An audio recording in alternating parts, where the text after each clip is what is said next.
to pass along to you. We'll start with this. Tonight, People Magazine is set to reveal the 2024 Sexiest Man Alive. The big announcement happening on The Late Show with Stephen Colbert. Any bets? None on here. They're not saying, is Timothée Chalamet too young?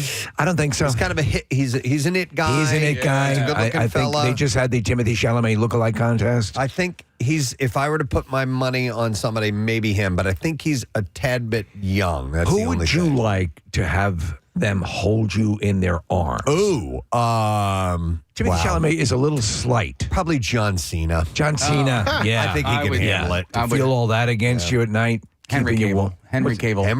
Oh, there you go. I would. I want him to rock me to bed. It's yeah. It's Ryan Gosling's birthday today. Has he ever won? I think he has. Yes, he has. Had to have, Okay. right? I don't know. Nick is looking up the history of Sexiest Men Alive. Maybe he hasn't, Nick. He hasn't come up yet. There's Hugh Jackman and Johnny Depp. And, You guys have won it more than once. Bradley Cooper won it. Yes. Yeah. I believe Mel Gibson. Adam Levine won it in 2013. Well, that was a down year. Wow. Okay. Well, moving along. So Colbert, who humorously crowned previous winners Paul Rudd in 2021 and Chris Evans in 2022, will once again host the highly anticipated reveal. And he teased this year's Sexiest Man Alive has big shoes to fill, hinting that Colbert might put his year's winning through this year's winner through some playful sexy man challenges, just as he did with past honorees. So they will reveal it on CBS tonight at 11:35. And to catch reveal live and see who will join the ranks of the past winners like Rudd, Evans, and last year's winner Patrick Dempsey, you can check that out. Nick, did Ryan Gosling? No, I don't think so, because, he really only It's got won. It's probably him then if it's his birthday. He's in the right age range, and he has proven himself over a number of years. So there you go. So Timothée Chalamet would probably be the most formidable of the younger demo heartthrob, right? I would think Who's the so. other guy who's... Jacob Elordi? Yes. Yeah. And the guy who is playing in James Gunn's Superman movie is a local guy. What's his name? He's not famous yet. No, he's not famous enough. I think you're right, yeah. What about like a Harry Styles? Because you say... Wolf Blitzer? I think he's too old. Too old. Yeah. So leading up to the event, People has been building excitement with special content like throwback photos of the former Sexiest Men Alive. So tomorrow morning, we'll be talking about it. We'll find out. So, speaking of Timothée Chalamet, he took his role as Bob Dylan in the biopic A Complete Unknown to heart, putting in extensive preparation to embody the iconic singer-songwriter. In an interview, he revealed that he learned to play around 30 songs.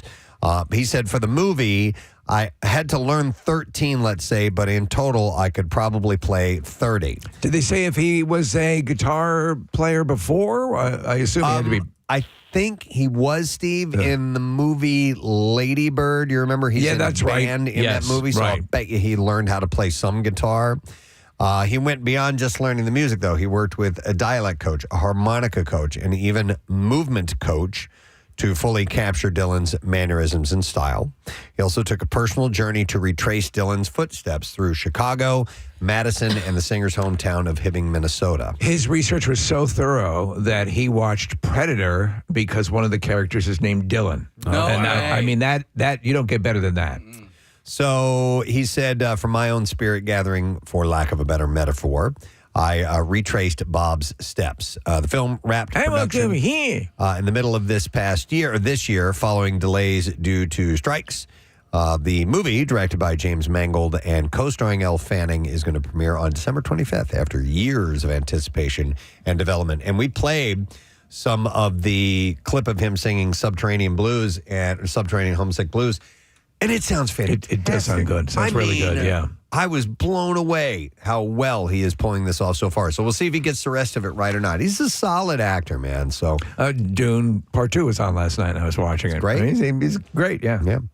Dwayne "The Rock" Johnson recently addressed reports about his on-set behavior for the upcoming movie Red One, confirming that he sometimes urinates in bottles. What? It's to save time. Piss boy. But he denied the claims that his tardiness cost production millions. In an interview with GQ, What? Johnson responded to rumors from an April report alleging that he was frequently late on set, causing significant delays. So you piss in bottles. Well, he said, yeah, that happens about using the bottles on set, but also clarified that while he was sometimes late, the claims about the financial impact of his tardiness were exaggerated. Others on the set, including director Jake Kasdan, defended The Rock, saying that he was respectful and enjoyable to work with, and noted that the occasional lateness is pretty common in Hollywood. I would think that he travels with an 18-wheeler that is filled with his gym equipment. I would imagine they could set him up with a porta pot on set, right? Yeah, you would think so. Well, Here, piss in this. Do you remember the riff that he had with Vin Diesel? And it was all about not family. Yeah. But respect for your coworkers and stuff like that. Right. I don't know if tardiness had anything to do with that. You're a tardy. So co-star Chris Evans shared a story about Johnson's generosity, recalling a crew raffle that Johnson kept adding to and eventually gave away six figures to somebody on the crew.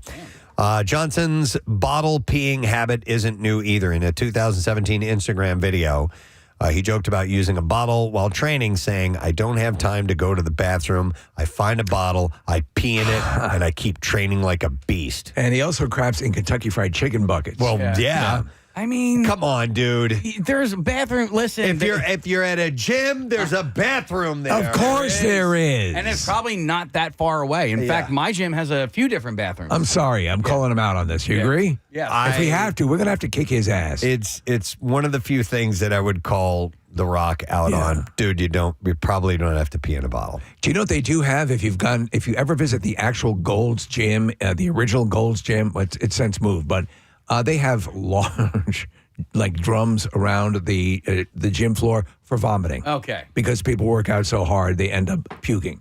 Hey, on the Tonight Show last night, The Rock was on, and he gave our new friends Barlow and Bear, who were in studio yesterday, a shout out for the songs from Moana 2. Yeah, No kidding. and he debuted one of the songs last night, and obviously it was his version of it. But yeah, he gave them a shout out because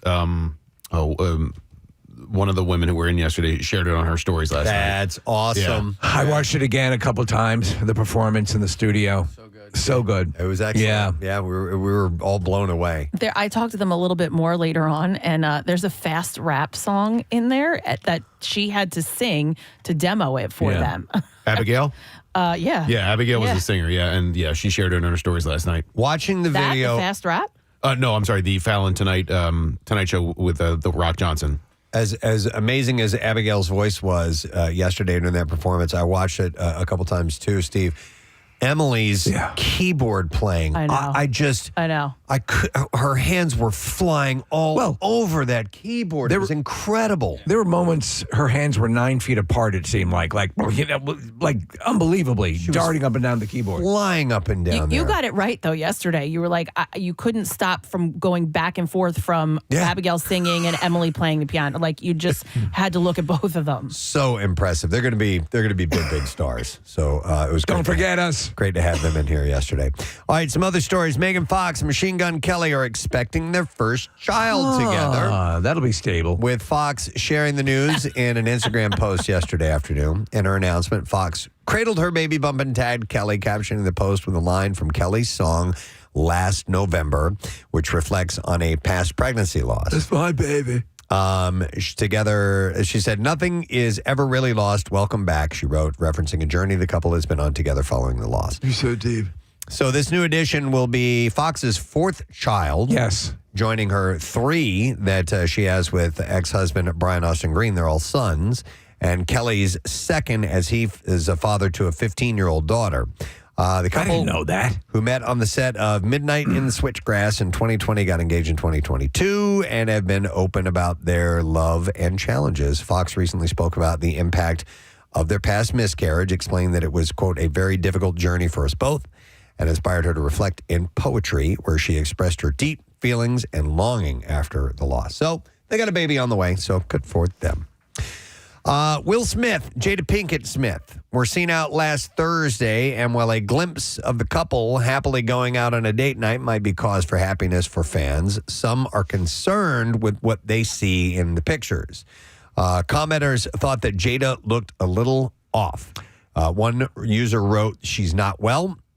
She looks ill, and I hope she's fine. It could be, she doesn't look her best. It could be anything that it was just a bad shot or I didn't see the picture. What is she's standing alongside Will Smith and she just looks a little frail. Okay. That's what I thought. So another one commented saying, someone else asked, is Jada okay? The last time the two were seen out was back in May for the Bad Boys 4 Ride or Die premiere. Yeah, she just looks a little thin. That's it. And maybe the camera caught her a certain way. I wouldn't know. Oh my God! Yeah, she doesn't look, dire or anything like that. She looks fine. Yeah.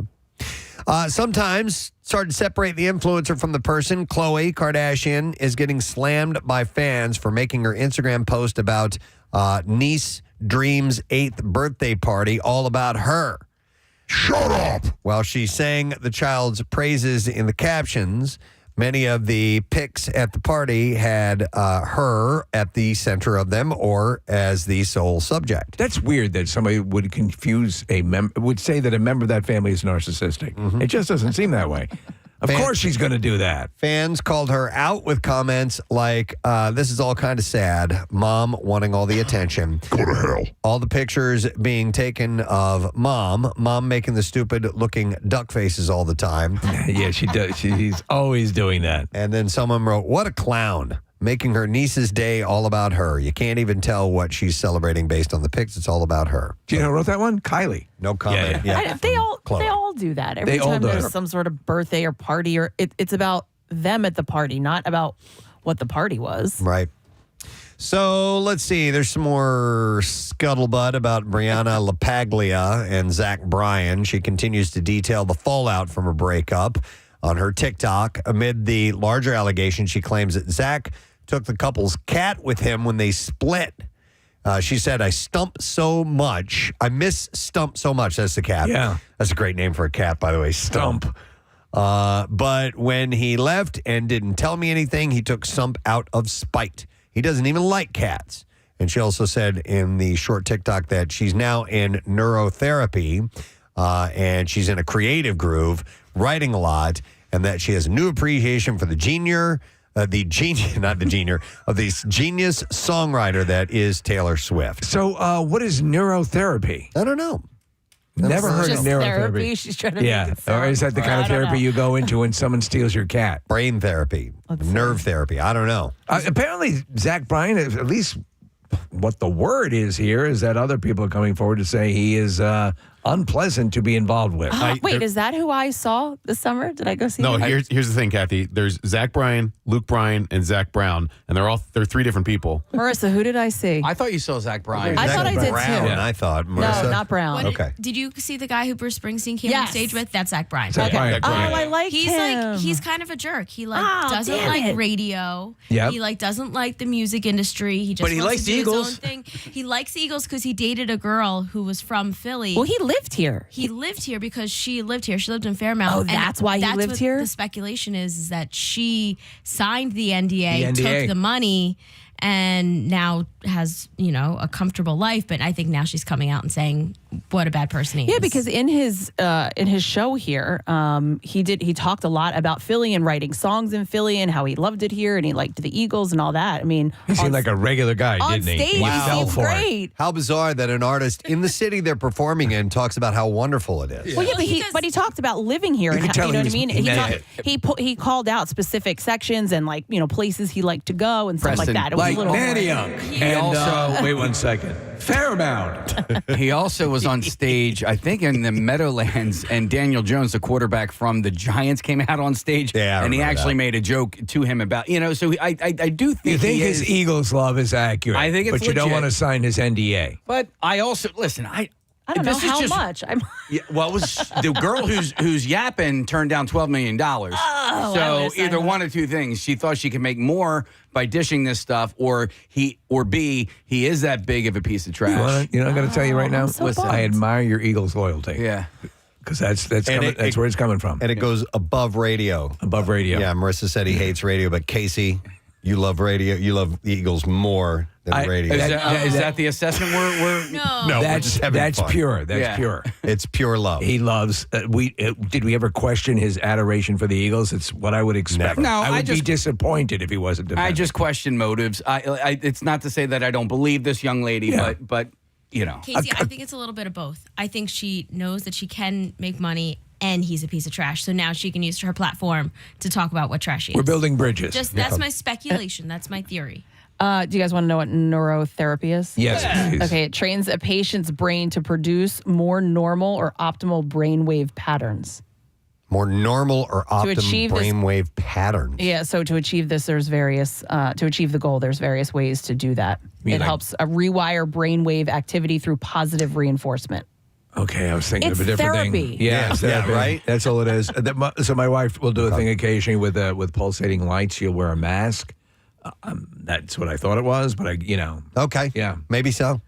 All right. So we'll see. We'll follow this. There's more to this. There's more. going to be more. Congratulations to Chris Pratt and Katherine Schwarzenegger. The couple just welcomed their third child together. The boy's name is a mouthful, too. It's Ford Fitzgerald Schwarzenegger Pratt. Yeah. The couple made the announcement on Instagram, writing, "We are overjoyed to announce the birth of our son, Ford Fitzgerald Schwarzenegger Pratt." That's like John Jacob Jingleheimer Schmidt. It really sounds Oh my like God. that. Mama and baby are doing well, and Ford's siblings are thrilled by his arrival. Look at the little baby there. He's so cute. Tickle his nose. We feel so blessed and grateful. Love, Catherine and Chris. It's the first son for the couple, joining older sister Eloise and Layla. I kind of like that name, Eloise. Eloise? Yeah. That to me has an older sound, but I like Yeah, it. Yeah, very old. Pratt also Eloise. has a son, Jack, from previous relationships. Dylan. We talked about not that long ago that the older Yeah. names are coming back into into favor. Like Arnold. Yeah. Arnoldina. Yeah. I think Eloise might be from Bridgerton. So I only that's why I saw like a little clip of this, though, but fans are finally getting a glimpse of the oft-delayed 8th Mission Impossible film. Yes. The first trailer is out for now, titled Mission Impossible Final Reckoning, and Tom Cruise has pulled out all the stops when it comes to stunts, of course, that he's performed himself.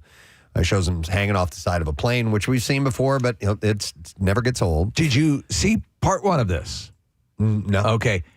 Excellent. I thought it was really good. I think it didn't do well at the box office because it was hot on the heels of Maverick. And I think maybe people had been cruised out a little bit. Okay. But it's a solid movie. So I'm very excited for the part two. All right, and then it will star a lot of the names you know from the series past. Angela Bassett, Esai Morales, Simon Pegg, Ving Rhames, Haley Atwell, Vanessa Kirby.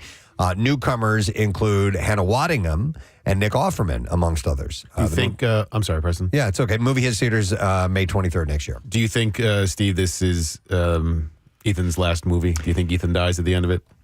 I don't know. I hope not, but it'd be kind of a cool coda for everything. I think this is his swan song. Yeah, and that's how they wrap or up. they'll do like a The Dark Knight Returns, and he goes away. And he's having coffee on the side and of Michael the- Caine is. I know you. All right, and then one last thing. And Kathy, I'll need your call on this. It has to do with Yellowstone. Okay. There's a major league spoiler alert here. Oh, no. Okay. No. Yeah. No. Okay. So she's I can tell you. I know what it. Wait, no. I'll tell you right. I'll do it. No, hold on. Here. I'll do it. Let me tell you real quick what I did. So I repaid for my Paramount subscription so I could watch Yellowstone. Well, apparently that's not where you watch Yellowstone. Oh man, where's it now? Peacock. It's no. It's on. Hulu? Yeah, maybe that's it. Dubai. It was like and YouTube. You can get the YouTube Live, but I have the Hulu. Dude, you said Hulu. No, I have Hulu Live, and I can't watch it there. Are you sure? All right, so I won't share it. But do you know about Kevin Costner? That he's not seen in He's it. not seen in it. Okay, Yeah. so that's not a spoiler alert. Okay. What happens to the character is a spoiler, so I won't. Oh, yeah. I won't share that. But Costner told the Hollywood Reporter, and when speaking about what happens to his character, he said that he wasn't even aware that the show aired on Sunday. And only being informed by friends of his character's fate yesterday. Okay, all right. Maybe I believe that he doesn't know what happened because he wasn't a part of it. But Yeah.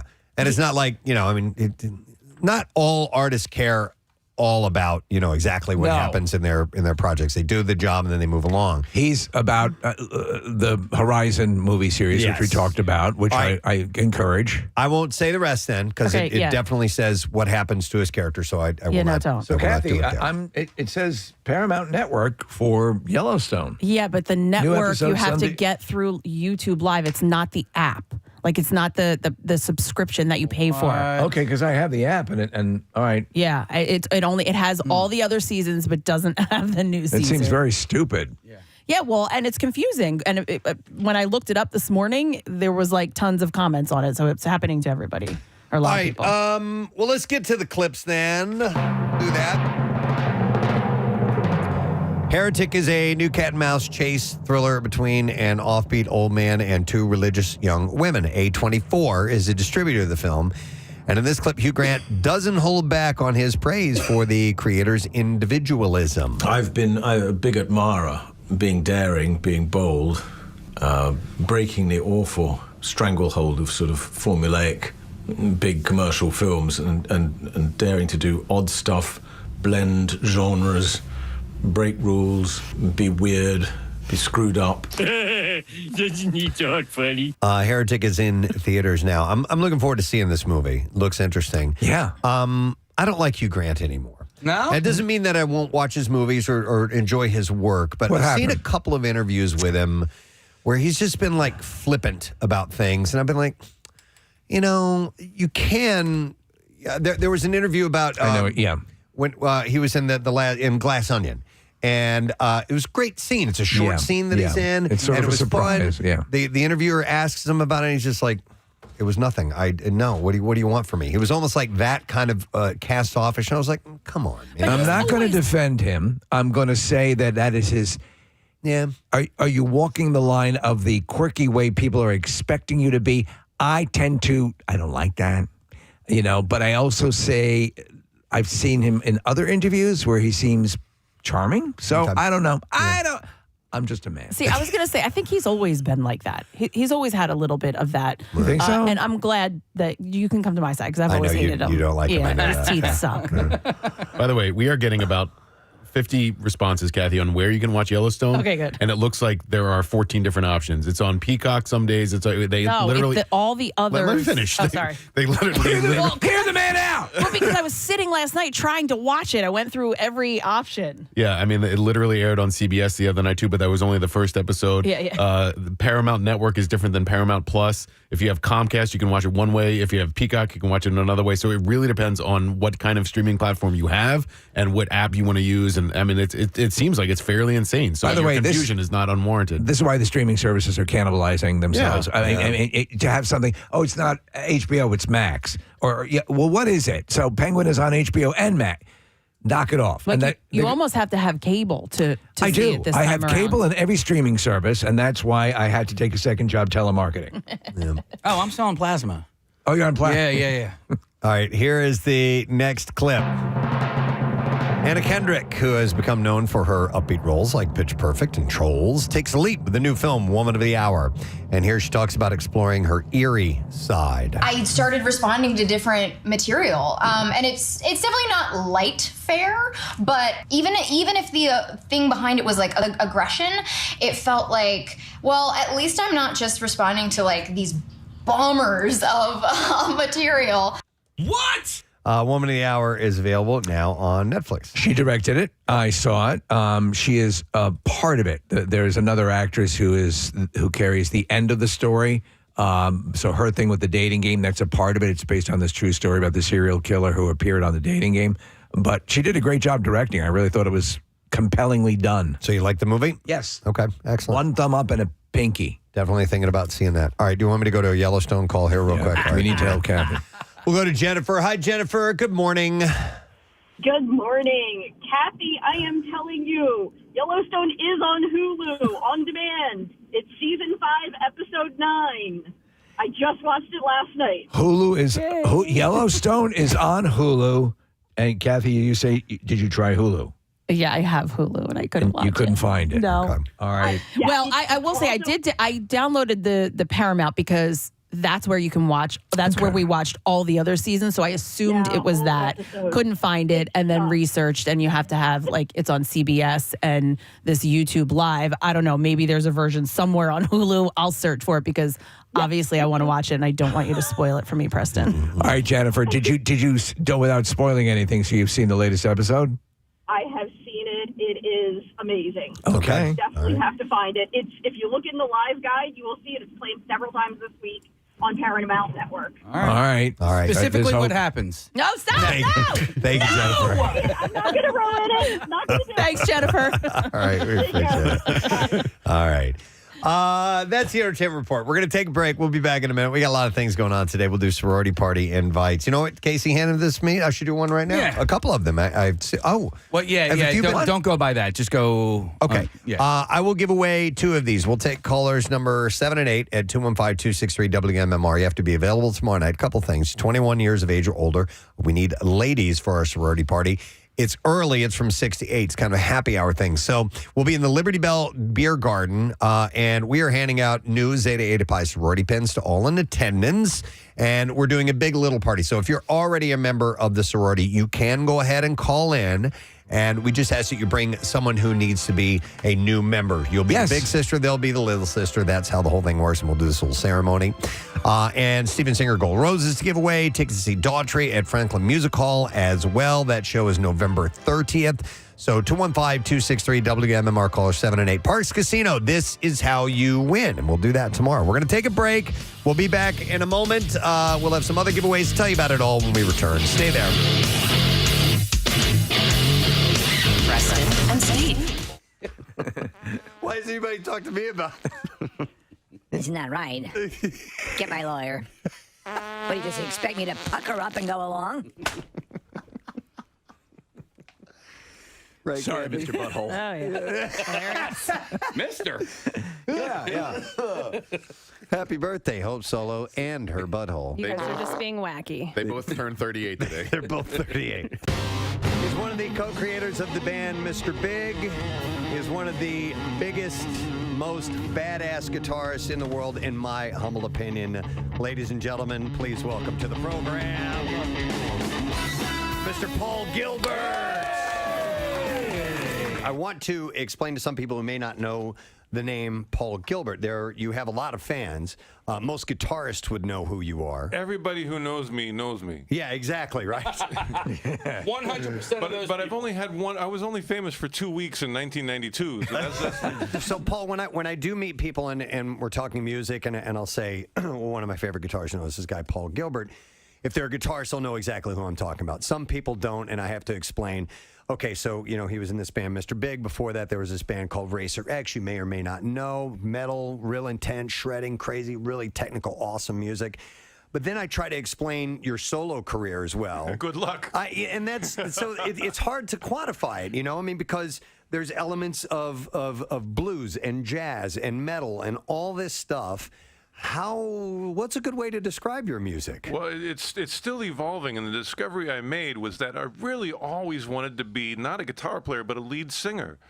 Because when I was a kid, those were the records I had. My parents had the Beatles records and Stones and bands that had lead vocalists. And I liked Led Zeppelin because Robert Plant had a great voice. Now, I didn't have a particularly great voice, and that didn't stop me from trying. Right. But it also didn't stop me from kind of not doing as well as I would have liked to as a lead singer. So the discovery that I made on this new album, Behold Electric Guitar, is that I can actually play the vocal line on the guitar. So, take a really challenging vocal like, the hey, mama said the way you move, which, with my little falsetto is not so great. Right. But, you play it on guitar.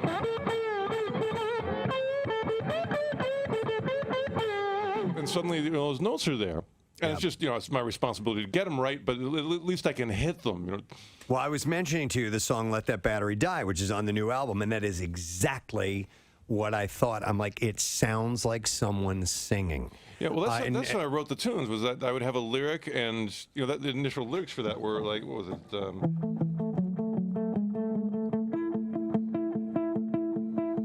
My battery is low, but my mind is high.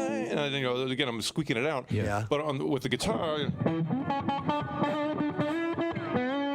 I can get a lot of control and a nice tone. And so for the first time in my life, I'm actually able to connect my inner melodic generator with an instrument that functions.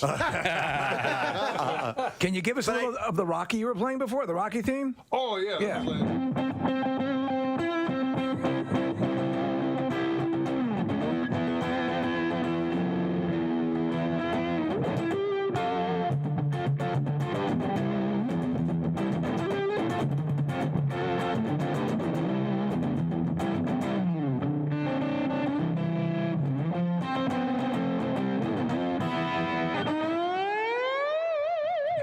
There you go.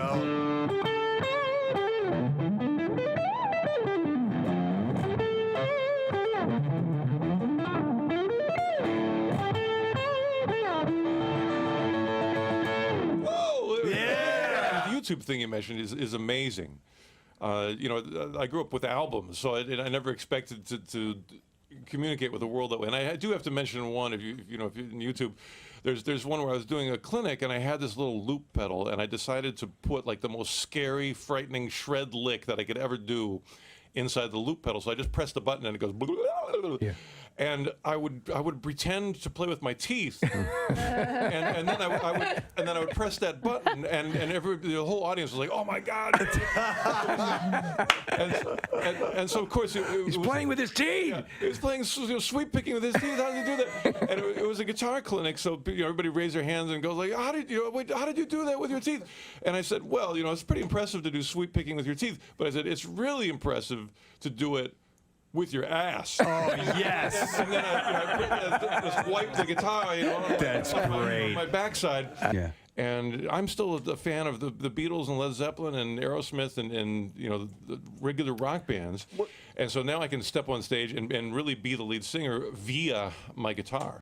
Hey, I had a story that keys off of teachers, and I thought this was kind of interesting. This is out of, where is this? Somewhere in the South. I think it's in the... is it Florida? No, it's North Carolina. The teacher at Northeast Carolina Preparatory School in Tarboro, North Carolina, had apparently punished one of their students. By punish, I mean making them write a phrase over and over and over and over again. A la Bart Simpson. Because he called her ma'am. Ma'am? Yes, ma'am, and she didn't like it, and so he had to write the word ma'am numerous times. His teacher asked him to write it. He told his mother that he had to return this with the parent's signature after he repeatedly called her the word despite being told not to do so. Okay, well, if she told him not to, then... Yeah, he completed his assignment during class hours, which made his mom worry that maybe it had interfered with some of schoolwork. Yes. According to the mom, Mrs. Wilson, the teacher also told the young boy that if she had something... she would have thrown it at him. I'm sorry, said to the boy. So if she would have had something, she would have thrown it at him. After the mom signed the paper, she had also had the boy write down the definition of ma'am, which is a term of respectful or polite address used for a woman, according to Oxford dictionaries. There's some people that hate being called ma'am, and I hate it. My wife uses ma'am as a sign of respect when she's on the phone with someone asking for help. Yes, ma'am. Yes, ma'am. Yes, Thank you, ma'am. It is, and especially as you start to go south, you're going to find it is a term. It is a respectful way to refer to people. Yeah. I would it's a weird thing, and I know, Preston, you're right. Ma'am to set someone off? Yeah, I don't know. I've always known it as a respectful way to refer to someone. Maybe she's younger and she doesn't want to feel old. Yeah, or something like that's how I see it. I see it as an older woman. So when somebody, I remember the first time he was a kid, probably a high school kid, called me ma'am, and I was like, oh my God. I mean, I didn't tell him, don't call me that, but it made me feel old. It's not. Did he just say ma'am? Yeah, pretty much. Well, I never. Was it the word that set the teacher off, or was it the fact that the kid was repeating it over and over? I don't know. Well, it had to be the initial thing graded on her because she asked him to stop saying it. Yeah. But if he's used to saying it as a sign of respect to, like somebody in an authoritative manner, like then you just got to get that flag out of your butt and get over it, right, Press? I would think so. Yeah, get the flag out of your butt. Yeah. Did I say that one day? Yeah. Okay. I was walking, I was hiking around the area, maybe on Friday, said hello to this young feller, probably 13 or 14. How are you? How's it going? Very well, sir. I'm like, yeah. It's a title. It's a title. We're not This doomed. kid walking along, that you come with me. I want to show other people what you just did because it was so good. It's a title you've earned. I earned it. Hey, here's a text that says, women should know better than to call other women ma'am. I joke that they're traitors. And then she writes, it's well known that most women don't like it. What do you mean? How do you know that? Because of that extensive survey she took. Yeah, exactly. Maybe amongst a handful of your friends or something. But what do you mean most Yeah, women? but I would agree with that. But how do you know most women? Because anybody, just anyone that I know, it's not like I took a survey, but anyone I know would agree. Then it's got to be everyone. Yeah, and you know what? Here's the thing too. I think it's but I do, like you said, it's regional. Do you know what I mean? It's I can see that. In the South, yes, they do that. They're here, not as much. But I've born and bred at Northeast, and ma'am to me was always a sign of respect, and I would say ma'am. Or maybe is it an older thing? Like it? I don't know. Like I don't know. I just you keep going back to old. No, These the old standard thing would be pretty good, ma'am. Wouldst thou takest me? But here's the deal. I think it's all about intent. And if you hear someone saying it clearly as a sign of respect, you should understand that they're just being polite. Yes, of course. I'm not going to get mad at them, but it doesn't make me like it. It's still right. I still think it's. I don't like it. Yeah, no, I don't. One gosh darn bit. I'm looking at my activities list. Oh God. No, I listen, and if it rings to your ear and you don't like it, you can simply say, "Oh, it's okay. You don't have to call me ma'am, or I'll punch you in the throat." Yeah. I would never read it as an insulting thing. That's a way to respect. It's your own fault for being old. Jesus Christ. No, What's with you and that aging thing? It's not insulting. It's just we just don't like it. And that's fine. But all right, it's your personal I don't preference. think somebody saying it to me is insulting me. All right, but what But do I you just want don't your like server? it. What do you want your waiter or waitress to call you when they go up Sugar to your table? teas. Yeah. Young lady, maybe. Young, sorry, lady. Oh my God, she has to see my ID. Now we're living in a fast. Now you're getting into pandering territory. I haven't been underage for 38 years. Wait, let me tell you something that happened on Saturday. I have to tell you this. So I went out for Preston. I went out for my birthday, and we went into the bar, and they were carding everyone as we were walking in. And me, I was with Elisa. We're both 40, and she goes, "Oh, let's see if we get carded." So we walk up to him, and we stand there, and he goes, "Hi," and so we were like, "Do you want to see our ID?" He goes, "Sure, if you want to hand it to me." See, he did. I want to see what you think of this, Kathy. Kim Kardashian, Chrissy Teigen, Queer Eye's Tan France, and trans model Andreja Pajic are sporting some eye-catching new accessories. It's all in the name of Simon Huck's conceptual art experience called A Human, and it's already roiling social media. So Kim has a glowing necklace, and it looks like it's implanted in her skin. But Preston, okay, and I wanted to ask you about this. It's clearly not an implant. Right. It is a flesh-colored thing made to look like an implant. And it lights up, Kathy. That freaks me out. But you've got to it gets worse. Marissa, see if you can find, she's on social media, and there's a comment. She says, it lights going up to like my my heart. heartbeat. And just her, and she looks like an android, dude. To begin with. I know, it's so Preston. It's such a shame. She's got the lips like... Yes. Yeah, full on constructed duck lips, so she doesn't have to make the She doesn't pout have to do duck anymore. It lips. does it automatically. Close to the beat of my heart. Yeah, exactly. It's like this. And who finds that? It's dysmorphia. We're looking at video. Look at this, Kathy. It lights up, and it looks like it's under your skin. Yeah, that's kind of... It's kind of wild. Well, there's a couple of different ones, Preston. So Chrissy Teigen had one. There was a disgusting one that I think it might have been the trans model had, where it looks like almost like mushrooms growing out of their neck. Ooh. Yeah. This is just somebody who has a lot of money, so is going to pay them to do this. This isn't going to be a fashion trend. But you can't. I think it'd be too expensive. And Yeah, exactly. no, it's not. How would you pay to get this put on? It's got to be a fairly And if elaborate it is, process. it's going to be so quick. Well, now I'm just kind of thinking out loud here, guys. Here's our fashionista. Well, I mean, for the people who don't have that kind of money to spend on a glow necklace, okay, and that's all that is just a stupid glow necklace. What if it was like some sort of like thing that you could insert glow necklaces into, Kathy? 3-3 WMMR. Steve, did you see me wince during Yes, I wonder what that was about. So I have paper in my hand. Oh, man. Oh, no. And so yesterday, while I was doing prep work, I was taking paper. And listen, I'm not complaining. Did you get a I had a paper cut on the webbing of my, between my thumb and forefinger. That's the worst. And it, like, when I did it, I was like, ow. Yeah. I mean, like, that hurt. And then I started to wonder, why? Why does that tiny little itty bitty right there, are the nerve endings really that close to the skin in that particular part of the body? I guess so. But here's why I just winced just now. Yeah. I did it again Oh, my God. on the same spot. On the exact same spot. What I are the think odds of that, man? It's probably a nerve nexus, but also it's something you can't avoid stretching. No. Any movement of the hand is going to stretch that. But I mean, like, I could cut myself like on the side of my finger, and that, or or on the fingertip, and that wouldn't hurt as bad. We'll do it then and compare. No, I don't want to. Nick, you pulled up information on that. That's just as I said that. Yeah, a lot of nerve endings right at that part of the fingertip. Okay. And so even if it's a small slice, which it almost always is, it's really painful. Genetically, they say that is that way for self-pleasuring. That must be. Because You need to feel, your hand needs to feel it too. Yeah. No. Hey, there are a couple at that for point. male. So, But I mean, it's like biting, and I told you guys, it's like biting your lip and then biting that same spot again later on. It just sucks. I have. It's been probably over the past couple of days, 5 or 6 times. Now, I've been using my mouth since pretty much for the past 8 years. Sure. And I don't get it. It swells a little bit. It swells, and probably that's what makes it more prominent. Yeah. I don't know. Hell. Hell. All right. Well, anyhow, it's just a little peek into what's going on behind the scenes here.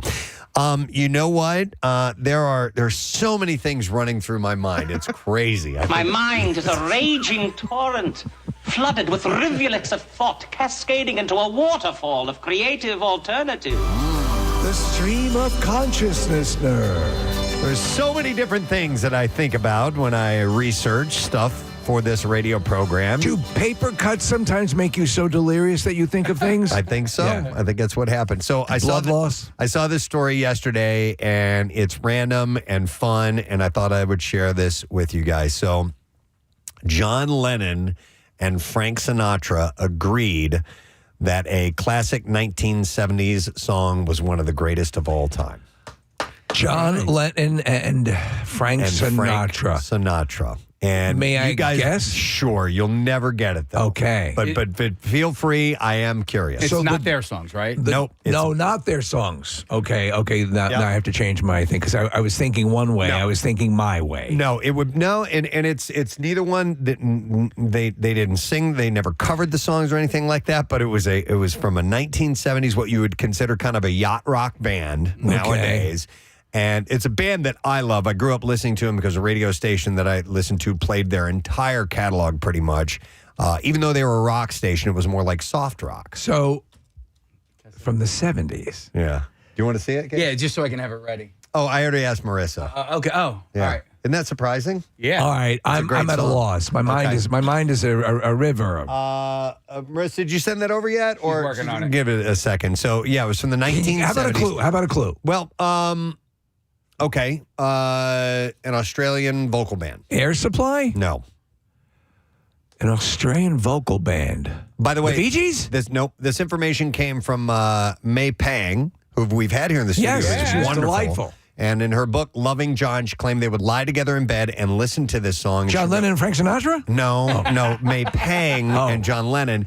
And she wrote that he asked her to play this song again and again because he loved it so much. An Australian vocal band. Mm-hmm. All right, I'm at a loss. Okay. As soon as Marissa sends it over, I'll play it for you, and then that will reveal all. And it's a great song. It's one of my absolute favorites. But I had no idea that John Lennon and Frank Sinatra. And they had discussed this? Had they No. Separately. So, Do you have a guess, Nick?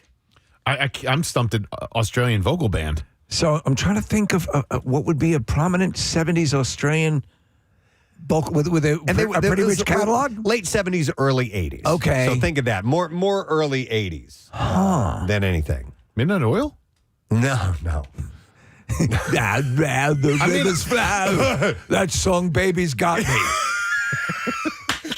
Scooby-Doo, yeah. Those beds burn, baby. Yeah. That's a good song. All right, we have It's a great song. I got to play you Truganini. That was a good song, That's too. a good song, yeah. But I mean, not a vocal style that Frank Sinatra would probably The fall in love beds are with. burning, baby. Out where the river broke, the bloodwood. And the desert oak. No, here it is. Reminiscing. Little River Band. I love Little River Band, yeah. If you go back and you listen to the actual vocal parts of Little River Band, it's 4-part harmonies, and they're very intricate, and they're really well done. No idea they were Australian. Yeah, absolutely. But there are a few. There's an American guy in the band. Okay. But they're walking. no, goddamn.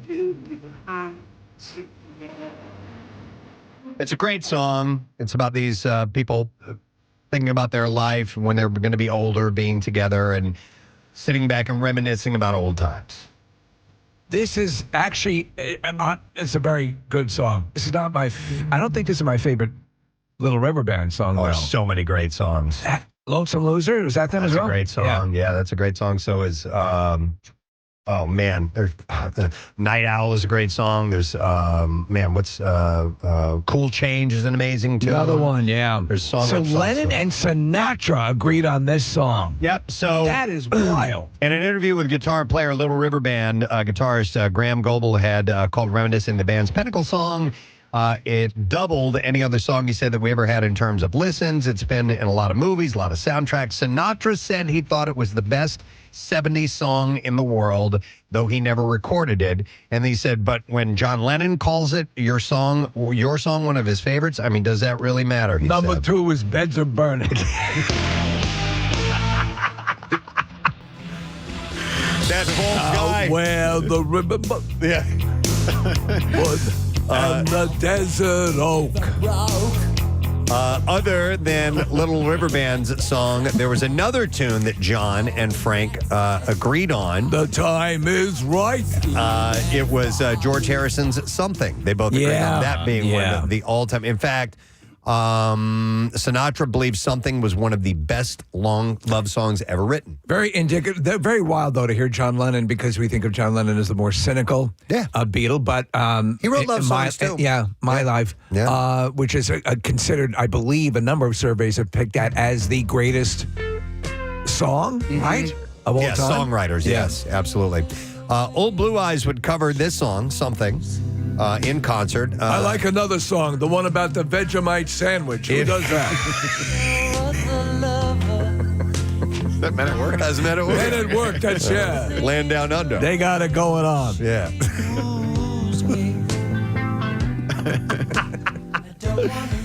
I wonder if John Lennon would have liked that song had he lived long enough to hear it, you know? A piece of crap. Yeah.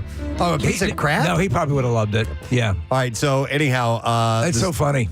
So Old Blue Eyes covered Something in concert. In a clip, Sinatra explains how he feels about Something. He said it was one of the best love songs I believe to be written in... Who can it be now? Jilly, get the door. In 50 or 100 years, and it never says I love you in it, he said. He eventually included a recorded version of the song in his 1972 album Frank Sinatra's Greatest Hits. Lennon called the song Something one of the best on the Beatles' Abbey Road album, and that was high praise from a compilation that included legendary songs on that album. So we pointed out many times that when you're George Harrison, who a complete legend, but you happen to be in a band with Paul McCartney and John Lennon. Yes, you know it kind of creates a false perception. By the way, Little River Band is going to be performing. Where are they going to play? The Nick? Borgata. At Borgata in the Music Box, February 7th. It's a Friday. I'm going to go to that show. All right. I love that band. The one, I think the one remaining member of the band was the bass player, an American, and he's a great singer. You mean they passed? He was the lead singer of, either some have left or some have died. I think he was the lead singer, the guy who sang Night Owl, which is a great vocal performance. Have you guys ever heard that song, or have you ever heard Lonesome Loser? Yeah, the hits I'm sure that I'm familiar with. I'm just so Night Owl is. I didn't know they still toured. Move on, there's a heart of the night owl calling to belong. She's crying in the night. The night goes on. Who played that up in New York? Great song. They have a new record Great out. song. They have a new record out? Yeah, and that's why God they're touring. damn it. God damn it. Let's get him on the program. It's called Window to the World. Okay. Well, I thought you guys might find that interesting. It blows my mind that there was that agreement, especially on that song in particular. Mm-hmm. Right. Huh.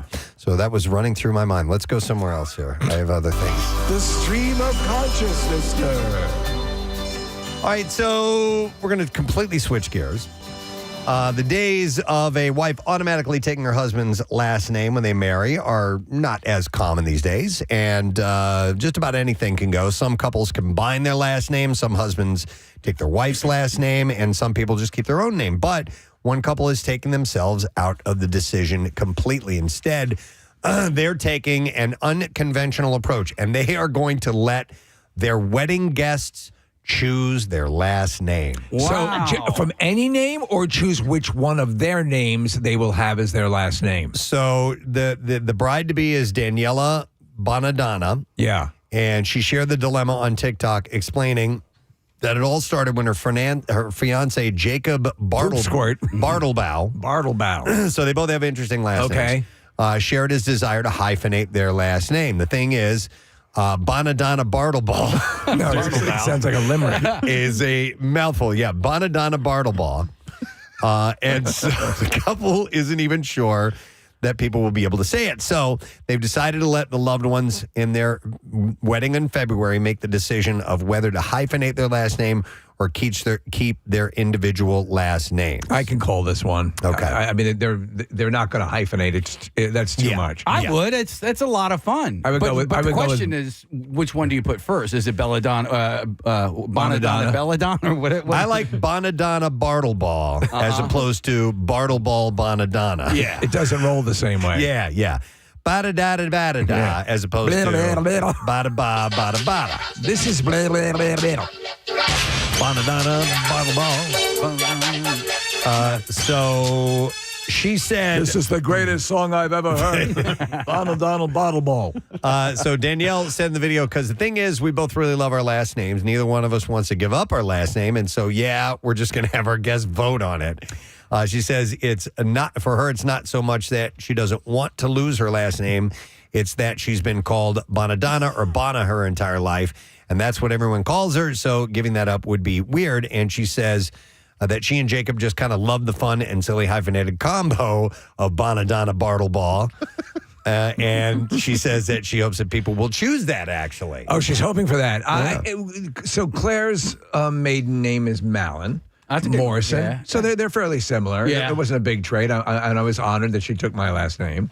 Do you guys know I was so close to taking my wife's name? I was kidding. Diane? This close. Yeah, that's my joke. Never mind. Was that the I was joke? this close to being Diane Fossbender, but Did you say taking your wife's name? yeah. But I'm sitting right here like a bird of prey. Yeah. I do have a friend who she did take her husband's last name, but we always called her by her maiden name, her maiden last name, and so I would say now it's like where she was 100% called that. Now it's like 50-50. Right. Lauren Henwood, in our account executive salesperson, I said, I'm sorry. I'm gonna call you. Lauren Henwood. You'll Lauren always Henwood. be Henwood to me. Well, you can call her Henny or Woody as well. So I call her Henway. Henway? Yeah. Henway. Yeah. All right. What is her married name? I always forget. Wakus. Well, okay. This is not bad as well. It's not as fun as Henwood, though. You know what I mean? Henwood sounds... And there's nothing wrong with Wakus, but Henwood's a fun name. I don't even think the other Lauren's last name is Atwater. I think it's like Allwater or something. Whatever it is, it's confusing. And I was emailing all of them. And who's this? What's this? There's different Laurens with different last names, and then when Henwood changed her name, it screwed everything up. And I was emailing the wrong person, and it was like a complete disaster. And I was like, "What is wrong with them? God, people in sales are so stupid." Meanwhile, no, I was the stupid one. Allwater. Yeah. AUWARTER. It doesn't matter. It's not Henwood. I know, yeah. The other Lauren in sales. And You always think about their accounts. No, that's Monster Pets Lauren. And then there's, right. And there were a few Nicks here at one point, right? There were 3 Nick M's here at Yeah. one point. There was Nick Wow. Murphy, Nick McElwain, Nick Minnick, and occasionally Nick McElwain or Nick Minnick would get emails from me and Nick Murphy and vice versa. And wasn't Nick Murphy getting your paycheck? Sometimes Nick Murphy got some of my money. I saw an interesting scenario the other day, which was I read about this, but male and female couples that have the same first name. And how confusing that might get. my God, yeah. Casey, it could happen to, there could be 2 Caseys and you're in a relationship. That's true. And of course, there's gay couples as well. You might have, who might have the exact same name as well. And how confusing does that get? And do you end up using nicknames or last names or what to differentiate between the two when you're just talking about them? Do you know anybody where there was a bit of conflict in the wife not wanting to take the last name? And I mean, because it's become more, I wouldn't say it's the norm, but it's more common where people balk on it. I don't know. I was honored when Claire decided to do that. I wouldn't be distraught if she didn't. Right. No. Yeah. Andrea didn't take my last name. Okay, yeah. I don't really care. It's her choice. It was the Cheers episode where they had to name the son, but it was like 2 separate family names, and the son's name would have been Benito Mussolini. El Duce. El Duce. His nickname was El Duce. Da Duce. There was a kid that used to work here, and his name was Tim Wolf, and he interned here a long time ago, and his girlfriend's name is Ashley Wolf, but they are not related. Tim Wolf is W-O-L-F. And Ashley Wolf is W-O-L-F-E. If I recall correctly, his mother's name was Hungry Like That. That's right. Hang on, I want to go to Sam. He's got a take on this. Hi, Sam. You're on the air. Good morning. Hey, good morning. I took my wife's last name when I got married. And why did you decide to do that, Sam? My last name was given to me by a guy who I never met, and it was also mostly vowels, and nobody could say it, nobody could spell it. And my wife's last name was a lot easier to say and pronounce. And I completely see that. Very practical. Especially if you've had, if the name that you got in life, or perhaps there was some ill will or whatever that in your history, and you wanted to purge yourself of it, you could do that. You know, Eddie Vedder did that. Yeah. All right. Yeah, exactly. Good call. All right, thanks, Sam. Eddie Vedder did that? What's Eddie's Eddie Vedder's real name is Edward Louis Severson, and he actually is Edward Louis Severson III. But he and his dad did not have a relationship when Eddie was a kid, and that's really what the song Alive is all about. And so his mom's maiden name, or his mom's second husband's last name was Vedder, and that's where he got that last name. Yeah, I had a friend who was changed his first name because he was named after his father, and his relationship with his father had been poor from the very beginning, and just he wanted to purge every bit of it and just change his first name. I don't know the answer to this, so I'm just going to ask. I mean, have you ever heard of it? Or is it even possible for 2 parties to elect to take a brand new last name for the couple? Oh, that's a good question. Like just out of thin air. Yeah. I would think so, because you do have the ability to change your name legally. Yeah. So I would think you would be able to do that. Let me go to Ashley. Hi, Ashley. Good morning. Hi, good morning. Sorry to bother you guys at work. It's all right, Ashley. What do you want to tell us? So I wanted to share. So my maiden name is Burger, not like the food, but pronounced that way. Right. And my husband's last name is Rawls, Rawls, R-A-W-L-S. So I was specifically told by family not to hyphenate it, because otherwise I would be Ashley Burger Rolls. Burger Rolls. I don't know. Burger rolls are good. That's pretty cool. I love cheeseburgers, but I don't need to be a burger roll. Burger Roll, yeah. And some people like the unique, kitschy name, but I mean, not for you. So what did you guys do? I just kept it simple, and I went with my husband's last name. Okay. All right. Burger Rolls. Thank you. We appreciate that.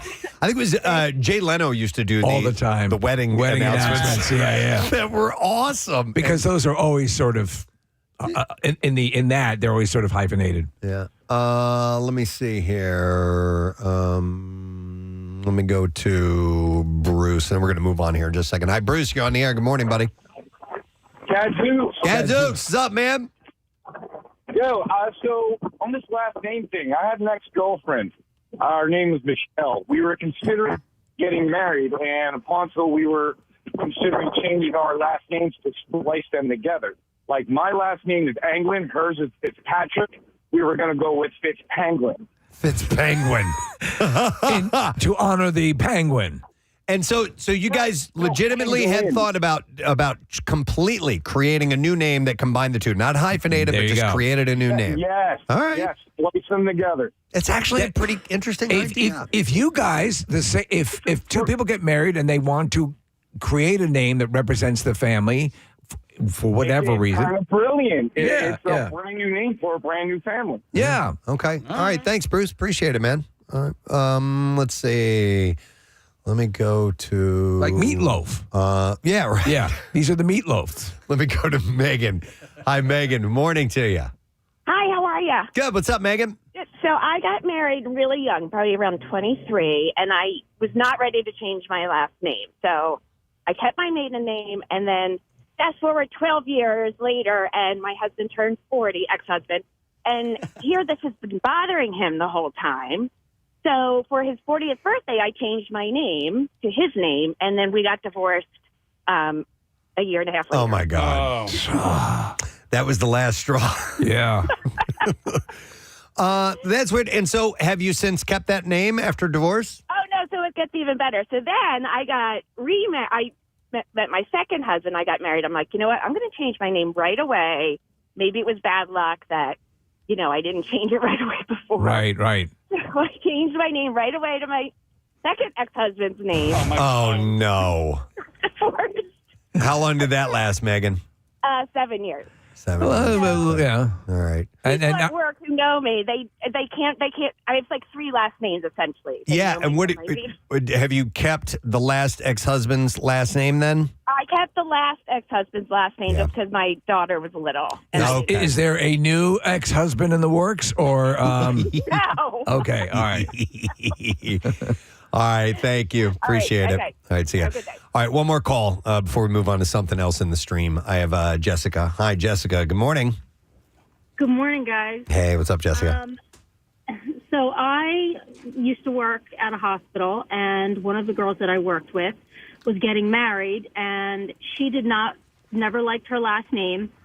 So she and her husband had discussed it, and rather than her take his last name, which I guess wasn't really great to begin with, they decided to come up with a whole new last name and legally changed their last name to Awesome.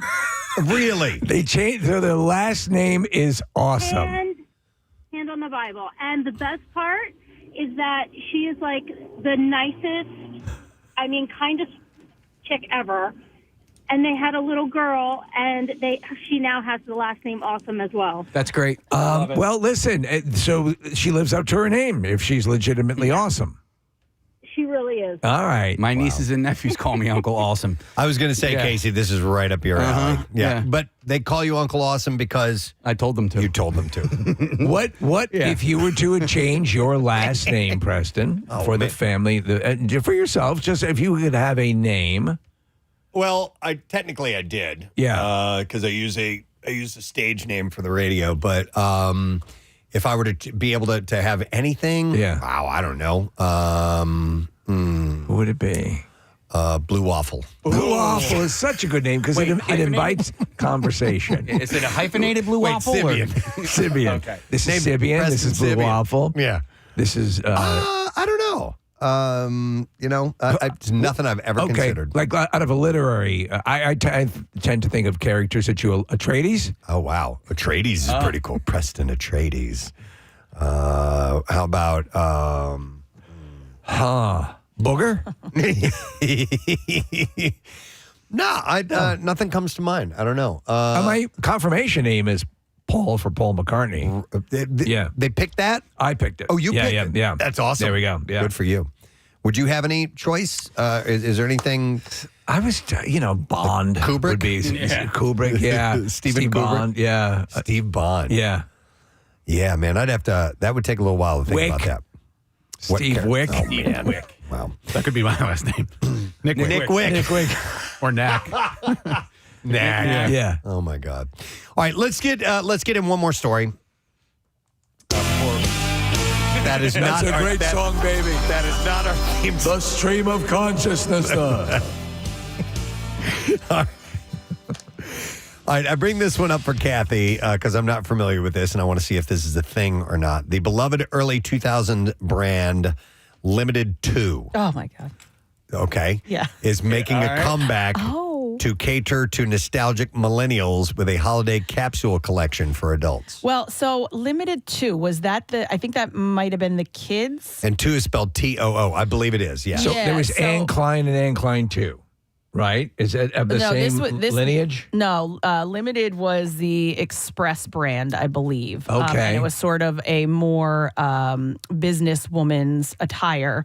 And then I guess Limited 2 was the kids. The Limited was when I started working, becoming a professional and working in the industry. I started out in TV, and that was where I bought every suit. Not Ann Taylor? Not Ann Taylor Loft? No, it was Case. It was a little more stylish than Ann Taylor. When you said, oh my God, when Preston said it, was that a good oh my God? Yeah. No, it's Oh, just all right. like nostalgic. Nostalgic? Because that was where all of my suits came from.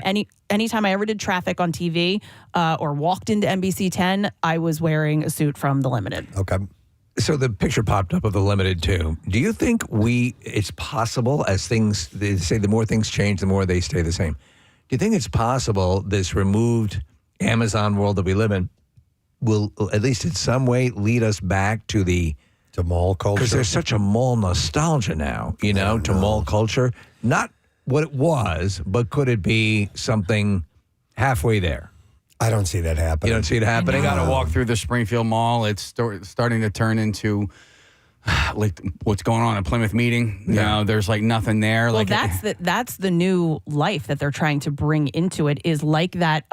What is it called? Mall of America? No, the one in North Jersey with the roller coaster and the theme park inside like of it. Like an amusement mall? I forget that. Yeah, but that is a full mall. It has stores, Right. but what they're doing is they're bringing all of these escape rooms and you know, Right. different attractions inside the mall to attract people there. I'm always blown away when I go to King of Prussia Mall and go, this is still has a heartbeat. This is thriving, actually.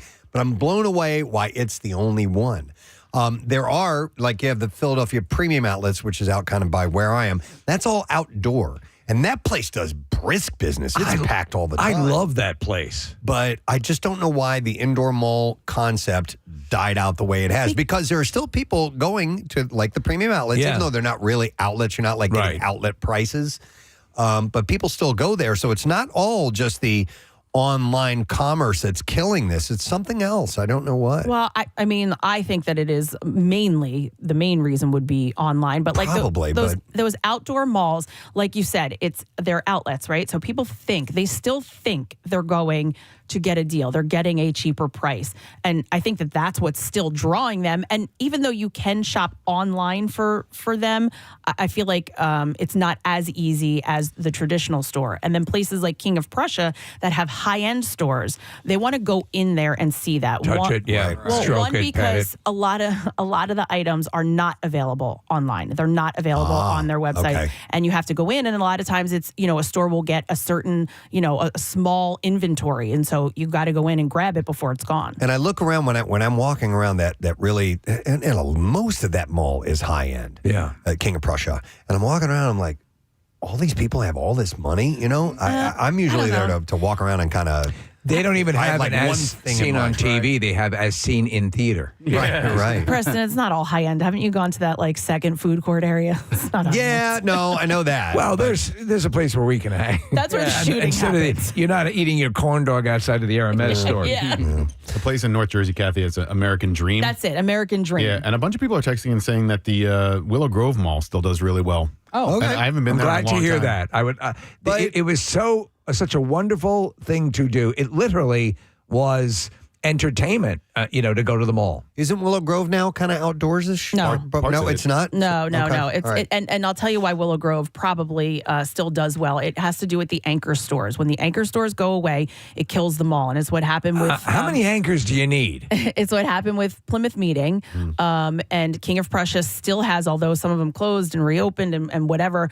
King of Prussia still has a ton of anchor stores, but Willow Grove has a Bloomingdale's, Nick, and that's one of their anchor stores. And I think Popular that's why stores, it's still yeah. living. Yeah, because Macy's used to be at Plymouth Meeting, and that's gone. Yeah, oh, yeah. Boscov's is still there, though, right? Like the last remaining Boscov's are one of the only. I still take Boscov's. I like it too, man. I've got some really great stuff from Boscov's. I need to go there. Yeah. And then they split the other end, which used to be, it used to be the Macy's at Plymouth Meeting. They split it, and now it's Dick's and Burlington Coat Factory. Right. So I don't know how that doesn't really help them. No. Well, the Limited 2 has this special capsule collection. It's originally revived at Kohl's with clothing aimed at today's tweens. So you can find a Limited 2 section in Kohl's. I guess so. The brand quickly responded to demand from grown-up fans eager to relive their youthful style. And now Limited 2 is launching its first adult-sized collection, Kathy. So this was a kid's version of Limited. Now they're going to do adult-sized clothes with a full-line plan for spring. You can finally get that Debbie Gibson jumper you've been looking for, Kathy. They'll be tapping into the ongoing Y2K fashion revival that appeals to a mature audience. Y2K fashion revival. Does that mean jorts are coming back? Your time is back. They've been back? Yeah, Okay. a little bit, yeah. All right. I'm always way behind on fashion, so that's why I pick a horrible fashion and stay with it just because stick it's with it. timeless. It's like a broken clock. Yeah. A couple times it'll be in there. I'll nail it once. All right, that's all we have time for in the Stream of Consciousness. We'll do it again another time. I do promise you that. As we are taking a break, our friends at Primo Hoagies have arrived, and it's Customer Appreciation Day at your local Primo Hoagies, celebrating with $6.99 Primo-sized Italian turkey and cheese or ham and cheese hoagies all day for rewards members. So you're going to go to PrimoHoagies.com. That's a great price. And get the details. And we'll give away a $25 gift card to caller number 16, 215-263-WMMR. Thank you to Dave from the 11th Street store for bringing by the hoagies for us here this morning. That's awesome. And bringing by the gift cards that we will give to you as well. So we'll take a break, come back in a second, and I've got bizarre file stories aplenty for you. Stay with us.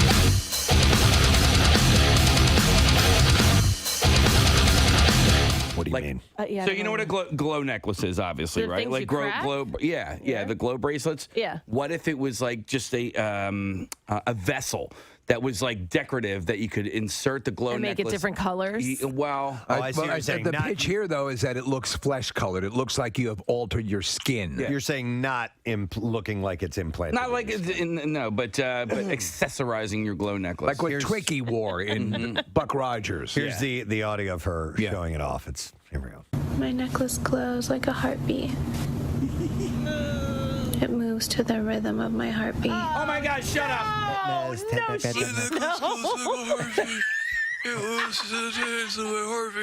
My necklace glows like a heartbeat. Wait. It moves to the rhythm of my heartbeat. Oh my God! My heartbeat. Wait, Steve, what are you putting in your mouth? Something to puff. Give me something to puff out my lips. Give him something. Wait, you need here, hold on. I have something. Do you have cotton or something? Tiny flashlight. Steve was trying to put a flashlight in his mouth. Not a flashlight, a flashlight. Yeah, we do have those. Stick a flashlight in your mouth. Try that case. What do you have? Yeah, okay. Close to the rhythm of Wait, my this is too heart. big. What do you think I am, a Watusi warrior here? What'd you give him? Do you think somebody told her to say that, or is that all on Well, her I'm sure own? she's getting paid for Well, it. I know, but like where they like say it's, Sure. it's to your heart. Close to the rhythm. My necklace glows like a heartbeat. It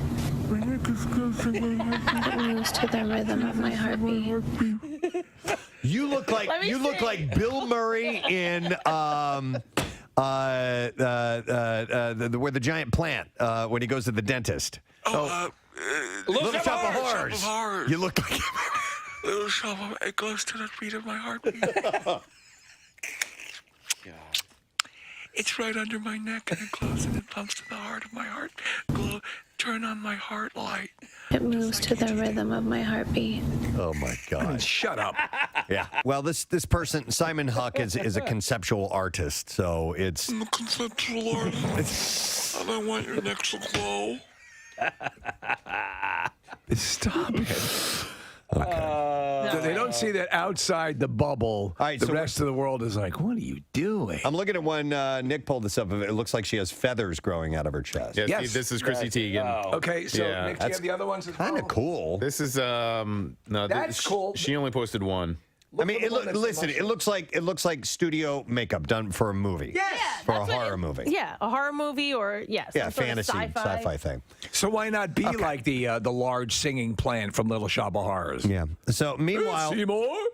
So Tegan, sported a featherhead breastplate, they called it, while Tan France wore a piece made to look like ruffled skin with bioreactive crystals, and Pajik wore horn-like sculpted shoulders. That's it. Okay, so the one that looks like mushrooms growing here, if we can get that one, I think it looks kind of really like Casey. You don't like things that look like openings and circles and indentations in a body. Wouldn't it be awesome for like the socially elite for it to become fashionable to wear like a horn out of your forehead? But Preston, wouldn't it? Like the you're Hunger not Games? far. Yeah. Preston, the bagel thing. Yeah.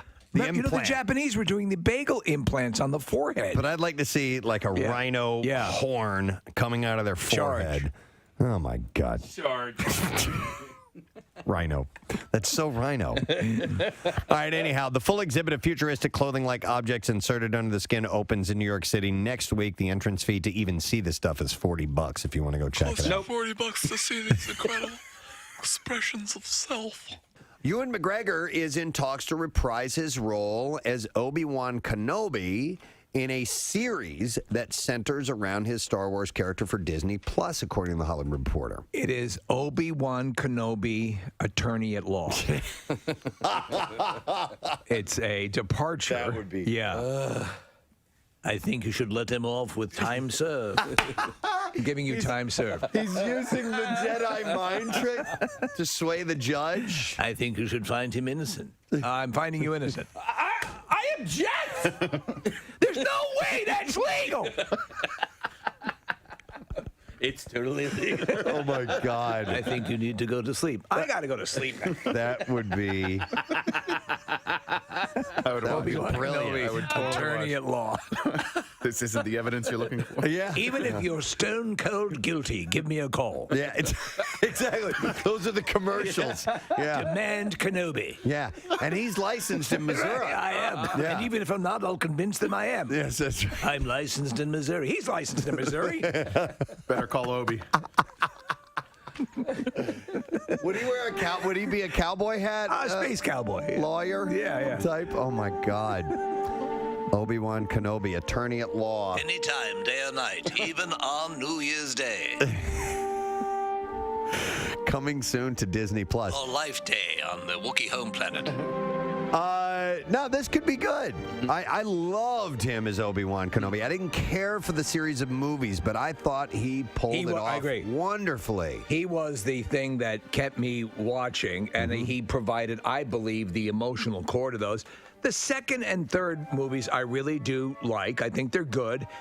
In just tone and in some way, the distinction between the Abrams movies, the artificiality of the first trilogy was almost too much. It was so CGI'd that it was hard to connect to. Yeah, But everything on the screen was fake. Yeah. Except for the people, and even in that case, a lot of like Jar Jar obviously was fake. But there's a big stretch of time where we don't know what happens with Obi-Wan, and maybe they'll fill in that time. Yeah. with his law career, law school, With this, yeah.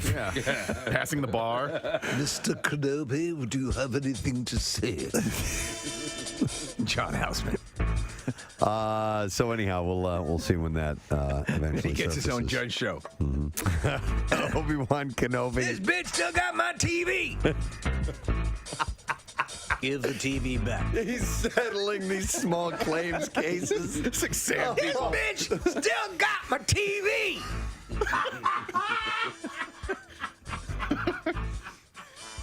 Oh my God. Oh. I suggest you return the TV. Give me the TV. Miley Cyrus, you know about all that went on, yeah. She is officially living her best life after splitting with husband Liam Hemsworth. Soaking in that post-breakup glow with a potential new fling. The mother's daughter singer and the Hunger Games star called it quits on Saturday after less than 8 months of marriage and many more as a couple.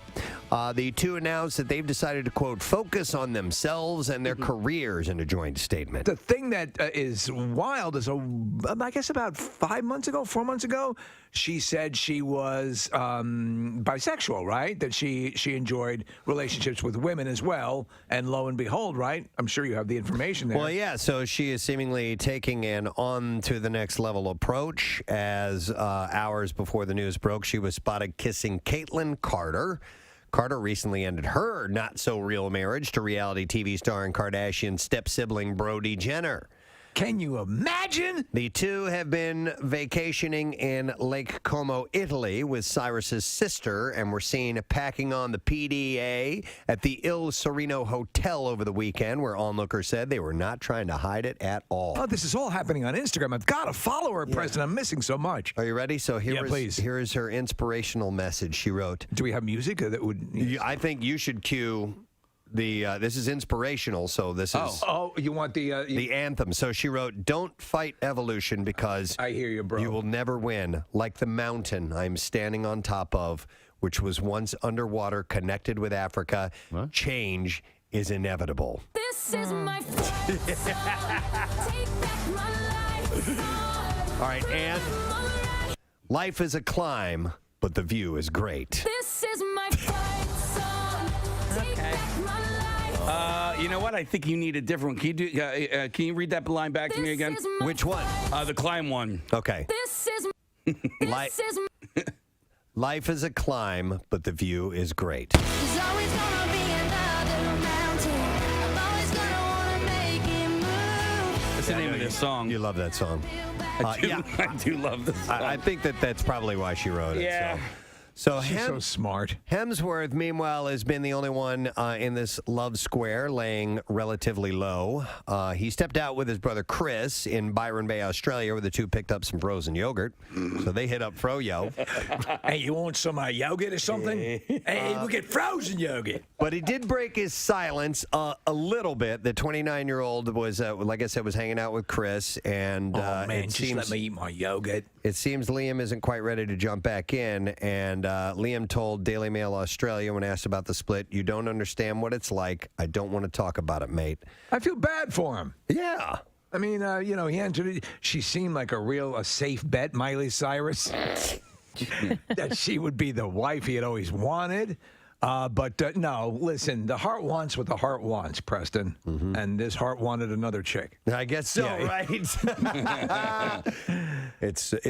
I was about to say it's so funny, but not funny. It's just ha funny. No, like I make you laugh. It's interesting to watch couples in an off again, on again relationship, and you and your friends who know these people know. You know. Yes. It's never going to work. It's never going to work. But then one of them goes, "Let's get married." Yeah. And now I'm going to be serious about it. This is it. I'm diving in. And they think that is going to be the Band-Aid, that's going to be the big...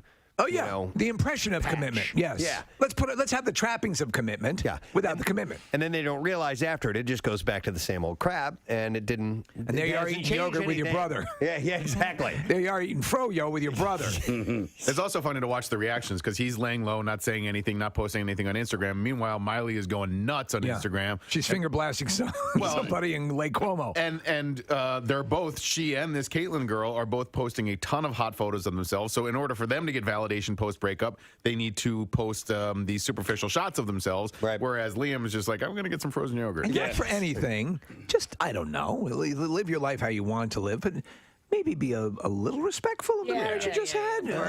Right? I mean, just take a little bit of a breather before you're squatting on each other's faces and pictures on Instagram. So they were married for roughly 8 months, but they'd been together on and off for more than a decade. Yeah, a long time. Anyhow, some question whether their elaborate ceremony in Nihi on Sumba.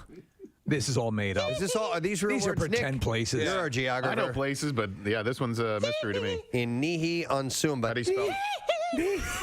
How do you spell? Where'd you get married? Nihi. How do you spell Nihi? Nihi. Oh. Yeah. Oh, I thought you said Ehe. That's a town one over. No. It's like Shelbyville and Springfield. What? That's how they sound in Ihi. Oh, Nihi Sumba. It's all. Oh. All right. Is it an island nation? Yeah, it's in. Yeah, it's right next to Nelby Tai Tai. It's in Indonesia. Oh, dear Lord. Being Tata. Is right next to Nihi on Yeah. Sumba. It's just south of Isotata. Where y'all going? Wait. That's the main city. Yeah. I'm going into where you're going. Wait. So people are wondering if their ceremony in Nihi on Sumba in June of 2018 was legally binding or not. They'd really be married. Yeah. Okay. So that was a big story. It really, it sort of rocked my world. Let me ask you this: then you all worked in besides? Did you all work in regular restaurants? fast food, yeah. For servers, is how commonplace is it to on the way from the? No. Not Yeah, the way, but we talked about this. Maybe on up- the way back. Maybe up on the counter. No, on the way out. Yeah. Because the way the kitchen that I worked in, you'd put up, order up, you put it up on a counter, Like there's a whole plate of fries, and it was still in the kitchen, so it wasn't. Yeah. It wasn't in line of sight for the customers, so they could probably grab a fry and eat one on the way out. It was never that for me. You but- never did that? No, but I Never. But I sucked all the nitrous out of the whipped cream. Really? I watched. Dude, my waiter just took a dump on our table. I watched one waitress.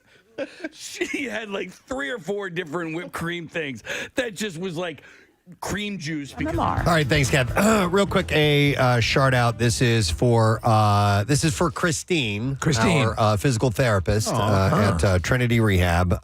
Christine Lacata.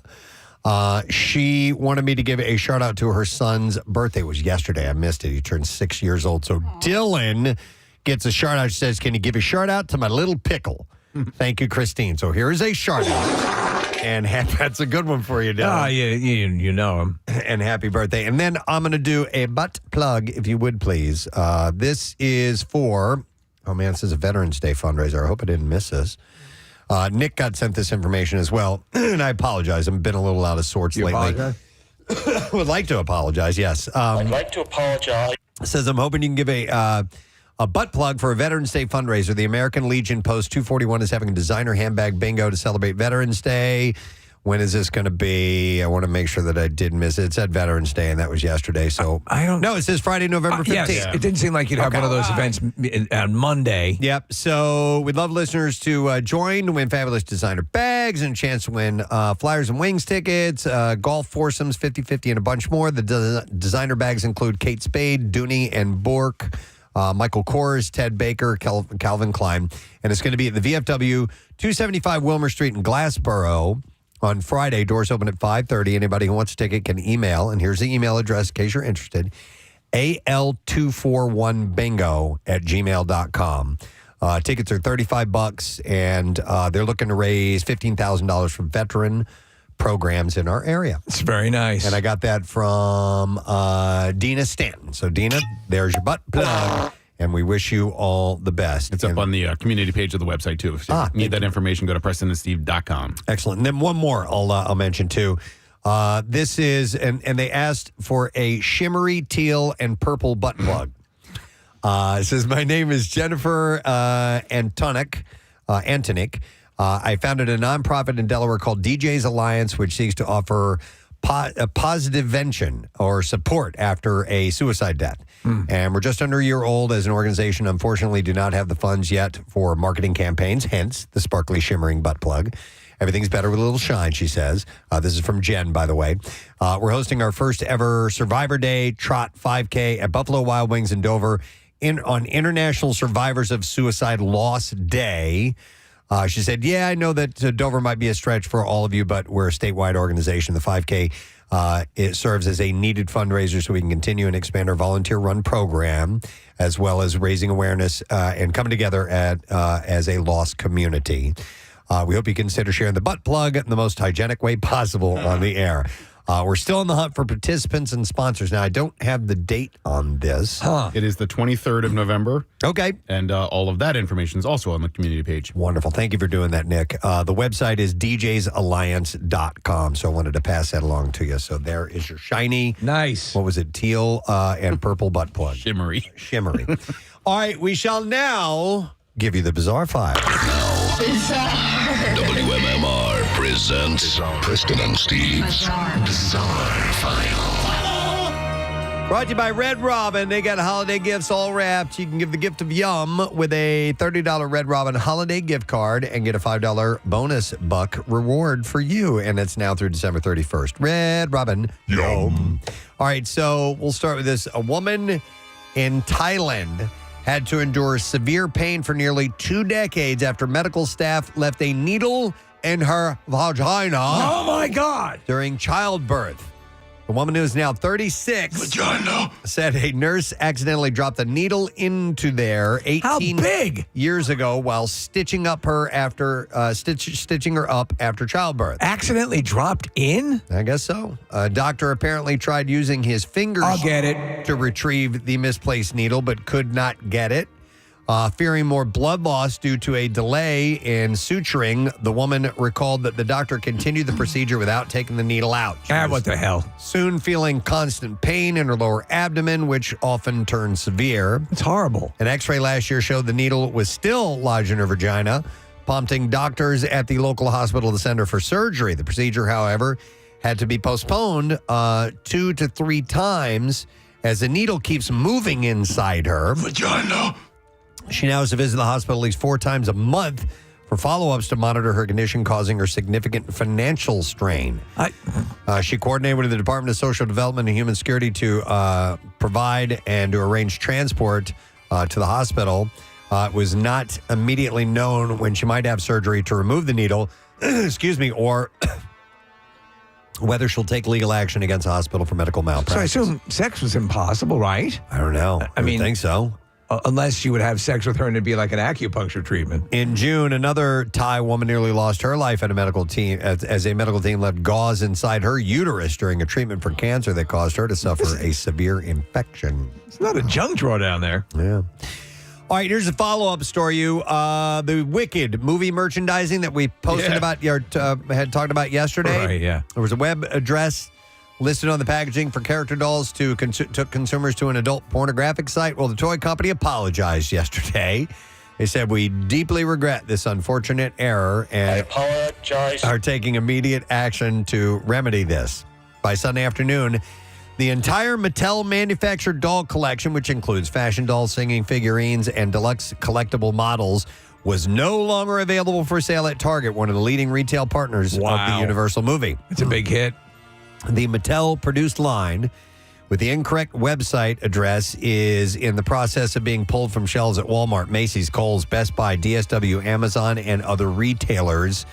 Wicked opens in theaters on November 22nd. By the way, the characters' dolls being sold with the erroneous address included Grande's Glinda and Arrivo's Elphaba. The products with misprinted websites have already popped up on eBay for $100 to $800. Do you know what, oddly enough, had the right website? The Wicked Sibian that Target was selling. Well, that would make sense. Yeah, that's wild. Mm-hmm. So you can buy these on eBay now if you want to. Police say a Vermont man spread hundreds of nails and screws across a road and parking areas on Wednesday. Workers at a business waved down passing police after spotting a man throwing nails. Officers caught up with James Denman in his driveway of the Bradford town office. What's going on, Jimmy? Where they say that he was throwing screws and nails into the road and under a parked police cruiser. Jimmy! Denman was cited on charges, including reckless endangerment and disorderly conduct. He's due in court next month. Police and transportation workers picked up hundreds of nails and screws in the road and parking areas. They say it's likely that some do remain, and anyone who drives through the parked areas and has damages should contact police. Any explanation as to why he did that? No word on why he decided to do that. So here's a weird car accident story. In Lancaster County, a car was removed from inside a bridge last Friday Inside night. a bridge. I'll explain. Officials say They arrived around 11 p.m. to find a car had flipped inside the Hunsaker's mill-covered bridge. Wow. How do you flip a car over? It's like it's room for one vehicle. Yeah, that's it. In the covered bridge. Connects, by the way, the bridge connects Hunsucker Road to Hunsucker Road. Oh. All occupants of the vehicle were able to safely evacuate by the time officials arrived, and dispatch confirmed nobody had been injured as a result. Fire officials say the bridge is undamaged. The picture, like you're right. How would you even How is that do possible? that? I don't know, but they managed to do it. Ta-da! Yeah.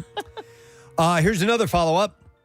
Police in South Carolina say more than half of the escaped monkeys have been recaptured. Yay! That still means half are out there. Of the 43 missing primates, 25 are now back in custody of Alpha Genesis, according to the Biomedical Research Lab CEO. The most sci-fi sounding Alpha Genesis. Yeah. Police say a sizable... We need the monkeys returned to Alpha Genesis immediately. Police say a sizable group of the monkeys remain near the facility and have been bedded for the evening. The veterinarians have assessed the 25 recovered monkeys. All are in good health. Police say Alpha Genesis is committed to searching for the primates until all 43 are found. There are 18 monkeys still on the loose. I mean, are they chipped? Do they have they?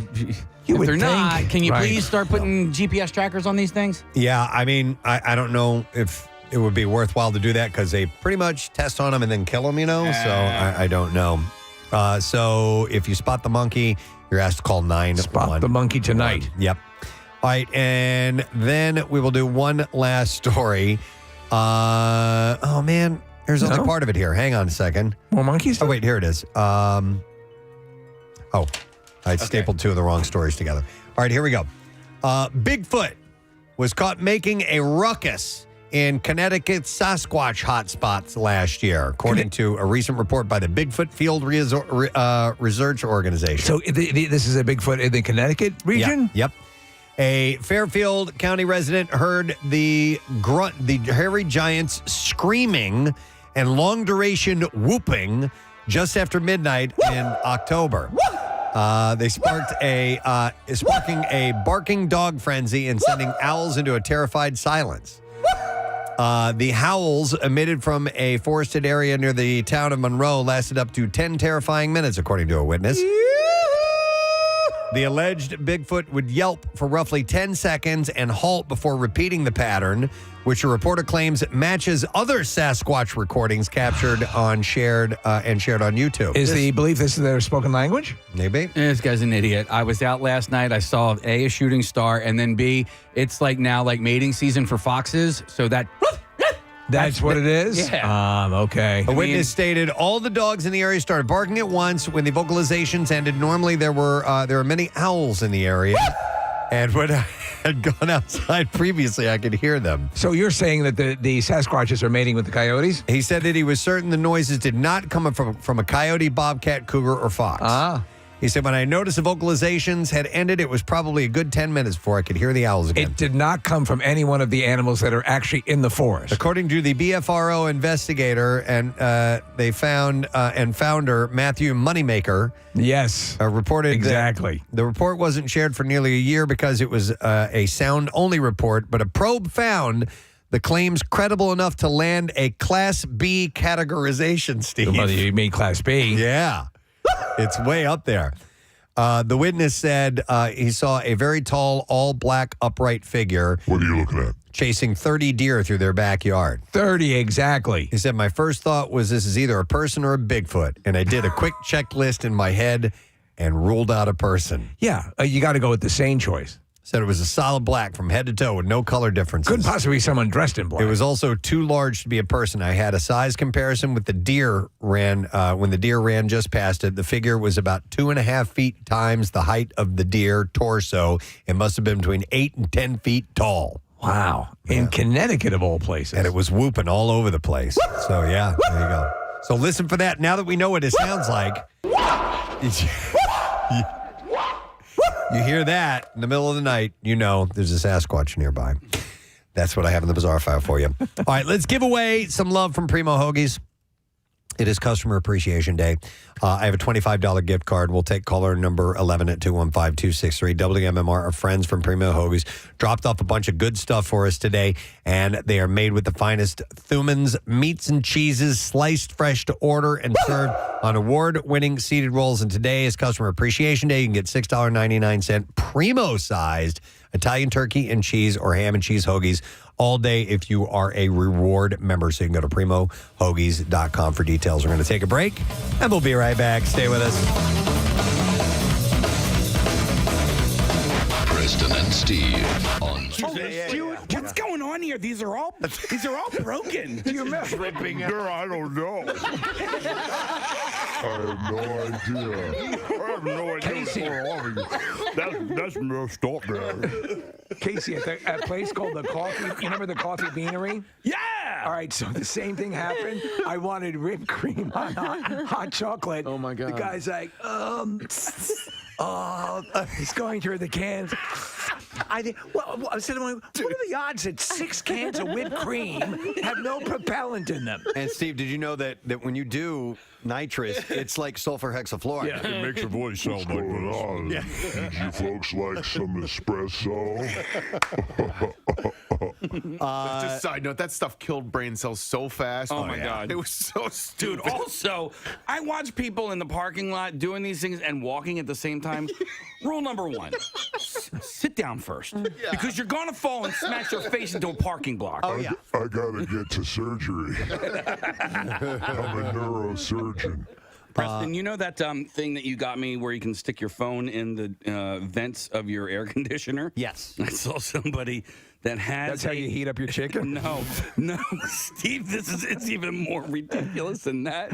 And he listens to the show. I'm not going to out you, but he has one of these things that goes into the vent that you put in air freshener. No barbecue sauce or honey mustard or something like a chicken nugget. He has like a caddy? Get out of here. I swear to God. I like that.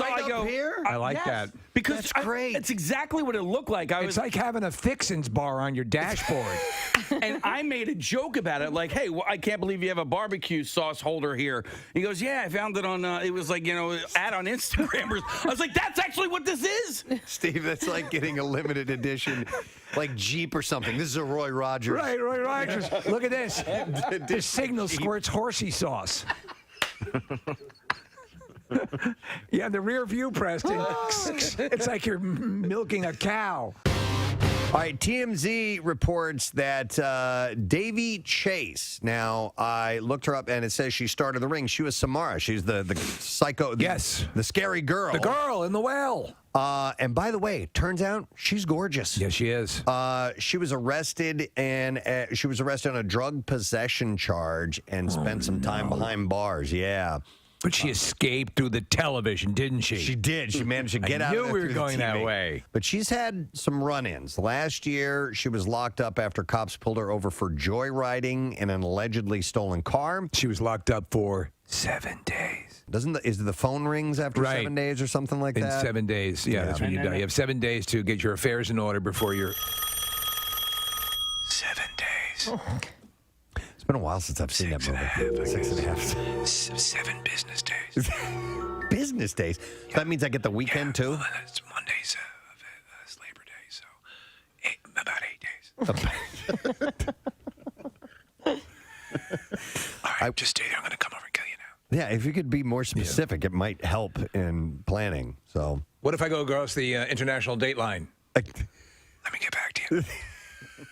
Coming up soon, we'll be addressing Halloween. But Yes. It's a favorite costume for Halloween parties and haunted houses. Which is the one where you go to where they have a girl who really does the full, clicking and the whole body gesticulation. Is that Penhurst? No, it's there's probably one there, but there's one, maybe it's there's one it's the one way out where we always get lost going to. It's in Bucks County. Yeah. I know exactly the one you're talking about. But the girl who does... Fear? Nah. Might be. Valley of Fear. It's out kind of in a woodsy area. It's Grotto of Consternation is the name of it. Hang on. Chrissy is on the line to tell us about that haunted attraction. And it is Valley of Fear, isn't it?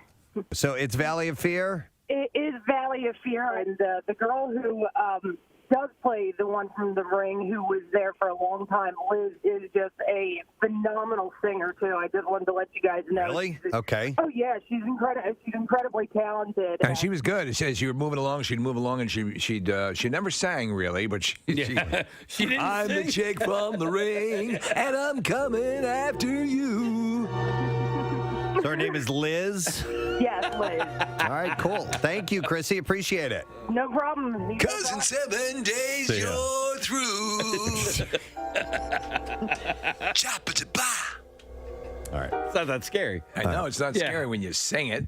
Yeah, right? Wouldn't it be a little less if it were a musical? I live in a well and my life's kind of hell and I'm coming after you. My life's kind of hell. I'm the chick in the well and my life's kind of hell, but I'm a coming after you in 7 days. 7 days. In 7 days. 7 days.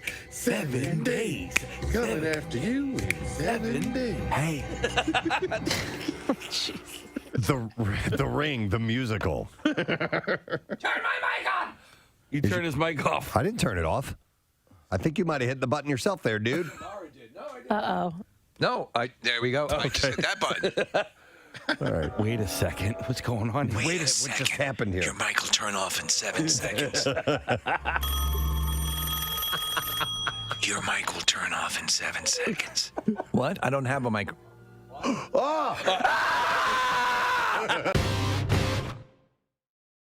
Ewan McGregor is in talks to reprise his role as Obi-Wan Kenobi in a series that centers around his Star Wars character for Disney Plus, according to the Hollywood Reporter. It is Obi-Wan Kenobi, attorney at law. It's a departure. That would be. Yeah.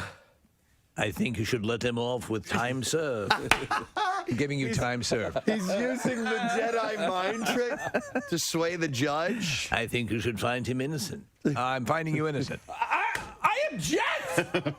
There's no way that's legal. It's totally legal. Oh, my God. I think you need to go to sleep. I got to go to sleep now. That would be... I would watch. Brilliant. Kenobi, I would totally attorney at law. This isn't the evidence you're looking for. Yeah. Even if you're stone cold guilty, give me a call. Yeah, exactly. Those are the commercials. Yeah. Demand Kenobi. Yeah.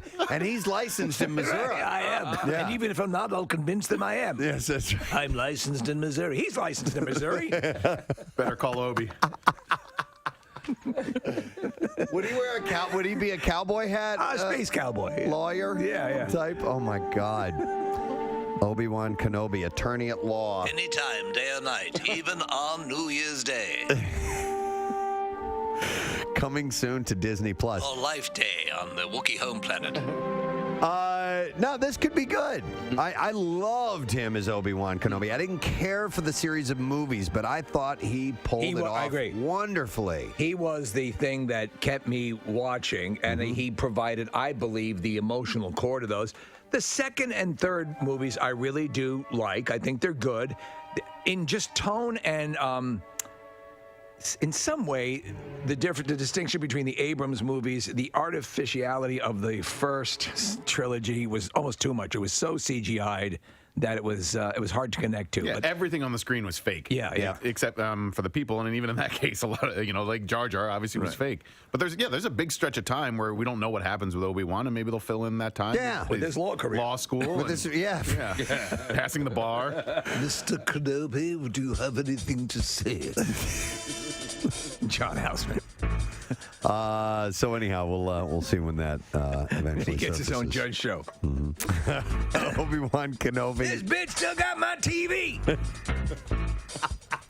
Give the TV back. He's settling these small claims cases. It's like Sam. This bitch still got my TV.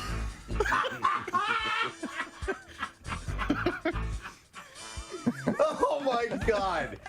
Oh. I suggest you return the TV. Give me the TV.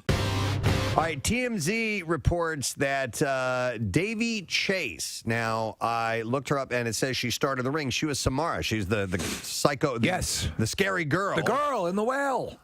And by the way, turns out she's gorgeous. Yes, she is. She was arrested on a drug possession charge and spent some time behind bars. Yeah. But she escaped through the television, didn't she? She did. She managed to get out I of knew there we were through the going that TV. way. But she's had some run-ins. Last year, she was locked up after cops pulled her over for joyriding in an allegedly stolen car. She was locked up for 7 days. Is the phone rings after 7 days or something like In that? 7 days. Yeah, that's when you die. You have 7 days to get your affairs in order before you're... 7 days. It's been a while since I've seen that movie. 6.5. 7 business days. Business days? So that means I get the weekend too? Well, it's Monday's Labor Day, so about 8 days. All right, just stay there. I'm going to come over and kill you now. Yeah, if you could be more specific, it might help in planning. So, what if I go across the international date line? Let me get back to you. Coming up soon, we'll be addressing Halloween. But Yes. it's a favorite costume for Halloween parties and haunted houses. Which is the one where you go to where they have a girl who really does the full, clicking and the whole body gesticulation. Penhurst? No, it's there's probably one there, but there's one, maybe it's one it's the one way out where I know we what always you're get talking lost about. going to. It's in Bucks County. Yeah. I know exactly the one yeah, you're but talking the girl about. who does Fear? Nah. Might be. Valley of Fear. It's out kind of in a woodsy area. It's Grotto of Consternation is the name of it. Hang on. Chrissy is on the line to tell us about that haunted attraction.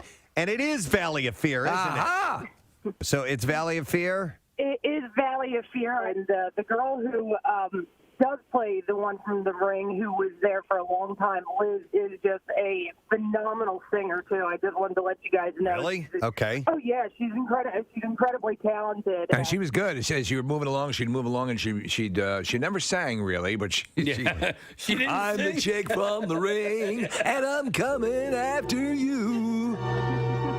So her name is Liz? Yes, Liz. All right, cool. Thank you, Chrissy. Appreciate it. Correction, real quick. A lot of people are chastising me on the text messages for pronouncing a name wrong in Wicked. I don't know Wicked. I didn't see the show. Yeah, it's What am Elphaba. Elphaba? Yeah, you say Alphaba, and I don't correct you because it doesn't matter. Doesn't matter. The Yeah. people that know, and the people that don't know, it doesn't matter. Somebody said Alphaba, Alphaba? but it starts with an E. So it's like short, like almost alphabet, but Alphaba. I always said Alphaba. Maybe I'm saying it wrong. I don't know. Who the hell? Hell. Anyway, doing what I can. But Just a man. Appreciate it. I'm just a man. That's all that I am. All right. So Nick wanted to tell us about something. Oh, sure, yeah. You're on. All right, great. Yeah. Elphaba. We had a heater issue a couple of weeks ago, and I have in our house we have zone heating, right? So there's upstairs heating and downstairs heating, and the upstairs heating was working just fine, and we're in that weird zone right now where you're kind of switching back and forth from air conditioning to heating. So the heating issue wasn't like we got to get this done overnight. So we called our friends at Horizon, and they sent out a guy, and here's the short version of the story. He goes into the basement where our heater and the heating unit is, and he's like, man, something's clogging the pipe that goes to the lower portion of the house, for where the hot air goes. And we're like, oh, it could be any number of things. And our house is about 90 years old. And he unscrews the part of the no. Well, he unscrews the top of the pipe and then the bottom part of the pipe, and he's like, yeah, there's something jammed up in there, and like it could be a dead squirrel or whatever.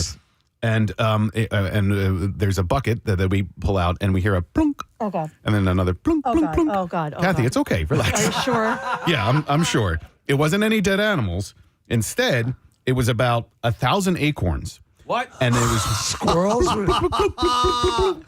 This is a small portion of the number of acorns. So there's a photo up in the studio, and it was almost like we hit the lottery and on a gambling machine and a slot machine, and it was acorn after acorn after acorn. So, Kathy, what had happened was the squirrels were... we don't even have an oak tree in our yard. Right. They were gathering acorns from somewhere, breaking into the house using the outside access pipe and storing them in the heating unit. Oh, That's sort of brilliant. It kind of is. Yeah. We're giving away tickets to see Sarah Silverman with the stupid question, and I saw a clip from her. I follow her on Instagram, and she it's from an old bit of hers, and I forgot what the exact percentages was, but she's like, I have to share this information with you. This is the greatest thing I've ever heard.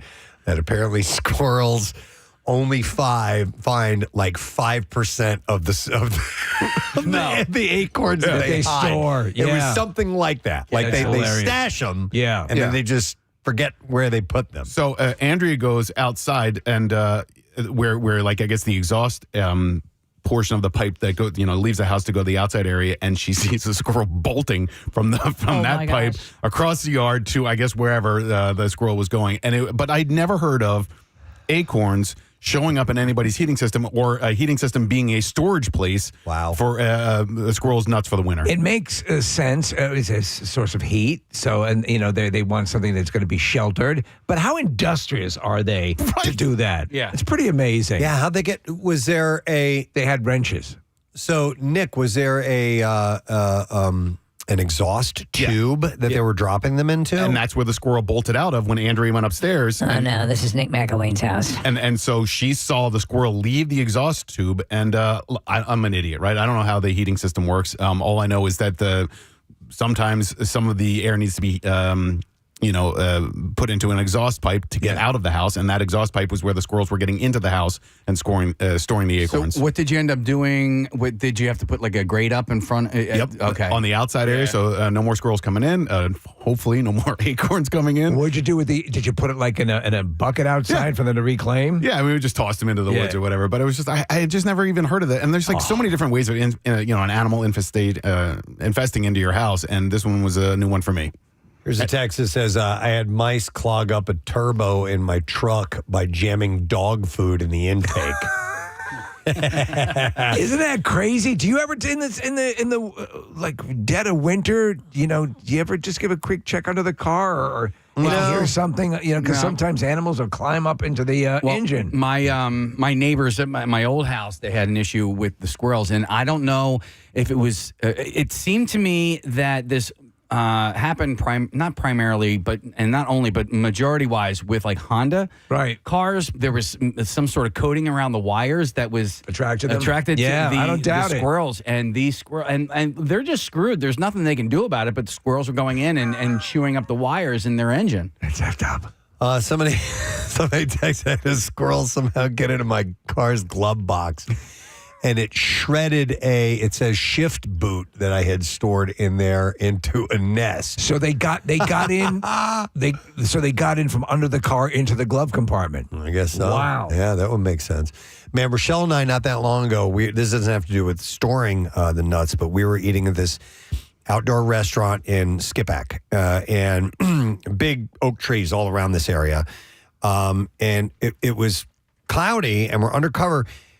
We didn't understand why they had umbrellas on the back porch. And we're sitting here eating, and we keep hearing bing, pong, pew. And it was like boom, bing, bing. It's like every 10 seconds or so.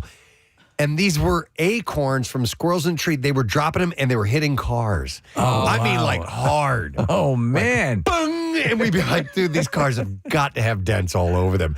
But it was hilarious because every now and then, one would hit a car, and then it would shoot straight across, like through the dining area that we were sitting.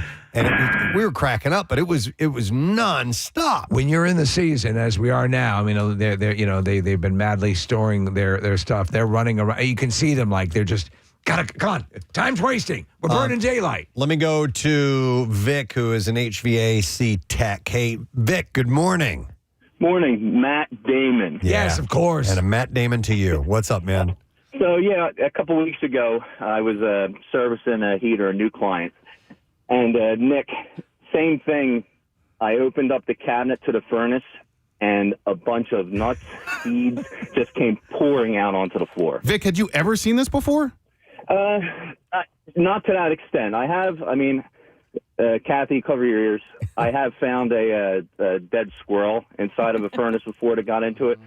But not to this extent. Like, it was, like, I opened up the cabinet, like you said, it was like the jackpot. All nuts just came flooding out. It's like a squirrel casino, right? Yeah, it was like a jackpot. What I had to do was I actually just went back there last week, and it was her the PVC intake, so the fresh air intake for her heater. That's it. I got some chicken wire and wrapped it around it, and then put the cover back on to keep it from getting it back. Because once they find it, the other ones are just going to keep finding it, and they're just going to keep coming back and coming back and coming back. It's going to be the same issue all over again. I love the idea, though, Preston, or at least it amuses me that they lose most of the acorns that they're storing. Yeah, somebody texted in and said they don't find 75% of the nuts. What the hell? Where was I? I'm trying to remember. There was a creek.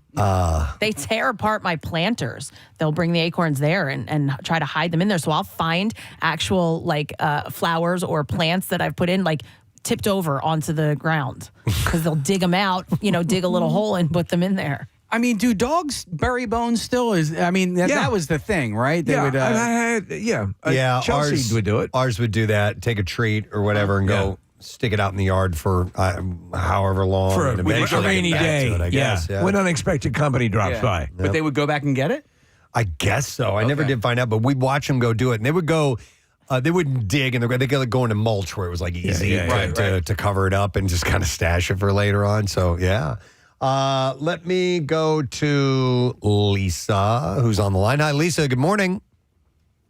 Oh, hey, Preston. How you doing? Great. What's up, Lisa?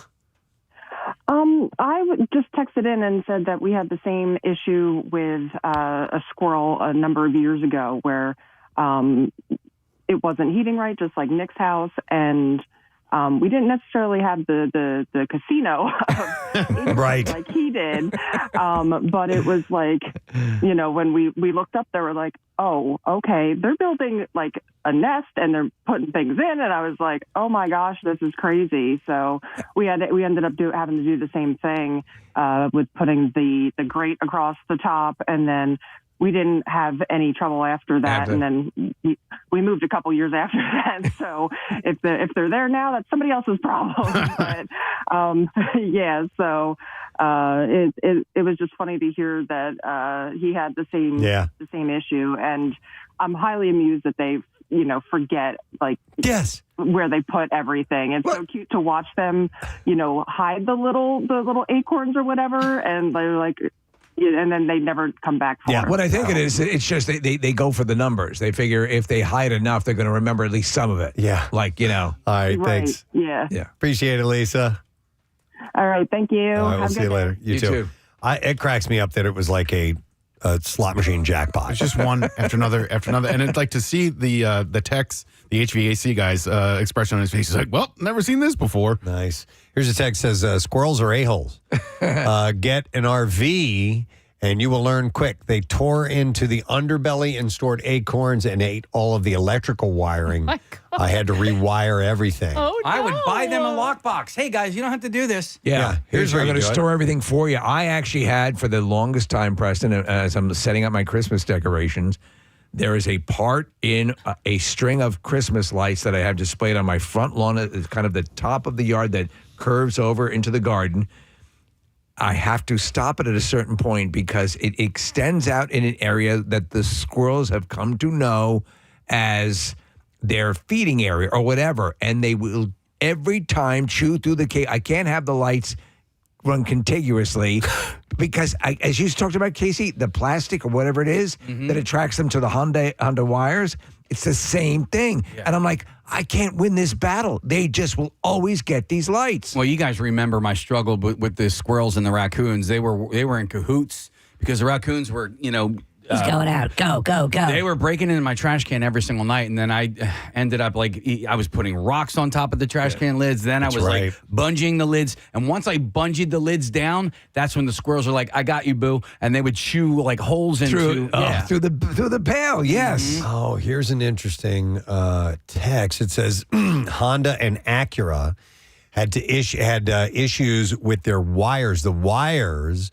are coated with peanut oil or something similar, and they have rodent tape to cover wire harnesses to deter rodents.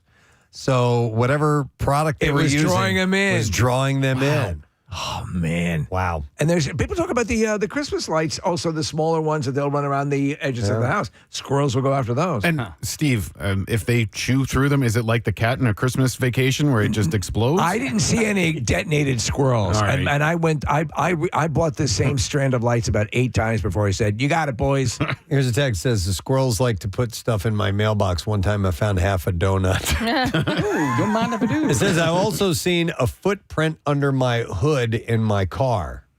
So I guess he looked in the engine compartment and he saw a squirrel footprint. We just had the inside story of about the squirrel that put the needle in that Taiwanese woman. in her vagina. Yeah. I didn't even know that was a squirrel. I must have missed that part of the story. Let's see. Let me go to, what is this? Huh?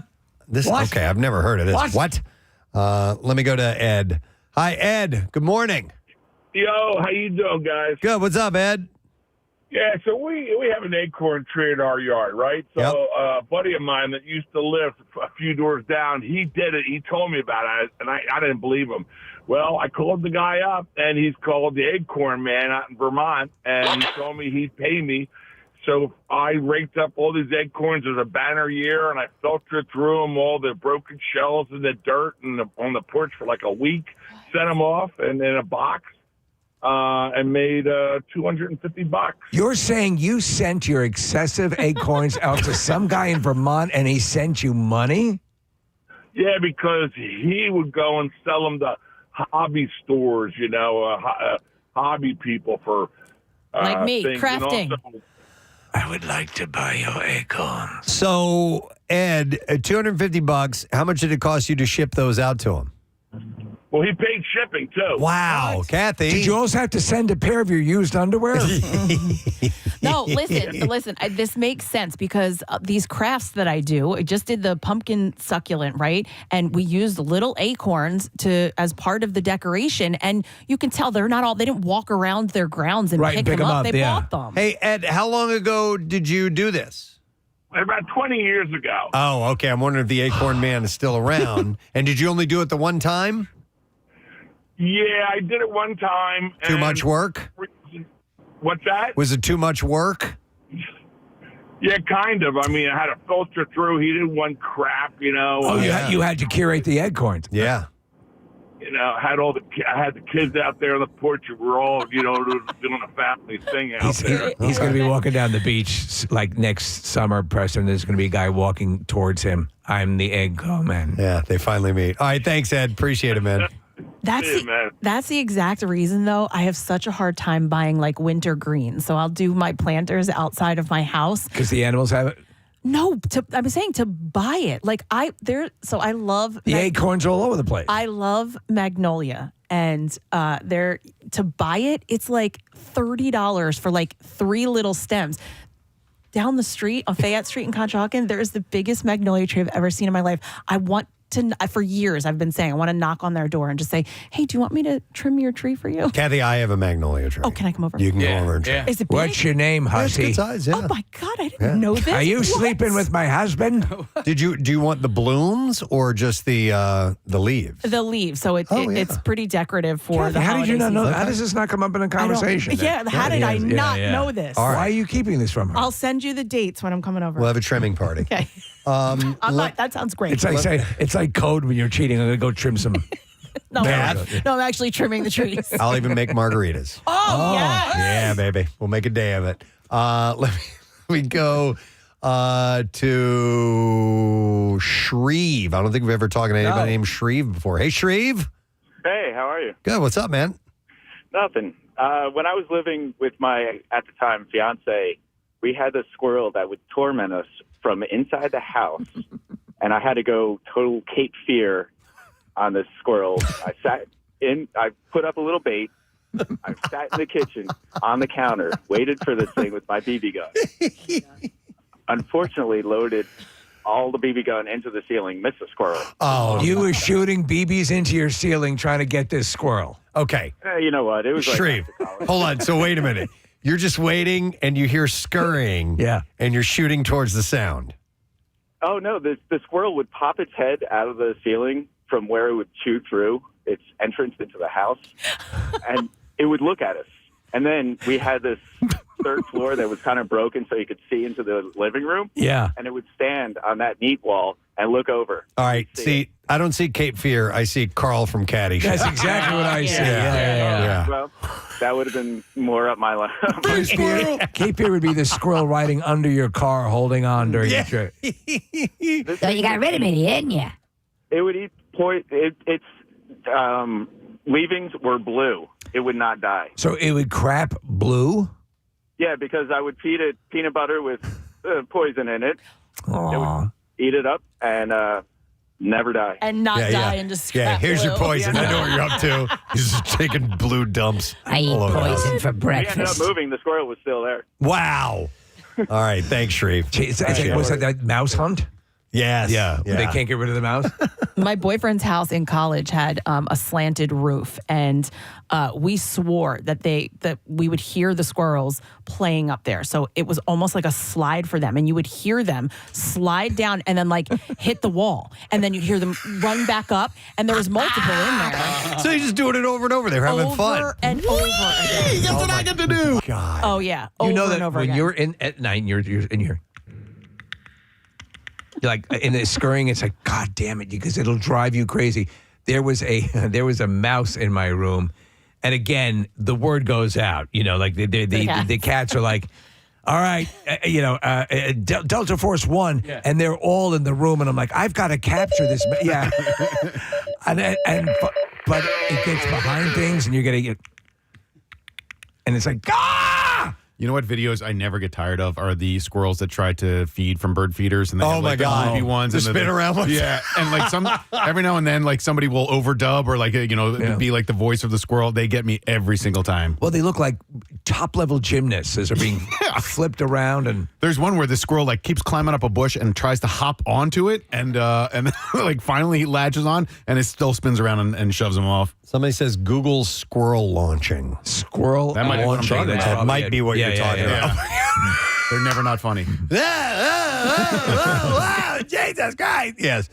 I do love these videos. They are so persistent. Did you see the one where the bear cub is crawling across the tree branch to get to the suspended squirrel feeder, or the bird feeder? The bird food apparently is beloved by all of nature. Squirrels, bears, it doesn't matter. Hang on. Glenn was one of our texters. I'm going to go to him. Hey, Glenn, you're on the air, bud. Good morning.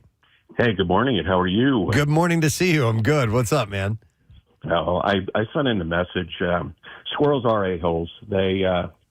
We were on our way to Italy, and the night before, we had a 4 a.m. flight. The night before, I discovered in my RV a scurrying going in the underbelly of the RV. And I'm like, well, I can't tear this thing apart now. So I decided I had rat poison. I put rat poison around each of the legs of the RV, hoping at least I'll kill these bastards. And we're gone for 2 weeks. While we're gone, on our neighborhood Facebook page, someone declares that their beloved cat is gone. Gone.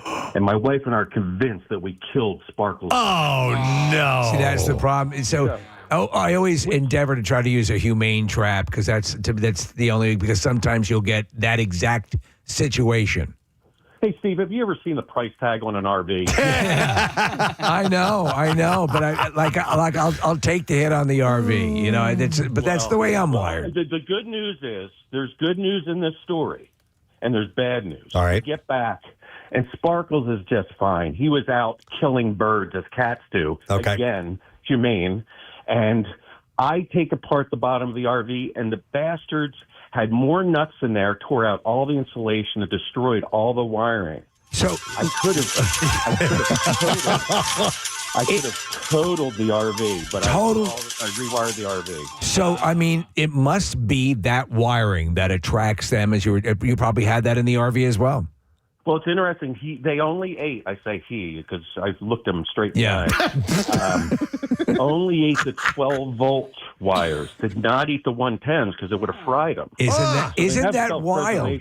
Dude, smart enough has to know. Be. They have to be geniuses to know what would cause a squirrel to not go for the high tension wire. It has to be. They're smarter than we believe. They know. Yeah, They've read the schematics. The manual. No, don't bite that. Yeah, there was an electrical 101 book in there that I. Wow. All right. Thanks, Glenn. Appreciate it. You imagine the squirrels going up against like in front of a tripwire. No, stop. Yeah, right. As they're about to step on a it's rigged. on a landmine.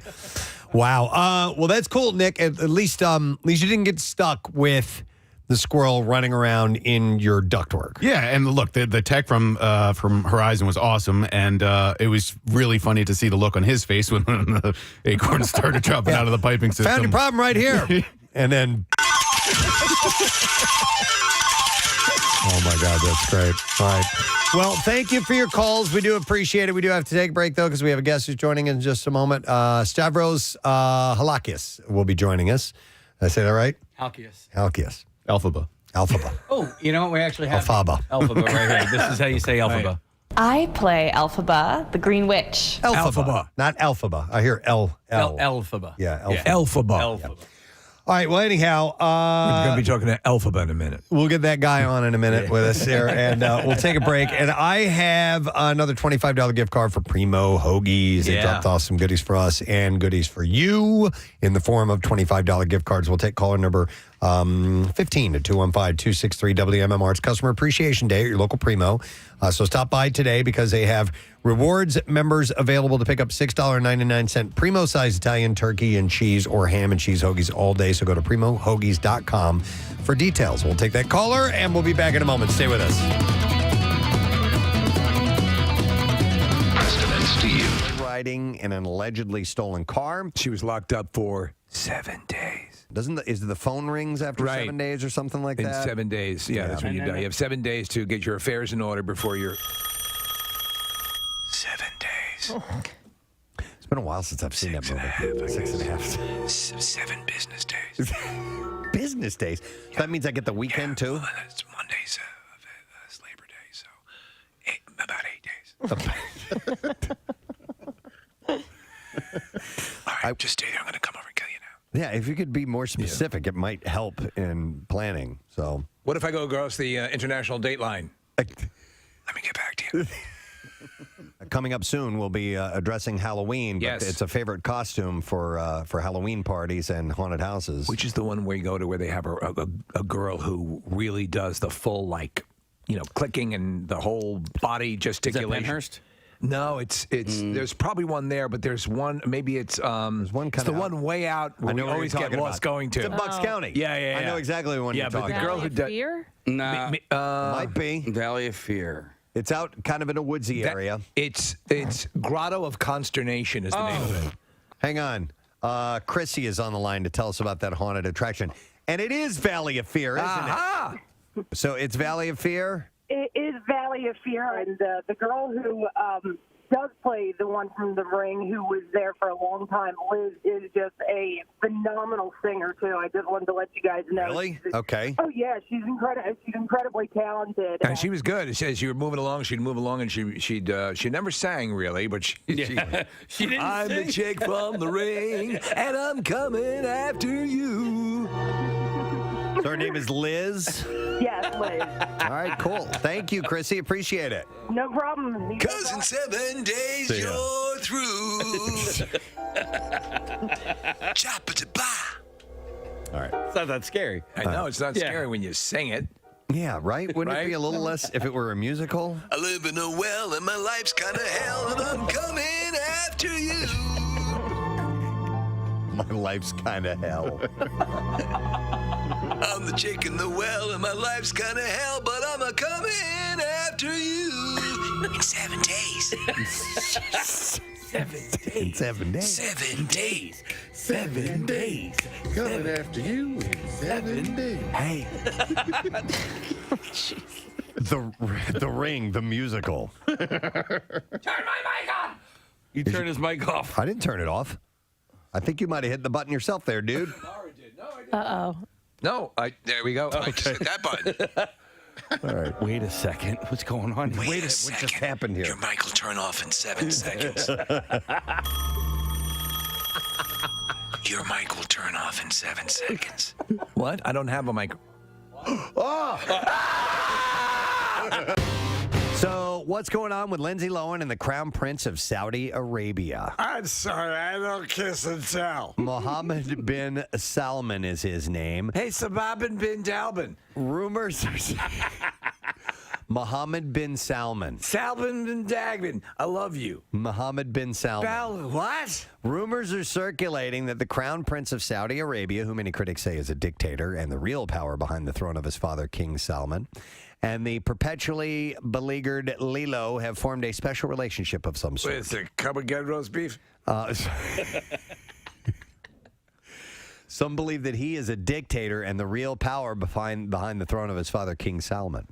So sources spill that he flies her around on his jets and showers her with presents, even gifting her with a credit card. Oh, it's a Discover card. It pays you for every purchase. A rep denies the claim. What's in your wallet? What's in your wallet? But sources insist that Lindsay, who has been based partly in Dubai for a few years, is regularly courted by Middle Eastern dignitaries. I love dictators. In Saudi culture of late. And Kim Jong-un, this is Lindsay.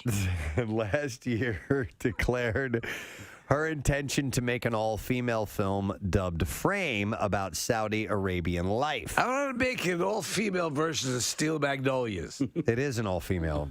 It's already. God damn it.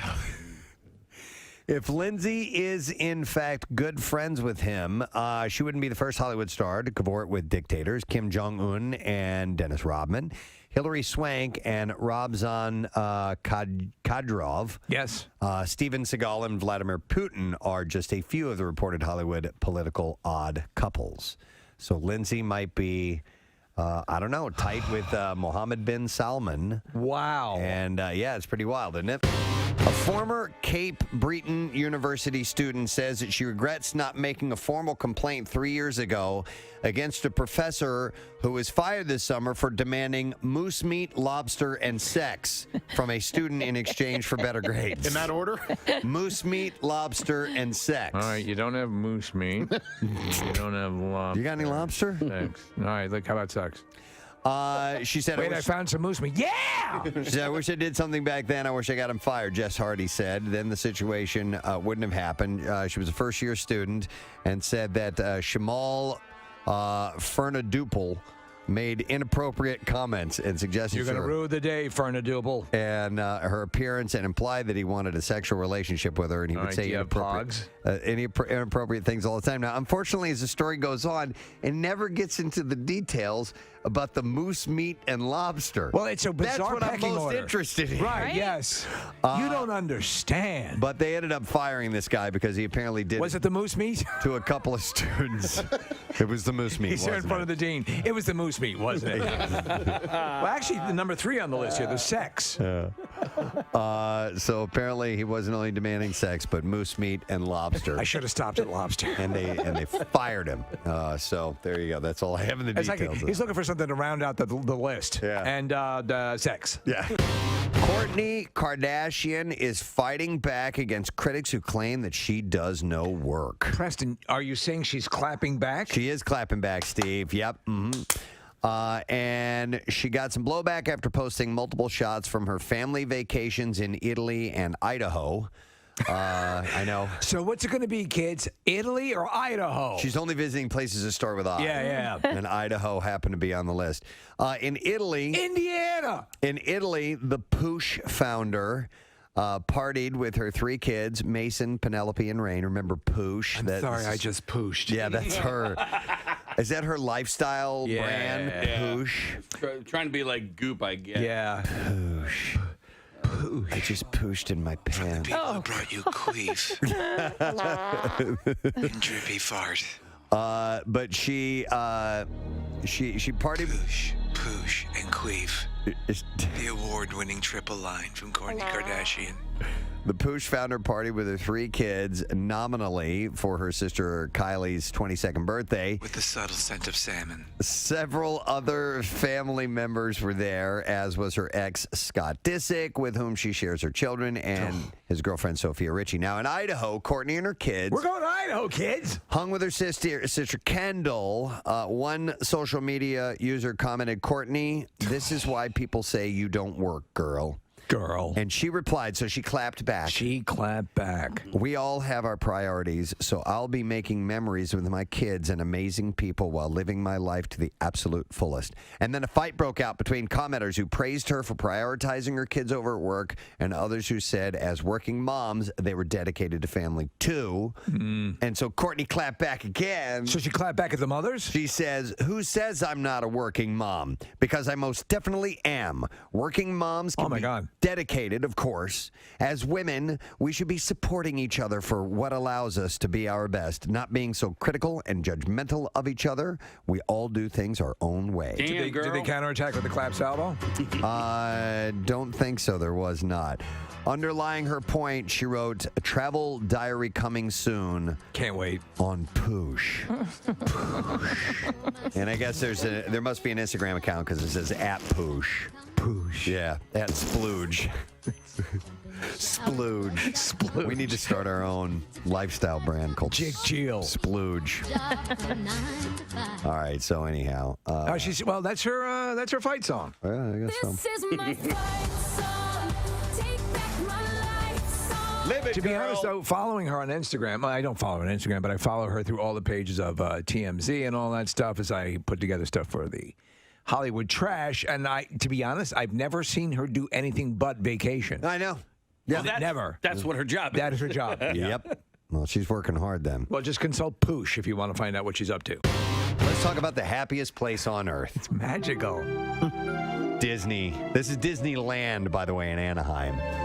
And there's a viral video, yes, that is making the rounds of a couple of families beating the ever-loving piss out of each other for about 4 minutes before they finally go their separate ways. That's a long fight. It is a long fight. Is someone in a wheelchair? It's in Toontown, by the way. There was somebody on a mobility scooter. Okay, all right. Kathy, but the fight happens. They start to split up. Then it sparks back up again. Then they kind of split up. Then it keeps going on and on. I mean, and it's like the Andy Kaufman used to do the intergender wrestling. Yeah. They're brawling. Doesn't matter. The dude's beating on the woman. Oh my God! Wait, so that's okay. I'm just seeing this for the first time. The guy fists are flying. punches the woman. Yeah. Oh, and there's a couple of women beating up. It's just a mess. Where's security? Not that it's an excuse, but it kicks off. They're having words, and the woman just spits right in this guy's face, and then he slugs her. But I can't figure out who's on whose side. Neither can I. It's like I'm like, oh, he's hitting her now. I thought she was with him, and it's just who the hell knows what's going on. And then the woman in the mobility scooter gets up as if she can walk. Yeah. It's a miracle. This stupid fight between these imbeciles has caused a miracle. You know what? And there's a moment in this video where the whoever is filming this video, by the way, is laughing the whole time. She's not with them because obviously she would be getting in the middle of this. And she's up close. But there's an older woman who gets knocked down to the ground on her back, and you hear the woman filming just laughing her ass off. And I'm like, and you can hear children crying in the background. Oh my God. There's a little kid walking around, and it's obviously this is there. I will freely admit, I chuckled a few times, but the really tragic part of this here is this little kid is watching these adults do this and walking around with his hands up like, what's going on? Yeah. Even a kid can't figure it out. And he taps, I guess, who is his mother. Like, hello, I'm here. Obviously he needs attention. He's upset too. And all the while in the background, you have the delightfully colored Toontown. Oh my God. Happy place. Listen, I understand that things can go awry anywhere, and somebody can have a bad day, and something can trigger. But if you can have the presence of mind to be aware of where you are, right then and there, you're in Disneyland, the happiest place on earth. Come on, look around you, see where you are. Shut up. But some people are just Some people are just a-holes. It just kills me in this one because there was another one, Preston. I forget it was at like a kids park. It was like an amusement park. It very well may have been Disney World. And this one's great because the woman in the mobility scooter in that one, Kathy, she doesn't get up, but she starts using her mobility scooter to join the fight. She's backing up and ramming the brawling people. So apparently, this one, they're all in the same family. They're all related. What? Yeah. What? So this is an ongoing investigation. No arrests have been made, but there was infighting that had begun outside of the park, and the fight just continued inside the park. No arrests. They all knew each other. Ridiculous. Well, not yet, anyway. Case they said the investigation's ongoing. But After they viewed the video, now they're looking at potentially. Because then that guy goes on. I saw it all. It was a mess. But then the guy goes on to slap another woman and take her to the ground. Kathy, he doesn't just slap her. I mean, and this is horrifying, but he gives her a haymaker. Just some unwritten rules, right? Like protocol. Yeah, protocol. and You all that don't sort of fire on someone else's bitch. No, you don't. Not in Toontown. Not in Toontown, man. You take that to Epcot. I think, Casey, of your story at the 4th of July parade all the time. That's exactly what I was thinking. And the bending down and addressing them as a father to kids who needed to be addressed by their father. But like you get in that mentality sometimes, and this is a place where that can happen. You can have an Independence Day from life. Oh, I totally understand. I'm gonna make you independent of your life. But on the outside, everybody else. Hey, oh what my a good dad. Oh, you were. Oh, you poor thing. You're so upset. You better stop crying right now. Don't cry. Don't even let him know you're in pain. A former Cape Breton University student says that she regrets not making a formal complaint 3 years ago against a professor who was fired this summer for demanding moose meat, lobster, and sex from a student in exchange for better grades. In that order? Moose meat, lobster, and sex. All right, you don't have moose meat. You don't have lobster. You got any lobster? Thanks. All right, look, how about sex? She said, Wait, I found some moose meat. Yeah! She said, I wish I did something back then. I wish I got him fired, Jess Hardy said. Then the situation wouldn't have happened. She was a first-year student and said that Shamal Fernaduple made inappropriate. You, Kathy. Just had a note that is handed to me. It says we are not having Stavros Halkias on. Well, to be honest, you dodged a bullet on the name then. I just got it right. I just got it right. Just got it nailed. Just committed to memory. I don't know. He's doing something with Netflix, and his filming everything just changed. Oh, that's a shame. So changed everything for this week. I'll let you know what changes and what happens as soon as I find out. To be honest, I think some chocolate chip cookies would take care of it. That might take care Send of them it. on over. I guess so. All right. Well, we pivot. It's what we do. I mean, like literally, as Kathy was wrapping up her traffic, the note was handed to me. So we were all prepped, ready to talk to him. Now we got to do something else. I think we haven't really gone as in depth as we could have on acorns. You think we could go a little bit deeper on that? No. We could do Survey Says if you want. I think Survey Says is a perennial, and we change lives with that. And we do. Every day. Every day. Every time we do it. And we don't do it every day. I mean, No, every day, everything we do changes lives. we only do it when we have guests cancel on us. All right. Surveys according to the survey takers. There are many of them. Yes. And again, the preface of this is great. We get these surveys sent to us that are often horrible, as suggested show prep. But I have to say lately, Preston, you've been curating some pretty good surveys. Thank you. I appreciate that. Well, according to the World Health Organization, they have come up with an ideal indoor temperature. For men or for women? Because it's different. Yes. Just for people, humans in general. And in every season, or I guess. Okay. Turn. There is a season. Yeah. So what do you guys think about 64.4 degrees? That's Too cold. ridiculous. That's freezing cold. Freezing. I agree. For me, the 70. Yeah, 72 for me. Yeah. 71, Wait, I think. so that's the number? 64.4 degrees. 64. What? Now, mind you, I can go. I'm Mr. Winter Shorts guy. I'm fine out. And inside, though, that is a bit nippy. That's freezing. Yeah. Yeah. It's very nippy. Yeah. I agree. If you were to come down in the morning and it was 64 degrees in the house, you'd think, oh, what the hell happened to the heater? Can I? All right. So there's a follow-up to this, and then we'll go to what you have to say, probably Casey. acorns. But so even though that's cold, that's according to the World Health Organization. But in the survey of 2,000 people, now these were Britons, They came to a more reasonable home temperature of 67.1 degrees. That's still too cold That's for me. still chilly. I think, listen, outside, fine. In the sun, fine. You're sitting on your couch? No. Yeah, agreed. If you're outside, Yeah. it's a 67 degree day. Fine. That's a comfy day. Yeah. Not inside. I mean, listen. In the summertime, I like for it to be below 70, and in the winter, fall time, I like it to be above 70. So like 71 is perfect for right now. But my question is, like, let's say you're in the car, right? An automobile. And you have your temperature set to, let's say, 70 degrees. Why is that different, a different 70 degrees when the air conditioning's on and when the air conditioning's Well, off? that's what I was going to say about the house. Why Yeah. are we comfortable outside at 64 degrees, The but we're sun. freezing in the house? A lot of times you have the direct sun on you, He's which right. is a difference. Radiated heat. Yep. Yeah. It's a little bit different. You feel it on your skin, Yeah. but not in the air. It's kind of hard to wrap your mind around that. By the but way, that's kind of the way it works. People think like a lot of times that auto setting on your car thermostat is just for like the you can leave that on. Pick the temperature you want it to be at, and it will get the car to that temperature. No. Oh, can you explain that to my wife, please? No, Can you please explain it to Rochelle, because we have two choices. Right.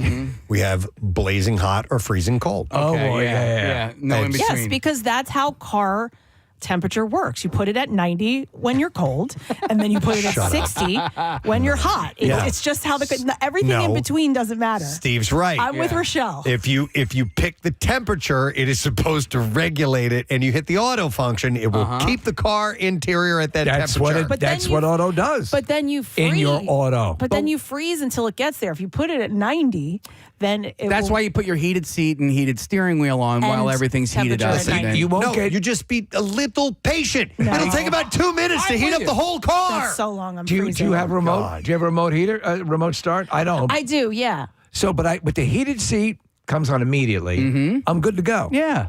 But why is the air conditioning 70 colder than regular 70? I don't know. Well, wait a minute. Are you talking about outside? No, inside. Okay, when I you're don't know. in your car. So Nick just had an acorn issue. Let's listen to what it is. Nick's dying to get in here. No, I mean, it's quite literally different for men and for women. And I saw No, this it is. study over the weekend where, and Marissa and I were talking about this off air yesterday. If it's an all women's conference, for example, the air conditioning setting is at like 72 degrees. If men are in charge, it's like 68 degrees. Men regulate their body heat differently than women do. And so, Kathy, you often have a blanket, especially in the wintertime when you're in here. I actually think it's warm in the studio today. And you guys walk outside into the green room. It's cooler outside of our studio today, outside of the studio, than it is inside of the studio. But that's not always consistent either. I know this is a little bit different because the Sixers, and they're obviously playing a sport and they're sweating and all of that. But when Iverson used to play and he would walk into the building, he liked it so cold. So on days that he walked in and it wasn't at what he needed, they would literally bump down the temperature because he requested it to be colder. Another example of that is Letterman's studio in New York City, where Colbert films now. That was always consistently cold, and it was in part because Dave liked it cold, but also because the TV lights heated up the entire studio. Yeah. But yeah, Mr. Freeze. And they also say, Nick, when it comes to TV studios, it keeps the audience a little more awake and aware when it's colder and a little more responsive. Claire, as do you, sleep in a separate room from your wife, and I will have my room in the, almost always it's around 70 degrees, 69, 70 degrees, which they say, by the way, and I don't know if the survey goes into this, the perfect temperature for the human being, and Nick, there might be a difference between male and female, is 68 degrees for the perfect night's sleep. When we're experts, we're sleep number bed owners. That's right. 68 degrees. Yeah. So according to this, though, 67.1 is what people agreed in the survey. Yeah, 64 is kind of loony. It's too cold. To me, it's a comfortable temperature, but not inside. Hang on, though. Dumb bastard. I have Joe who wants to talk about his home temperature. Hi, Joe. Good morning. Morning, guys. How are you? Good. What's up, buddy? My heat never goes above 66. Never goes above 66. Let me ask you, do you get like a lot of sun coming into your house during the day? Nah, with the four of us, we just hate the heat. We don't like our house gets so hot with the heat on, and the four of us. All right, quick question. Are you all We lost him. He's gone. blue-hued, and do you have a gun that shoots ice? what if he had women living in his house? He said 4 people, but yeah, they could be a heat miser. it's all 4 dudes. I don't know. Thought this was interesting. Results of a survey. Survey says, How often will you reach for a blanket? I go often. You mean when I'm sleeping? Or just sitting on the couch? Occasionally. Okay. More so in the morning, I think, if it's on the weekend. Right. And I'm just kind of hanging out and having a cup of coffee. I'm like, in the morning, I'm just going to do my crossword puzzle, and then it's off to crochet. Well, now you can do the morning fireplace that Casey was talking about. Remember? No. He thought like It's a euphemism for sex. No, he thought you would like go outside. Was it outside or inside, Case? I don't remember. Oh, okay. No. But it's you're likes where you're striking going. a memory. But finish what you were saying. And You had. I thought it was outside. You had said Preston's house the outside was so nice, and did he go out in the morning with like a cup of coffee and sit and sit at the fire? Sit at the fire, and he was like, "No." Oh my God, Kathy's really into me. No, that Steve. That doesn't have anything to do with it. All right, I do have another survey, and this one is how Americans feel about holiday gatherings this year. It was a survey of 2,000 U.S. adults and looks at their winter social calendars. And they found that people feel good about the slower pace of this year's holiday season. Only 36% wish that they were attending more gatherings this year, compared to 62% who wished that they were going to more gatherings this year. Slower paced. The Christmas trees were in the stores in September before the kids went back to school. I'm wondering what they mean the hell by are they that. talking about? What I'm thinking, there is just I think coming out of COVID and everything, and people getting back with families and so on and so forth, and pacing themselves a little bit better, that might mean, for us, I feel more of a rush because, and Kathy, I know you're the same way, I like to sup up every bit of the holidays. So my stuff is going out this weekend for Christmas. I won't turn it on, but I'll start to get it set up. And we're losing a week at the beginning of December because of the camp out, which is obviously a good reason to lose the week. But you gotta have your stuff up I feel a little bit prior. more rushed. Yeah. I was trying to convince my wife to do a trip away for Christmas this year. And you stay here? She goes to wherever she wants, and I will pay for it. No, that would be our trip for one another. Yeah. Be our present for one another is a trip away. I've done it once. It was the greatest Christmas. Dude, I've been pulling for that for years. It was so much fun. And I'm finally starting to get a little bit of wiggle room. Can I suggest something? Of maybe an idea of going somewhere warm. Yes. For Christmas, right? Why don't you and Nick take these? Yeah. All right, we'll leave our wives at home. You and me, buddy. That's actually a great Actually, idea. Kathy can come if we bring margaritas. And you know what's going to happen? You're going to be sitting on the couch next to each other with a blanket on. And, oh my God, I love Nick. What can I get for you, Frank? Christmas is such a huge gathering for my family that, going away around this time, or especially on Christmas Day, it was like a no-no. But now my brother's family, they're going to Italy and Switzerland, and they'll be there on Christmas Day and Christmas morning. And I was like, okay, this opens the door for the rest of us. Did that cause any type of rift? No. So somebody just had to pull the trigger and do Somebody it. just had to pull the trigger and go. It's simple. They're not the ones that they're the determining factor. Like if they're going away, we can all go away. Kind of, they are, because we'll go. They've turned the key. Yeah, we'll go to their house on Christmas night. You know what I mean? Or sometimes they'll all come to our house. And then my other brother moved. He's in New Hampshire now, and Santa Claus comes to New Hampshire. Well, that's where Jesus was born. Yeah, that's where Jesus was born. So he's staying there. So we're going to be really limited, and that's why we're like, let's just go away somewhere.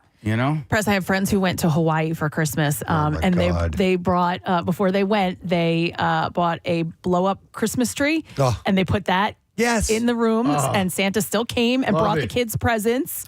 Let me under ask the you blow-up something. Christmas tree. On a feasible economical way of traveling, is that the worst time to travel for? You got to leave before Christmas. When we were pricing things out, if you were going to leave on Christmas or the day after Christmas, the prices go up. It's ridiculous. Yeah, because people want to spend the holiday local, and then go on that trip. If you sacrifice that day, you can even do it a couple days. It depends on how old your kids are, right? But anyway, you can do a couple days earlier the home thing, and then go on that vacation, and you can save yourself a bunch. Well, you talk about the kids.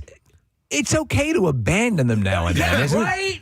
Casey, when we did the trip away, we actually flew on Christmas because the flights were cheaper that day. Yeah. So maybe it depends. Maybe people don't want to get on the plane that day. I don't know. But we flew on Christmas itself, and we went to Mexico, and it was awesome. Do you know it's always been a dream? And so I am the staunchest defender of staying Currier and Ives Christmas, home family, the whole damn deal. Now we get together with the family the week after New Year's. So everyone's free of having to worry about that. They're not scrambling for gifts.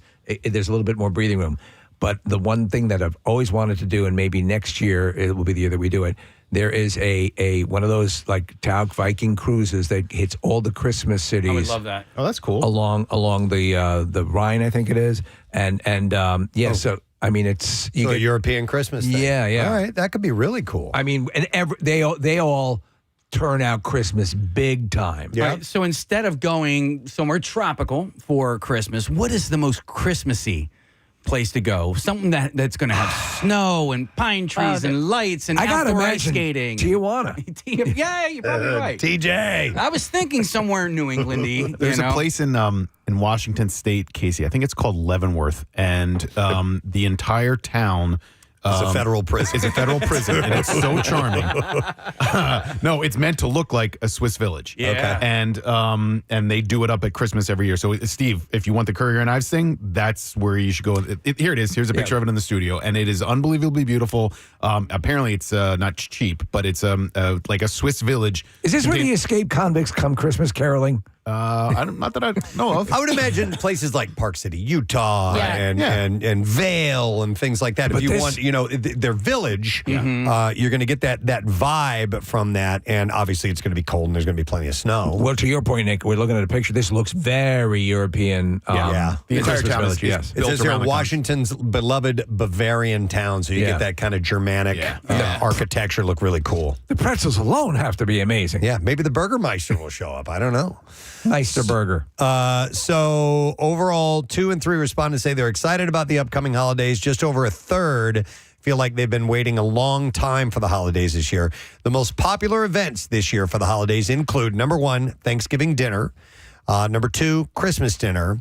Then you have Christmas parties, while fewer people will be going to New Year's parties and Friendsgiving dinners. Oh, I'm doing a Friendsgiving this week. Are you? Yeah, on Friday night at a vegan restaurant. Wow. Yeah, I've never been to this place, but I'm looking forward to it. Excellent. All right, so those are holidays, and survey says. We got another one here. Here are some random surveys from a poll from MSN. So these are just random things. We'll start with this. They have to do with the bathroom and pooping and stuff around the house. Well, we'll start with this. When it comes to the toilet seat, do you keep yours up or down? Down.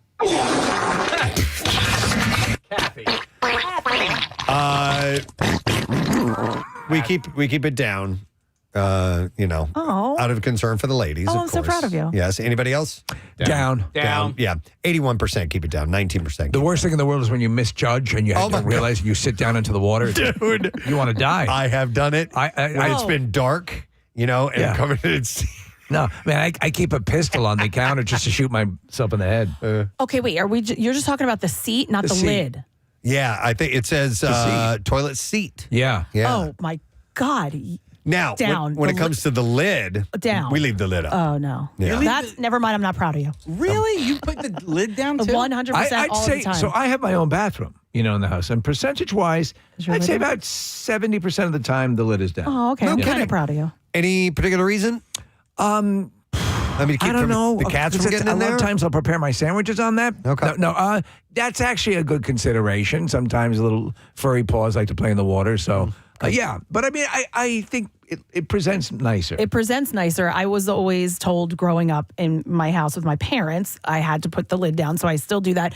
But my cats they will get inside and hang out together in there if I don't close the In the lid. toilet. In the toilet. In the water, they In don't the- mind being wet?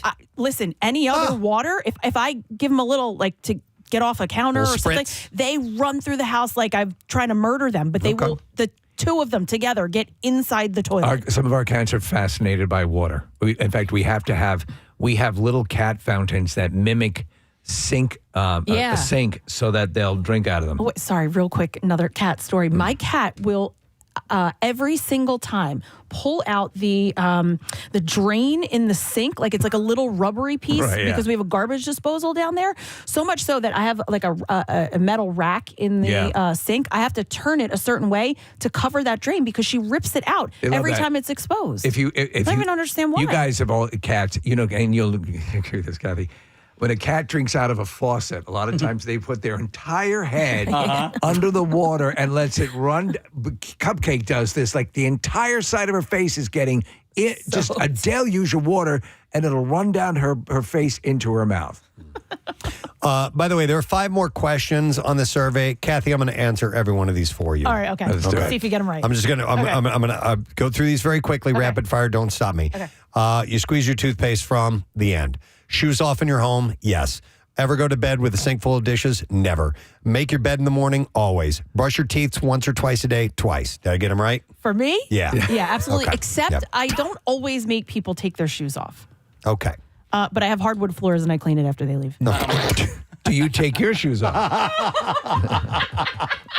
I do, Steve. You take your shoes off? I Like don't. the second they leave, Kathy has got the Swiffer. She's got the vacuum cleaner. Are your all of shoes it. off immediately when you go home? Not immediately, but here's the deal. I feel more comfortable with them off. I walk around in socks most of Okay. the time in my house, but I'm not like, at the door, take them off now so I don't track this stuff around the house. I don't feel that way at all about it. I leave them on, and I will use stilts when I'm inside. Okay. That Just way so you're I feel not like a giant. Yeah. No, you know my thing. I feel more.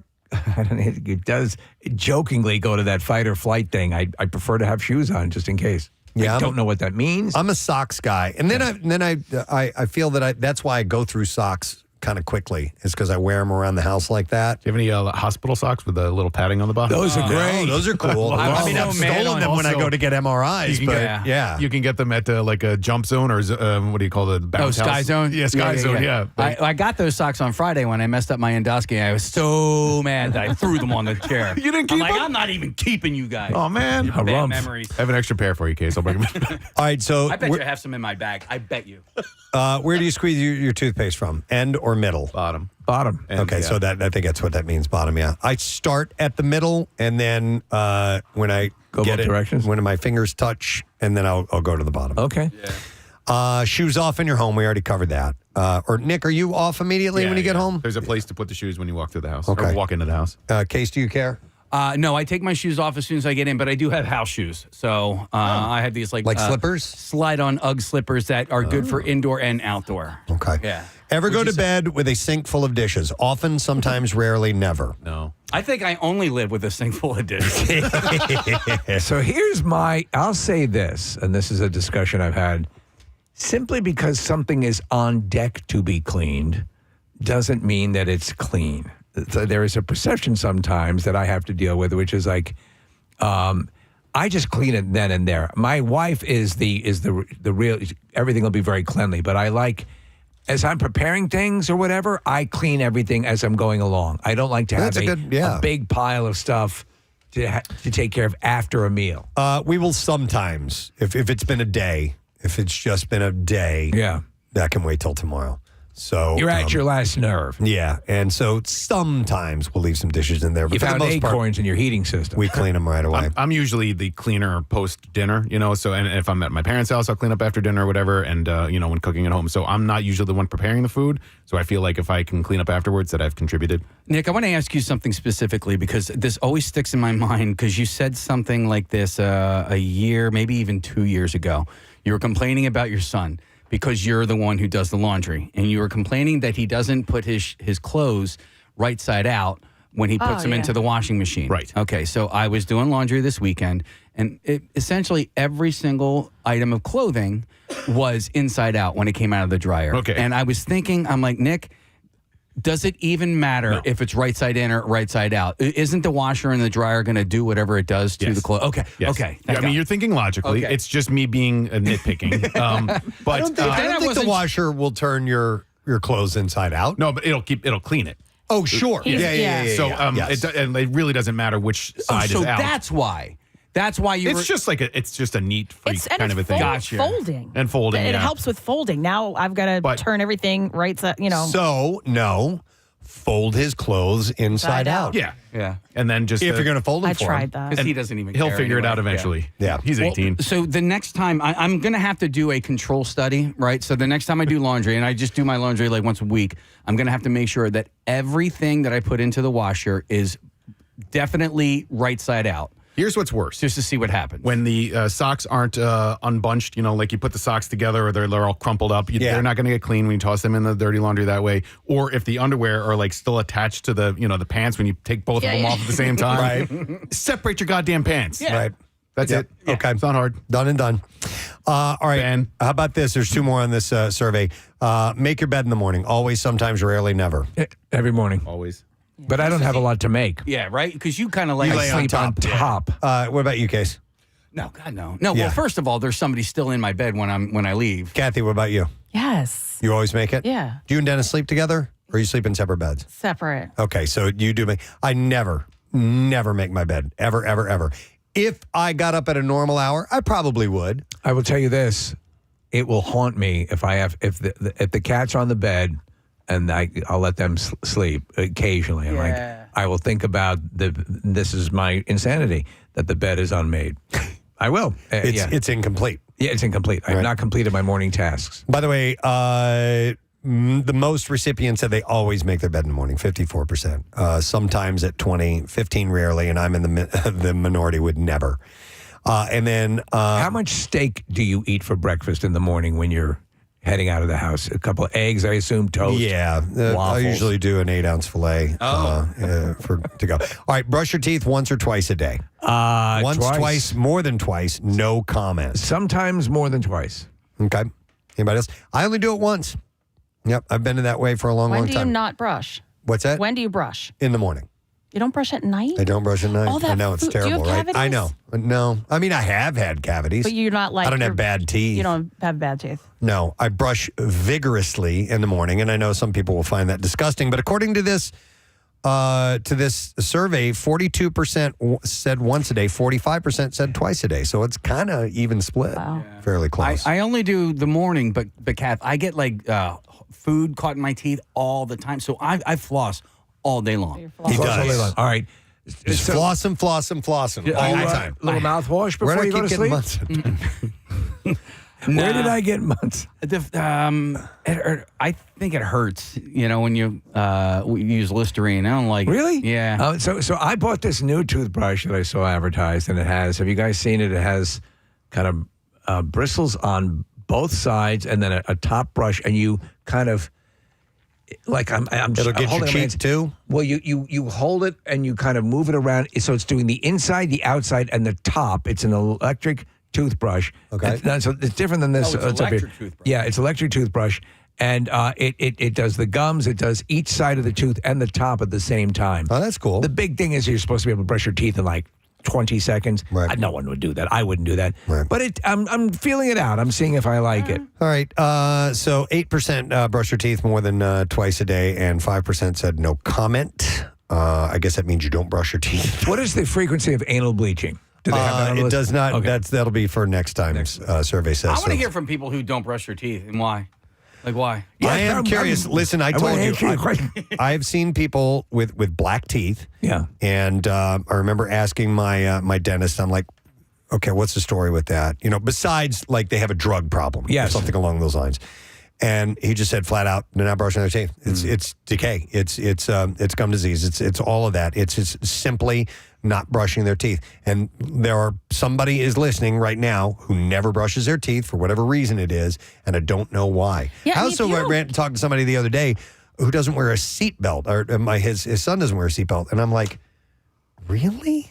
Yeah. I'm like, so there's kind of these basic things that we don't even think twice about. Yeah. There's some people that To each just, his own. for whatever reason, don't Some people do brush it. their teeth without a seatbelt. That's what happens. Well, and after all the research that shows Yeah, you What- need to do this. you need to do this, yeah. I don't know. All right, next survey. All right, that was kind of throwaway. Let's talk to something a little more Impactful? substantive. A survey of 2,000 U.S. adults.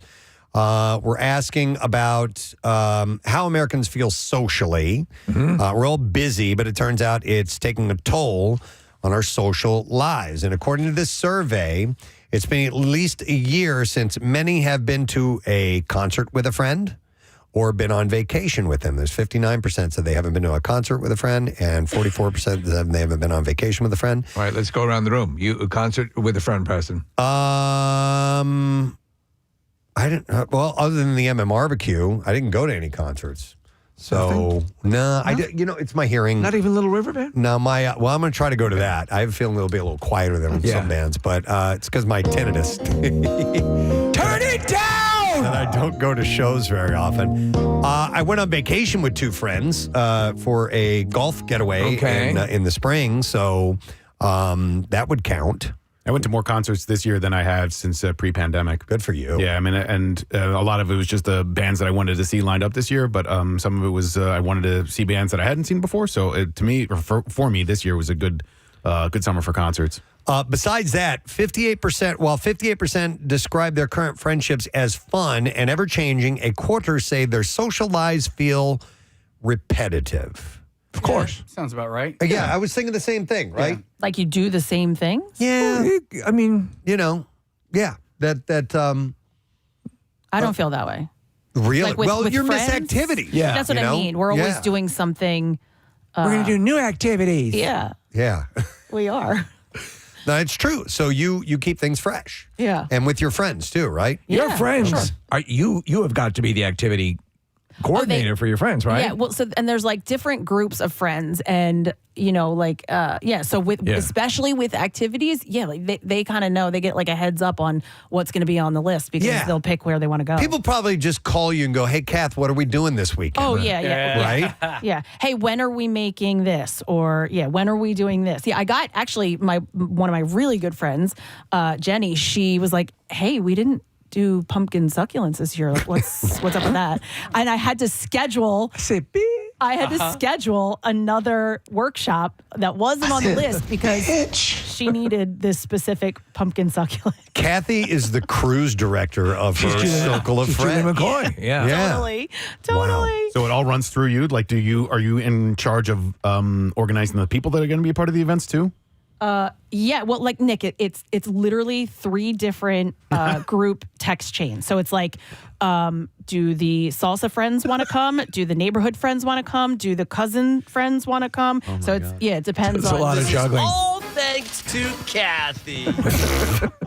What's that? So I don't know. Wait, every time he plays it, we're like, what is that? It's from Boss Baby, the TV show. Kathy, That's why we don't thought you hated her, but think again. All right, so one of the big issues with social lives is finding the time to hang out. It's challenging, as they've the survey group only spent one-on-one time with their BFFs 7 times in the last year. This is their best friend. It's likewise for me, and I think the main reason is count the number of links on Pornhub, and you'll realize how much time it takes to go through everything. Listen, I'm really happy because it's not that we needed to reconnect, but I feel like I've reconnected with my buddy Mike. Mike is my oldest friend. He's the guy who I grew up next door to him, and he's been coming over for Eagles games, and I love it because he and like everybody in my family talks to him. You know what I mean? Like even my son, who doesn't talk to like any adults, talks to him. Will actually sit down and have a conversation with him. And so when he comes over, I don't feel like,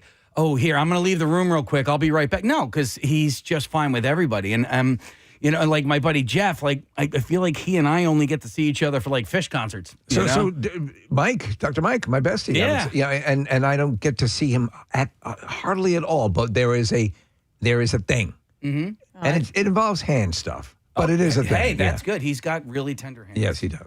If I don't see friends for a little while, I just will text them like, do we break up?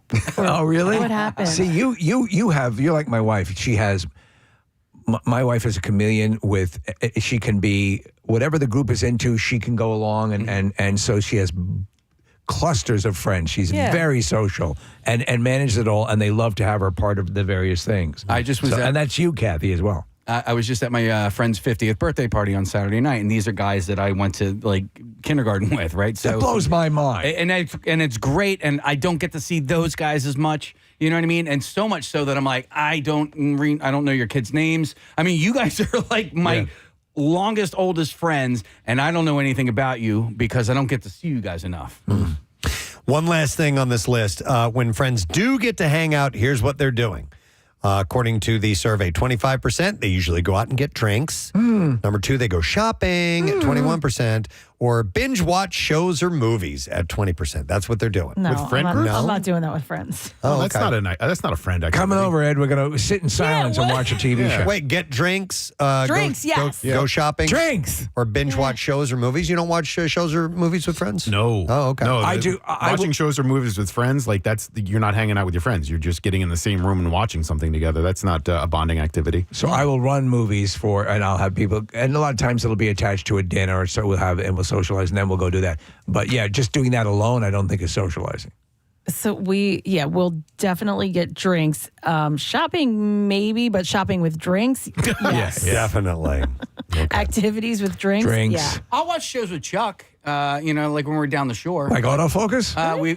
But we'll only do that and spank it together separately. I'm not doing it for him. He's your boss. Yeah, I know it's weird, right? He's very respectful. But we said when you become my boss, things aren't going to change. We're still going to do this next to each other. Who brings the lotion? You have a lot of respect when your boss he knows his position and says, listen, these won't change. We'll still pleasure each other side by side while watching TV. BYOL, by the way. Bring your own lotion. Ooh. Oh. Yeah, because I'm more of a baby oil. He likes the Lotion. Lotion. As far as like watching shows and movies, though, but what about with your family? You can't do that in front of your family. But I mean, that's bonding time, right? Yeah, I suppose. Yeah. I don't think it's. Yes. For family, I think it is. Yeah. I think it's just. I don't think that's bonding though. I think. Maybe you can talk about it afterwards. Well, we do. Like Caroline and I pick shows, Stranger Things. Yes. Kevin can F him and can F himself. We just watch together, and we'll pick these shows out, and then we do talk about them. That is bonding. So I Yes. find that is very bonding. I bought some of my most cherished memories of my dad are sitting and watching movies and experiencing that. Those are wonderful things. Okay. Yeah. All right. But we all have our you own, do not pleasure yourself in front of your family. our own definitions of that. So, all right, one last survey, and then we'll wrap it up. This is a survey from SWNS Digital, and they asked how long it takes Americans to get impatient waiting for food. Okay. So it was 2,000 adults that were asked this. Takes, So it depends on like the restaurant, if it's fine dining. This is delivery. Delivery. So I must preface that. Okay. So I use delivery quite often. Okay. And at what point will you get frustrated? So there's some places where I will build into the order. Very rarely, because I know at what time to order things to get it when I want it. So but I would say if we are at the hour mark, we're starting to get into impatience. So according to this survey, if the restaurant is within the 10-mile area, they start getting impatient within 29 minutes. When going to a restaurant, okay, here's the difference. What would you guys say if you're going to a restaurant? You waiting for your food. You place your order. When it hits the half-hour mark, I'm going to start to get a little impatient. If like 20 minutes, you can kind of cope. Okay, so in this survey, it's 10 minutes or less. Once you get there, wait a minute. This is to be seated. I'm sorry. When you go to a restaurant, 10 minutes or less from the time you walk in to being seated. The first thing you say when you walk in is, "Where's my meal?" Oh, you haven't even ordered yet. Yeah, I ran into this issue. I rarely get it delivered. I usually go and pick it up. And 2 times I went to Manco down in Wildwood. And I ordered, and they said, okay, it'll be ready in a half an hour. And I got there in a half an hour, and I felt like they just started my order when I got there. And I'm like, why are you doing this to me? Don't tell me to be here in a half an hour. Don't do me like that. If you're just going to start my order when you actually have visual confirmation that I'm here. Then you're not even, there's no purpose to do it that way. Exactly. I don't get it. That's how I feel with Chick-fil-A, too, because you order ahead on Chick-fil-A, and then they're like, let us know when you get here so we can start your order. And I'm like, no, I want to time things out a little bit differently. Something that my dad and Rochelle's dad have in common is their patience when it comes to being seated. Yeah. And that's why if we ever decide, and since if we're going to go out to dinner with them, it's usually like, all right, the whole family's there, so we need to go to a place that's going to be able to handle the whole family. build into so it. we end up going to a chain restaurant. Texas Roadhouse. Something like that. And I dread going because if we're even a few minutes long waiting, you can just see the temperature rise in both of their faces, and they just start getting pissy, and it's I can't see. I've learned to play it, so I very rarely I'm waiting for a take. But I would, if it's a place I really want to go to, Yeah. I'll give them 20 minutes to a half hour if it's a place. And also, if I make the mistake of going at the height of, of the rush. But if you go somewhere where you have a reservation and you have to wait more than 10 minutes, that's when I get a little bit pissy. That's bull crap. Yeah. Once you're seated, people start losing their patience after an average of 13 minutes while waiting to order. That does piss me off if you've been sitting there for a while and nobody comes to you? No one has come by. Infuriates me. After ordering, they're impatient and restless after another 17 minutes while waiting for the food to get to the table. So 17 minutes is where they start getting antsy. Despite all this, 71% of respondents describe themselves as patient. But more than half will change lines if there are more than 3 people ahead of them in the grocery store checkout, 55%. Different thing. And I'm serious about this. If cocktails are involved, I don't care how long the food takes. Like if you're sitting around and like you're waiting in line at the dry cleaner, if someone hands you a I'm margarita. saying at a restaurant, Steve. If you're sitting down and you're out for the evening, it's Friday, Saturday, you don't have to go to work the next day or whatever it is. For us, if I'm not in a rush, to me, I don't As long as care. you got a drink. Yeah, and like some, I don't know, an appetizer or something on the table. With I don't that care. in mind, when you're going out running general errands, do you bring a flask with you? Sometimes. And it's not a flask, it's my Stanley Cup. Stanley Cup. I think you just invented a business, though, Steve. Dry cleaners plus drinking. Yes. Like an hour-long wait, drop off the dry Got cleaning. it back. Have a Yeah, couple they cocktails. have the suds and what's that? Suds and wash or whatever? Yeah, Marissa, you told us about it. Yeah, some of them have nail salons, Okay. and some of them have bars. Yeah. Because it's also a social place. I mean, you're with people who are all just waiting for the Just same hanging thing. out. Yeah. Not dry cleaners, laundromat. Yeah, right? that's a laundromat. Yeah, That's yeah. a little I'd bit wait different. out for dry cleaning. Dry cleaning. They also have that mechanic in Upper Darby. Yeah. It's Oh, like an yeah, all-female. Patrice. Get your Yeah. nails done. Yeah. So what is this now? Patrice Banks is she created the first female-only mechanic shop. So you can go as a female and feel comfortable, having another female work on your car, give you the information. A lot of times if you're going by yourself, right. sometimes you think, oh, are they ripping me off? And, she makes it a point to educate the people who come in about their car, what they're doing with their car, why, this needs to be How's the business doing? Great. She's been open for years. And I think that she did open a nail salon there as well. She is, by the way, incredible. She's an amazing speaker. She does amazing things. She's a really awesome She person. been on her story? She has. All right. Years ago, I had her on. Okay. So anyhow, those are the numbers when it comes to impatience and food. So I thought I would share that on Survey Says. Wrapping this particular segment up. Let us take a break, but not before we give away. Casey's handing me something. What do you want me to give away? We got a couple you want to do different this things one? Sure. Okay. Yeah. I'm going to do another $25 gift card from Primo Hoagies. This is our last one. So we'll take caller number 20 at 215-263-WMMR. And Casey, I hit the wrong button. That's all right. I was scared. I was scared. Caller number 20 at 215-263-WMMR, and we'll give you that $25 gift card. Don't forget they are promoting their Customer Appreciation Day at Primo Hoagies. Primo size Italian, turkey and cheese, or ham and cheese hoagies are $6.99 today, all day for rewards members. So you can go to primohoagies.com for details. We'll be back in just a moment. Stay with us. Preston and Steve. Preston. Suggestions You're going to for- ruin the day for an adorable. and her appearance, and implied that he wanted a sexual relationship with her, and he would right, say do you have inappropriate things all the time. Now, unfortunately, as the story goes on, it never gets into the details about the moose meat and lobster. Well, it's a bizarre That's what I'm pecking most order. interested in. Right, yes.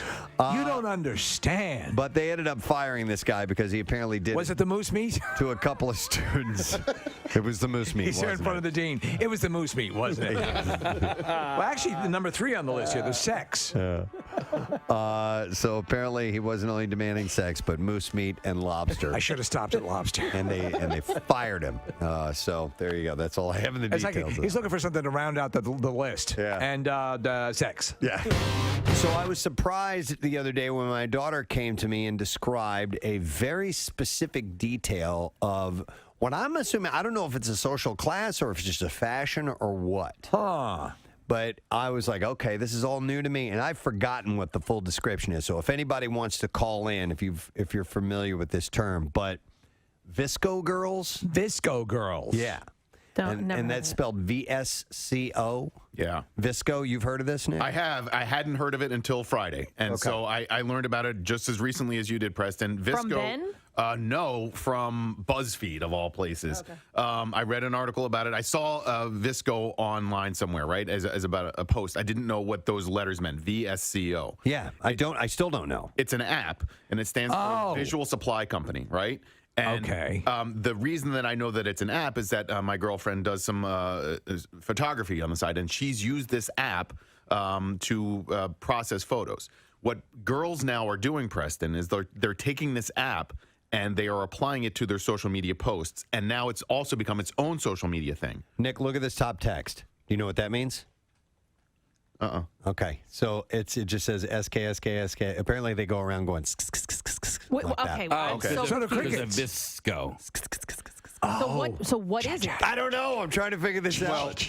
Our phone lines are lighting up, so we'll find out in a minute. It's right. That's what it is. As far as social status goes, it's a new thing for this school year. It's brand new.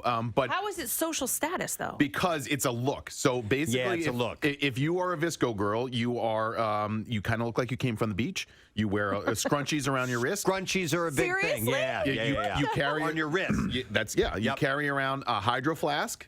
And you have a natural look, Kathy. So you don't go heavily made up. So like Renee Zellweger. So it's not like a filter that It is. Yeah. So the Visco app is a filter that you can apply, but it's a lighter filter. So sometimes Instagram models will go very heavy on their filters, right? Right. And so you look incredibly made up, and you will take an Instagram app and you'll use that app to change your look essentially on your social media post. It happens all the time. Visco girls, Steve, don't do that. They go the opposite route. They go very natural, completely raw, very light makeup, unfiltered. Yeah, and there are two essential settings on the Visco app that you use for your look. And now it's translated from this app to real life. Okay. Wow, man, Preston. So when in school we had Crisco girls, we had a lot of fried chicken. Yeah. Sure. Crisco girl. They would bring fried chicken to school. Yeah, those are Crisco girls. Crisco girls. Yeah. My Florence Henderson was a Crisco. Westonality. And Steve, they would go. That's Crisco girl. It's them eating the skin off of the chicken. So Caroline, my daughter, was wearing a shirt and it was too long. She's like, I'm tucking this in because I don't want to look like a Visco girl. Not that meaning that she doesn't want to be one, but it looks like you're not wearing pants. Not wearing pants. Okay, yeah, I've seen you're this. not wearing shorts. I've seen this. I've seen the looking like you're not wearing shorts. Where did that look? That look has been around before. No, but I've recently seen it pick up, and I'm like, look at these kids. Like their shorts are so short that they look like they're not wearing any. My dad was a Visco girl before anyone knew. He just wore a long coat and shorts. Yeah. You also might have known them as flashers. Yeah. Hey, so is your daughter into it? Or is she Visco? What do you say? Help me out here, guys. She's a Delco girl. She's a Delco girl, Kath. You know what? I don't know. She I don't Visco? know. I don't know how new this scene is, but here's the deal. My kids go to Catholic school, so they all wear the same thing at school. And then we just got done in the summer, and we were down the beach all the time. I saw a text that the is supposed to be camera sound. Oh my God! I love it. I want to be a You Visco do? boy. I always wore big clothes. There was a period of time where we looked like we were 900 pounds only because we wore oversized Baggy clothes. stuff. Yeah. Baggy stuff. Who decided all this stuff? All these various things together make this. You know what I mean? A Visco girl. Yeah. I think it's just a style. I keep relating it to the hippie. It's just It the is, hippie but like somebody had to put these pieces together. They don't necessarily, automatically go together. The thing, Preston, that you're reacting to, and I think I agree, is because things like this would happen over the course of a little while. And like in school, going to school, you start to see people adopting something, and there'd be a movie or there'd be something that they would, or a musician or somebody they're responding to. But this seems to, for a lot of the people are saying from 0 to 60. I know. Because of social media. It's like now this isn't a fashion thing, but it was an accessory people had. Remember the fidget spinners? Oh, yeah. Like that took off in 10 minutes. Boom. And everybody had them, and then they were gone. Look at this. Visco Girl Starter Pack. You can buy this $150 for $150. Should we get it, guys? It says Giant Visco Starter Pack. Preston, we need to be Crisco boys. Scrunchies, Crocs. I like those tie-dye Crocs. What else? There's the shorts, and oversized shirt. What do you see? No, Kathy liking the Crocs now. I like the tie-dye Just Crocs. like 10 minutes ago, she's like, not for adults. Oh, well, no, I wouldn't buy them and wear them. But Steve, it's funny because you were talking about how these things, how they can happen so quickly. When people are getting back to school this week and they come home demanding the scrunchies, that means that like this thing is taken off and they want to be like all the other people who are in the group. That's funny. Some people are texting in, and I've gotten some emails that there is a phrase that goes along, not just the SK one, I oop. I oop. I don't know what that means. There's another one, Nick. That's no, it. no, that's mine.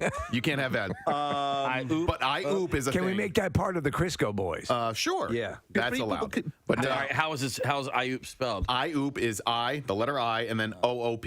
Okay. Oh, yeah. Again, it says I oop. Here, there's a I oop can be used as a reaction to express sudden surprise or shock over an unexpected situation. That's like, oh my God. Yeah. For example, you can say it if someone calls someone else out on social media in a mic drop moment, as in I oop.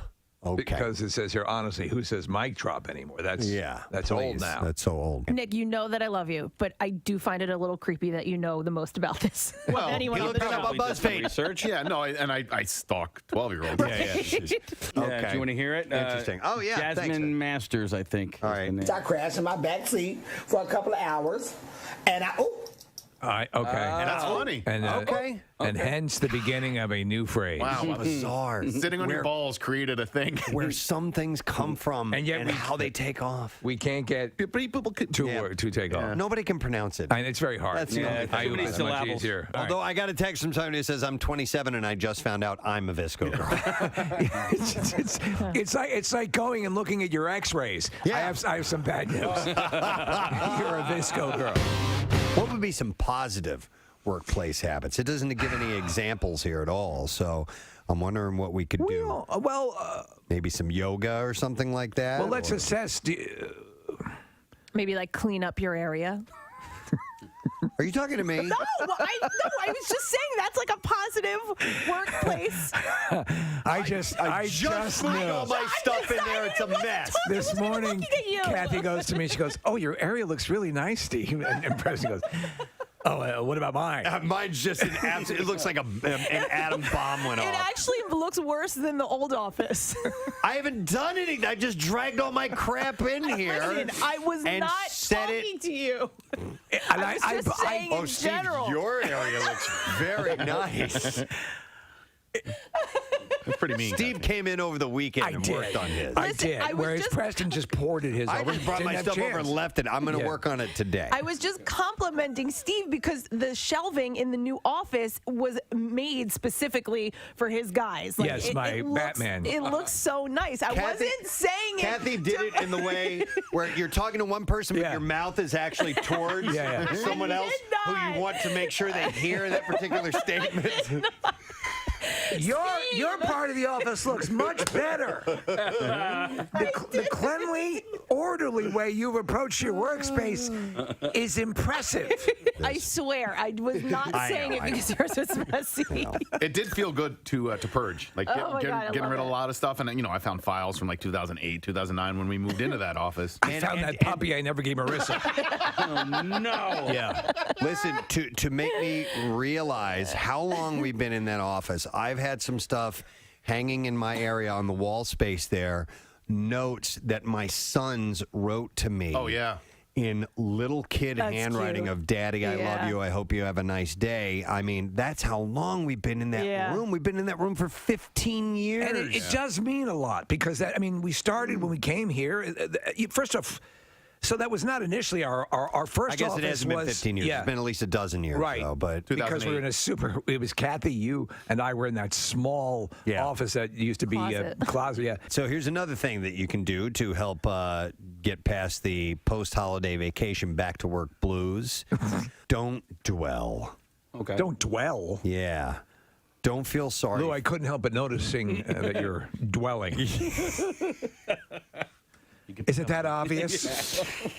Doesn't dwell mean to just live, just to, just to just sort of stay in one ruminate, place? yeah. Hanging out. Don't dwell. Don't feel sorry for yourself, it says. Start some new office habits. This is how to beat the post-holiday. Should you clean your office area? The post-holiday vacation back to work blues. Clean your damn office.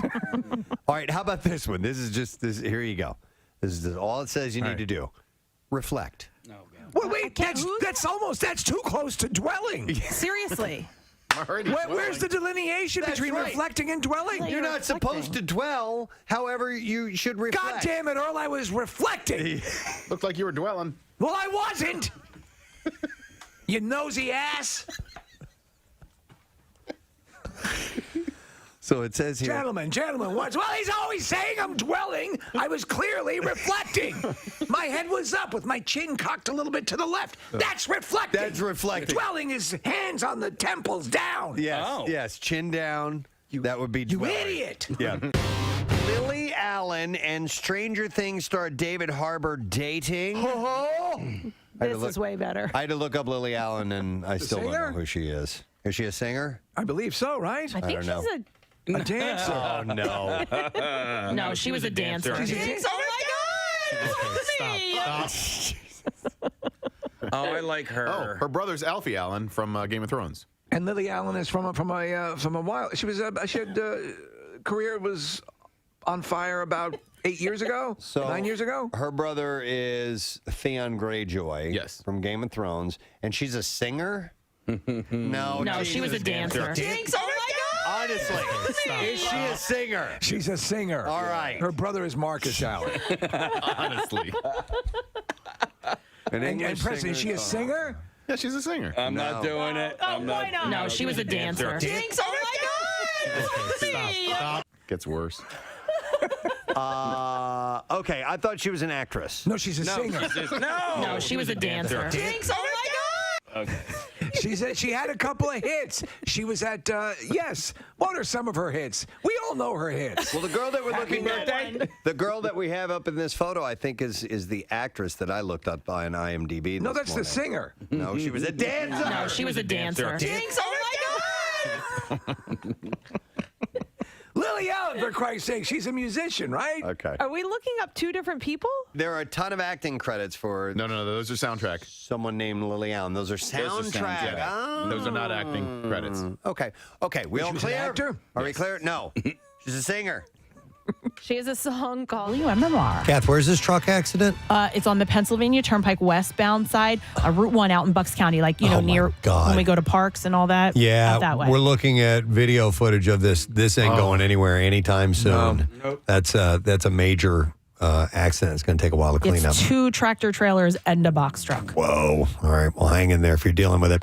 I wanted to mention this. How cool is this? Our sister station, WXDU, the Philadelphia country radio station, their morning show host, our good friend Andy Summers, who is just wonderful, is having an event tonight. It's called the Canned Film Festival. And so Andy and the members of the show, they're going to have a special screening of The Breakfast Club, my all-time favorite movie. At the Oaks Center Cinema.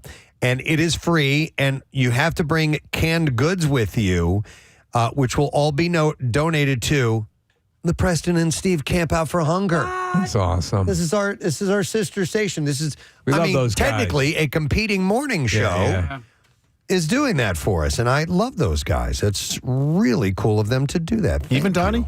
Even Donnie. Even Donnie. All right. And we know his past, but we love Donnie. We'll let it slide. And what's cool too is Acme is going to match the amount of cans raised to donate. Won't you donut? To donate to Phil Abundance. How cool is that? I love that. And I love donuts. Thank you, guys. Yeah. That is wonderful. We really do appreciate the relationship that we have here with our sister stations. It's pretty cool. Ben FM and Fanatic. The Fanatic and W. Thank you. I'll get to them all. Okay. And to MGK as well. And to MMR. We love MMR as well. And the Fanatic. What's our AM station? It's the other one. Yeah. The other AMs. Yeah. It's a. They mean It so used much to be us. 950. I don't think we have that anymore. Oh, we don't now even have it? it's sea shanties 24/7. Sam was working at one of the stations. Oh, hey, Sam. Yeah. All right, what is it? It's 860 WWDB AM. WWDB AM. And you can correct me if I'm wrong, and it's mostly people who purchase time to broadcast, Yep, correct? you can get all kinds of stuff on there. All right. Nice. Oh, All right. interesting. Thank you, Sam. Appreciate So, Kathy, maybe it can be the activities full morning show. 24/7. Yeah. That's all 4 we do. hours a morning. All activities all right. the time. I'm going to show you something you can do with gum and Listen, Martha Stewart made a living on it. This is true. Yeah. rebar and gum. Thank you to the Andy Summer Show for doing that. It's very cool of you to do. The Canned Film Festival says tonight at the Oak Center Cinema, and you just bring out a canned good, and you'll get into the movie for free. And we'll go to Camp Out for Hunger, and Acme Markets is matching that. So it's a really cool thing, and I wanted to pass that along. All right, we need to do the Bizarre File. WMMR presents Preston and Steve's Bizarre File. Brought to you by Bud Light. You can join Kathy Thursday night from 7 to 9 for the Bud Light Thursday night kickoff at Media's Townhouse. And you get enter for your chance to win a pair of Eagles tickets courtesy of Bud Light. So a man says what he meant as a helpful gesture was taken the wrong way by his neighbor. In a post on the popular Am I an A-hole, the A-hole subreddit, he explains that he lives in an apartment complex across from a married couple. And the husband hangs the wife's clothes to dry on their balcony. However, he claims the husband drapes the items over the railing without otherwise securing them, so the lightweight pieces, like bras and underwear, often float away in the wind. And the way the wind blows, the clothes consistently land on the Reddit user's balcony. He said mistakes happen, so I take any that fell inside, make sure they get properly dried, and hold on to them until I can awkwardly return them the next morning. And the wife is obviously embarrassed, but thankful towards me for not letting her lingerie get lost. This problem has continued for months. And he said, in like clockwork, every week, the wife comes by the apartment to retrieve her clothes the next morning. But the poster says the husband has grown annoyed with him, claiming that keeping his wife's lingerie overnight is creepy and violating. Then throw it out. And that if the Reddit user had pure intentions, it should be returned the night that he finds it, not the next day. Furthermore, he says the husband blamed him for his wife's dissatisfaction with how he hangs her clothes. Yeah, by the way, does there not exist something that could keep your underwear from floating away? Yeah. Couldn't they secure it? Yeah, that's what I would think. Clothespins? Clothespins. Yeah. It's on you. But they hang them over the Dumbass. drape. I mean, you could, or they do drape them over the railing. You can find a way Absolutely. to make that work. So, no, dude. Put a squirrel on it. You're not the Maybe a-hole. invest in a rope or something like that and just hang them over the rope. Probably a good What about idea. the bra caddy? All right. So a Miami man, Alexander Rodriguez, was arrested for allegedly stabbing his brother in the neck while cooking. Police say the incident That's not in the recipe. began with an argument in the kitchen of the home that they both reside in, leading Rodriguez to grab a knife and stab his brother. His brother. The victim was taken to the hospital in stable condition, while Rodriguez was later found hiding in a nearby tree and arrested on various charges. He was hiding in the tree, huh? Yep. They're going to be looking down. A detective later interviewed Rodriguez, and you'll love this. The excuse that he said was he was cooking and his brother was, quote, talking over the food, which irritated him. Yeah, that is a neck stabbing. Nick, my friend had a party sophomore year of high school, and it got busted by the cops, and he ran out the back door, and he watched it all unfold in a tree in his backyard. I mean, he knew ultimately he was, dead meat anyway, but he watched all his friends get arrested, all his friends get taken away. And he was in the tree. And he was in the tree the whole And did time. he get away scot-free? No. I mean, eventually, because it was his home, you know, like there was no getting away with it, but he didn't, quote unquote, get arrested that night. All right, a man was arrested after an intoxicated rampage at XS Gentlemen's Club in Evansville, Indiana, where he allegedly refused to pay his tab after his card was declined. Police say Michael Todd, found intoxicated and shouting in the parking lot, resisted arrest, leading to an officer's hand injury. Now, Todd reportedly caused extensive damage inside the club as well, including damaging restrooms, jumping on someone's car, and one employee says Todd pulled her hair and licked her without consent. It doesn't sound good. He now faces multiple charges and being held without bond, and he was arrested at the same place in 2018 for similar charges. And what's the name of the place? It's XS Gentlemen's Club. Well, there you go. It's right in the name. A marble sculpture bought for just $6 and used as a doorstop could soon bring millions. The bust, which it's a bust, not a cops catching people doing anything illegal. Knockers. The bust, crafted by French sculptor Edmé Bouchardon, was bought for $6 in 1930 and rediscovered in 1998 by Highland, Scotland councilwoman Maxine Smith, propping open a shed door.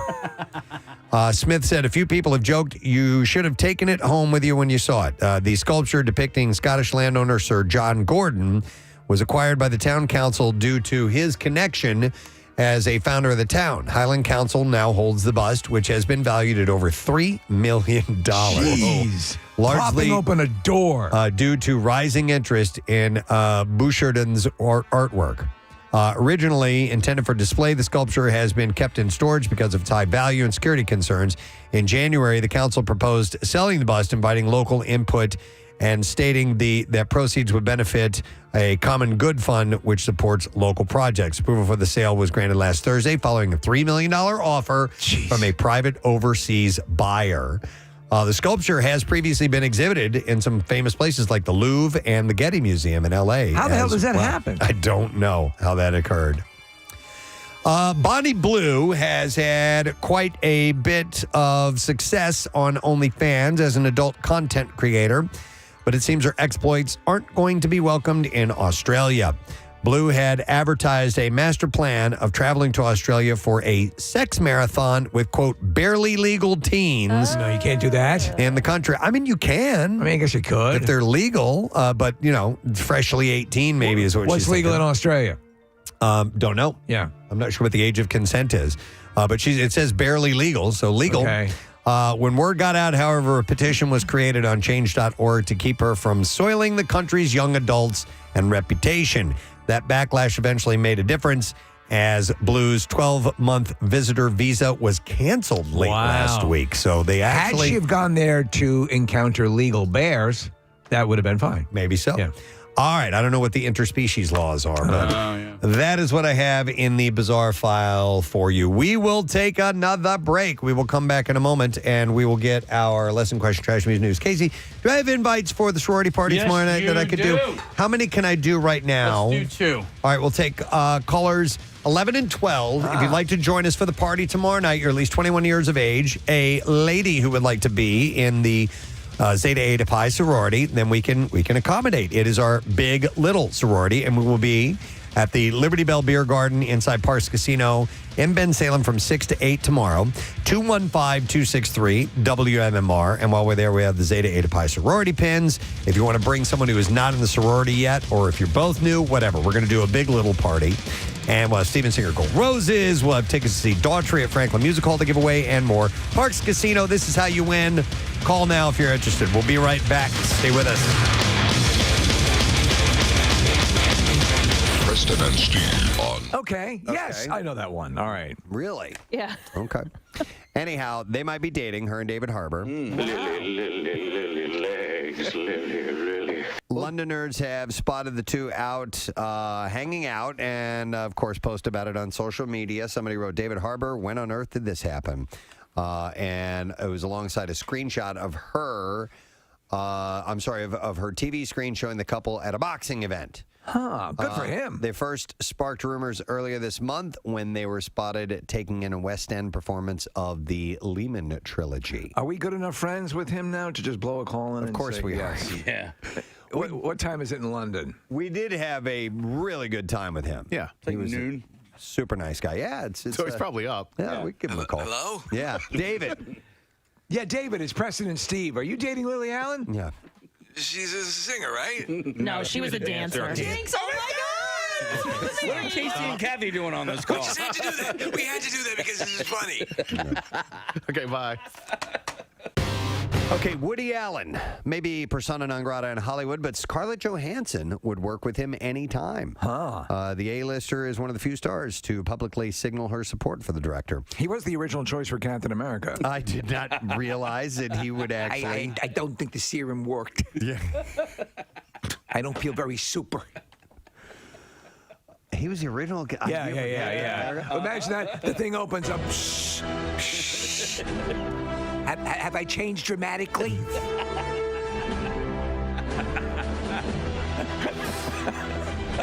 He comes out worse. Yeah. They go the opposite direction. He got older. He's aged. His eyesight has gone bad. He's wearing glasses now. His hair's falling out. Take on the Nazis. Yeah. I'm not a big fan personally of their conduct. Several stars. He reach over. He just looks over. Stark's father reaches over and had the lever all the way to the wrong side. I'm sorry. I had it on skinnier. I should have pushed it to muscular. Several stars, including Frida Pinto, Greta Gerwig, Colin Firth, and Mira Sorvino, expressed regret at working with him previously and pledged to never work with him again. But when the Hollywood Reporter asked Johansson, who worked with him on Match Point, Vicky Cristina Barcelona, and Scoop, she had nothing but good things to say about the 83-year-old, whose daughter, of course, accused him of sexual assault. He's denied all this stuff, but she said, "How do I feel about Woody Allen? I love Woody," she told the Hollywood Reporter. "I believe him, and I would work with him anytime." She said, "I see Woody whenever I can, and I have had a lot of conversations with him about it. I have been very direct with him, and he's been very direct with me. He maintains his innocence, and I believe him." Well, that's her prerogative to take it that way, and that's okay. She said, but she also understands why others don't. She said it's hard because it's a time where people are very fired up, and understandably, things needed to be stirred up, and so people have a lot of passion, a lot of strong feelings, and are angry, and rightfully so. It's an intense time. What a missed opportunity that they could have worked in the Avengers films together. It would have been so great. I ran into somebody who works in our office, and I'd asked her what she did the night before. Maybe it was over the weekend. She's like, "Yeah, well, I went to an I Do barbecue, and blah, blah, blah. This is kind of skated over there." I'm like, hang on a second. What's an I Do barbecue? You guys ever heard of that before? No, but I haven't. Like an engagement party? Yeah. Yeah. Oh, I'm gonna vomit. But only for people in the wedding party. Right. Okay. So It's kind of where they do they ask them to be in the wedding party? Like that's part of the event. I'm not really sure. So I've been to like where they invite the bridal party over, and that's you're at a party, and they ask you to be in the bridal party. So is that what that is? You're going to a party, and you don't actually know yet until you get to the party, right. And then they say, "By the way, you're all going to be in." Or they ask you, yeah. Okay. So do attendees they don't know until some point in the evening when. I mean, I think for my brothers, I knew I was going to be in my brother's wedding, but Right. yes, and then they gave us a bottle of wine, and on the wine, she had put in like a cute little saying asking us to be, it was a custom made wine label, and then it was a cute saying asking us to be in the wedding. I would attend I'd prefer not barbecue. I actually never liked the idea of an engagement party, and so. You can put a cute little name on it, right, and make things rhyme, and I'm not going to like it or dislike it any more or any less. Well, that's what they do, though. Yeah, that's what whoever they are. There must be some counselor, commissioner, somebody who puts together with the gender reveal stuff now. That went from 0 to 60. Now, I'm wondering where this started because there's an article on the knot.com, right, which is a wedding magazine and a wedding website. And so do you think that they wrote the article thinking that this might be a thing, or did they write the article because it already was a thing? I think probably they can help boost it by reporting on it. Right. All the not readers. But I don't know. Usually, something has to have a little bit of traction before you report on it, right? So yeah, I would think so. But so you have an engagement party, okay? Okay. You have, I guess now, an I Do barbecue. You have to have a rehearsal dinner. The rehearsal dinner is to me, isn't that that's the wedding party gathering, That's right? what I always thought it was. Well, but not anymore, because now if you have out-of-town guests, if you're going by their rules, you have to invite the out-of-town guests to the rehearsal dinner. Right. So, but out-of-town guests who are in the wedding party aren't expected to attend the I Do barbecue, I think the I Do barbecue is taking over the engagement party. I don't think you're having an I Do barbecue and you're having an engagement party. I think it's sort of one or the other. Really? Yeah. But you would only invite. An I Do barbecue is an engagement party. Yeah, but you're only inviting the people that will be in your wedding party. Yeah. Oh, no, I don't know if that's the case. I'm just saying that is also, I've been to parties where they only invite the bridal party. Because let's say you have a big engagement party or your I Do barbecue, but you're only inviting some of the people that Just are couldn't there. invite people who can be in direct wedding But let's say you have like 50 people there, but you're only inviting like 7 of them to be in your wedding party. That's kind of insulting to the other people that show up. Not really. That's like saying you have to put every single friend in your bridal party. I think you know who's. But if you're at a party and you're not part of the list there. Yeah. And you're just like, oh, I'll just be waiting over here. Yeah. No. Enjoy your being celebrated by the bride and groom, and I'll just stand over here and have my fruit. No. No, I don't think so. So you have all these parties. What are the ones involved with having a baby? There's a shower. The right? Barbara Briss. The Barbara Briss. But listen, like the I Do barbecue and the gender reveal, I think are kind of organized so that you don't have to bring a gift. You're not bringing a gift to. Do you know what I'm saying? Gender reveal? Yeah, like it's more set up like the barbecue. Like come over for a barbecue. You don't quite know what it is, but whereas an engagement party is. If you show up without a gift, or at least for me, if I showed up without a gift, I would feel awkward. All right, hang on. I just saw a text that came over. It said Connor Betts, he's a assistant producer here, went to an I Do barbecue. I'd like to know if he brought a gift with him to the I Do barbecue. Because Kathy, I think I think you have to bring a gift to an I Do barbecue. I don't know. Here, Connor's. All right, we need an walking him right explanation, now. clarification, in case I, by some stretch of the imagination, get invited to an I Do barbecue. I want to know what to do. Connor? I did not bring a gift. Okay. Were you aware that it was an I Do barbecue before you attended? Yes. Okay, so that is the premise of the I Do barbecue when it was presented to you that you were coming because you were going to be asked to be a part of this wedding party? Yes, and I was not a part of the wedding. All right, did your girlfriend bring a gift? No. Okay. So when you went. Do you know what I'm saying? Like the gender reveal is to come. We're all finding out together what the baby is going to be. You're not going to bring a gift to that. The baby shower. Yes, that's the point of a baby shower. Your friends, your family, they're bringing gifts so that you can be prepared for when the baby comes. Connor prefers to be called Moose. Yeah. What's that all about? That's just a nickname from high school. Oh, I did not know that. High Okay. school into college, and everybody calls me. Okay, gotcha. Well, I didn't know that. Nice to meet you, Moose. So Moose, what was it like at the I Do barbecue? Well, I didn't bring a gift, one, because they are wealthy and Yes. I am poor. Right. So I think my mom might have brought a gift, but I didn't. And so who with the cluster that you attended, who was asked to be in the bridal party? It was my friend's brother's engagement party, I guess. So then we were all friends with him, and it was a bunch of my friends, and then I was not asked. Did they line you up? I was backup. Did they line you up in a row and then yes, no? Yes. Yeah, it's like picking for a kickball. Right, right? No.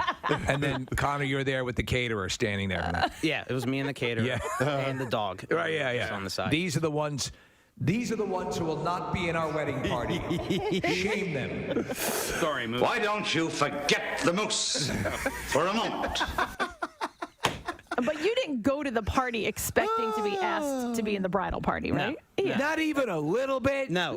it's With not. how good you look in a gown? You don't have every friend you know in your bridal party. No, but I'm saying this seems oddly. It is like being picked for teams in school. No. And you're left out of it. No. It's like, why not break up into shirts and skins? Well, I had never heard the term "I Do barbecue" before, but apparently that's another one to add to the list with your gender reveals, your Right. sprinkles, your showers, your engagement golden parties, showers. your golden showers. I mean, Butterscotch bandits, your and that's Carl's. Overcomers. Guys, you're combining things that It's don't. disgusting. It's not. Yeah, Overcomer was a movie. We're here for the Hot Carl party. What were you going to say, guys? I just don't make your wedding more special than it really is. Yeah. You know, Or do it since it's your wedding. yeah. Don't make it more special than it really is. Because it might end up in a murder-suicide, you know? Wow. You're not special. This day isn't special. It might end up in They had an I Do barbecue. They had and now he's dead. Congratulations. It might end up in a murder-suicide. I'm Keith Morrison. It started with an I Do barbecue and ended with Where'd You Bury the Body? Pierre is in the studio, about ready to take over for the day. You do that now. Lesson question time. We have a pair of flyers. Tickets to give away for Dollar Dog Night, Monday, November 18th against the Avalanche. And the question I ask you now is, what is Frank Sinatra's favorite song by Midnight Oil? 215-263-WMMR. If you heard that earlier this morning, you should call in now. and we'll see if you win. What is Frank Sinatra's favorite song by Midnight Oil? 215-263-WMMR. Call right now. The trash business is a gold mine. 93.3 WMMR with Preston and Steve's Hollywood Trash. Brought to you by College Ave. Experience a better way to pay for college. Apply for a college loan in minutes and be on your way to a bright future only at collegeave.com. What's happening, Steve? Well, the Real Housewives of New Jersey cast and some members of the Jersey Shore cast have reportedly shot a special crossover episode. And even though both groups come from different backgrounds, they reportedly were able to unite in their ability to annoy people. Lil Durk is already being held on murder for hire charges, is now facing 2 additional felony charges, including conspiracy. The rapper is facing so many charges that Morgan & Morgan is now officially Morgan and Dirk. So, oh my it's a lot God. of cases. And finally, John Hinckley Jr. saying he's disgusted by online requests for him to assassinate the new president-elect. Hinckley says it just wouldn't be the same now that he found out Jodie Foster's a lesbian. So that's your Hollywood Trash. All righty, we'll go to the phones. We will see. You know the answer to this question. So, what is Frank Sinatra's favorite song by Midnight Oil? We will go to Mike looking for an answer. Hi, Mike. Good morning, buddy. Hey, Beds Are Burning? Beds Are Burning. Yeah, that's correct. Hang on, Mike. We are going to give you a pair of tickets for Dollar Dog Night, Monday, November 18th against the Colorado Avalanche, and you can get your tickets at PhiladelphiaFlyers.com. Now, Preston and Steve's Music News on 93.3 WMMR.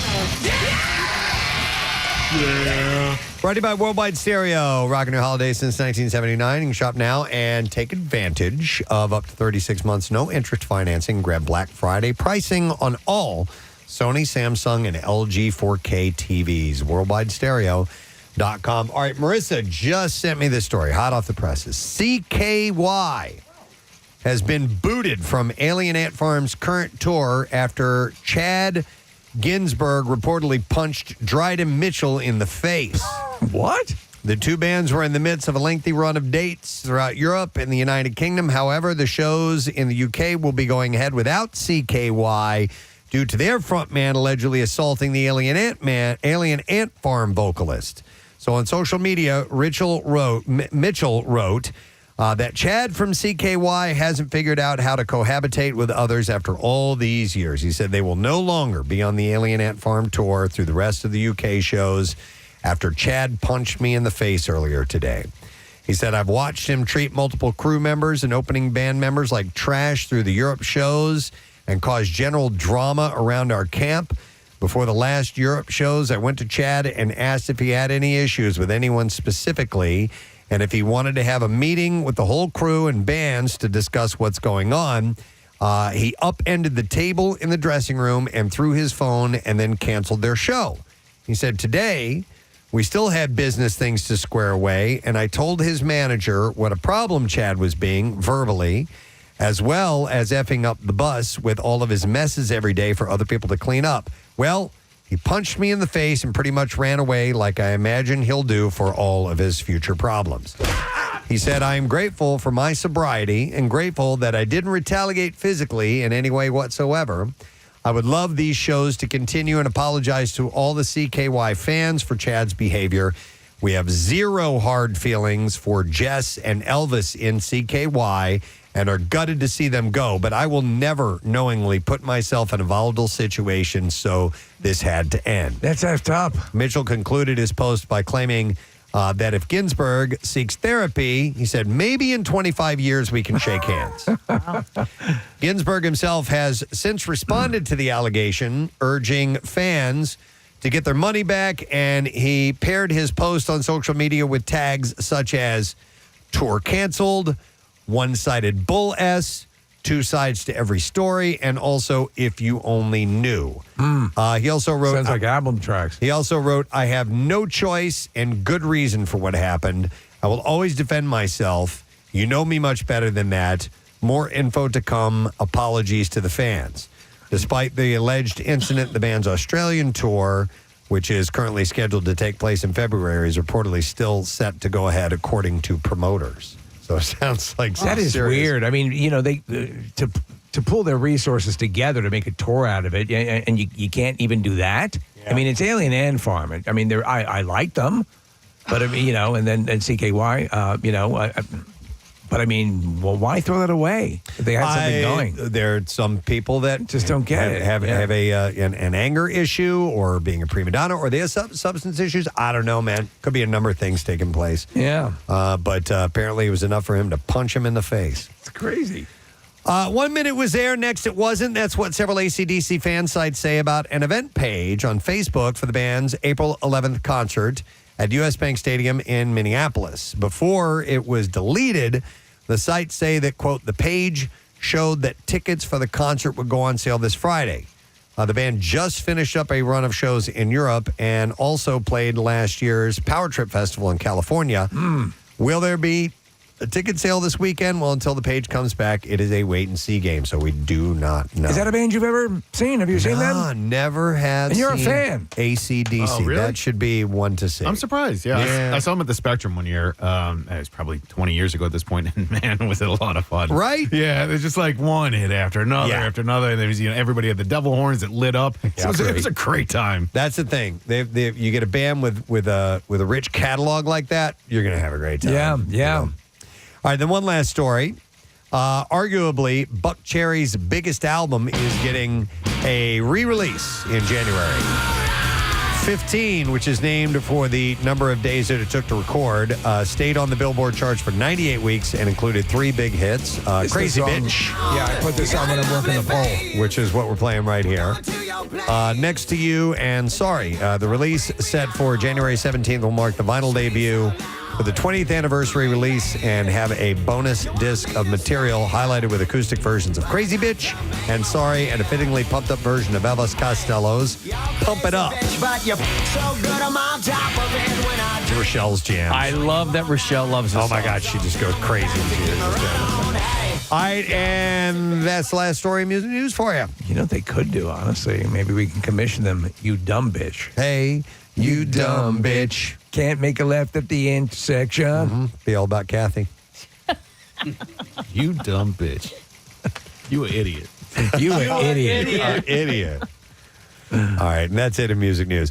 All right, one last break to take. When we return, we'll get the letter of the day for the Word of the Week prize. Stay there.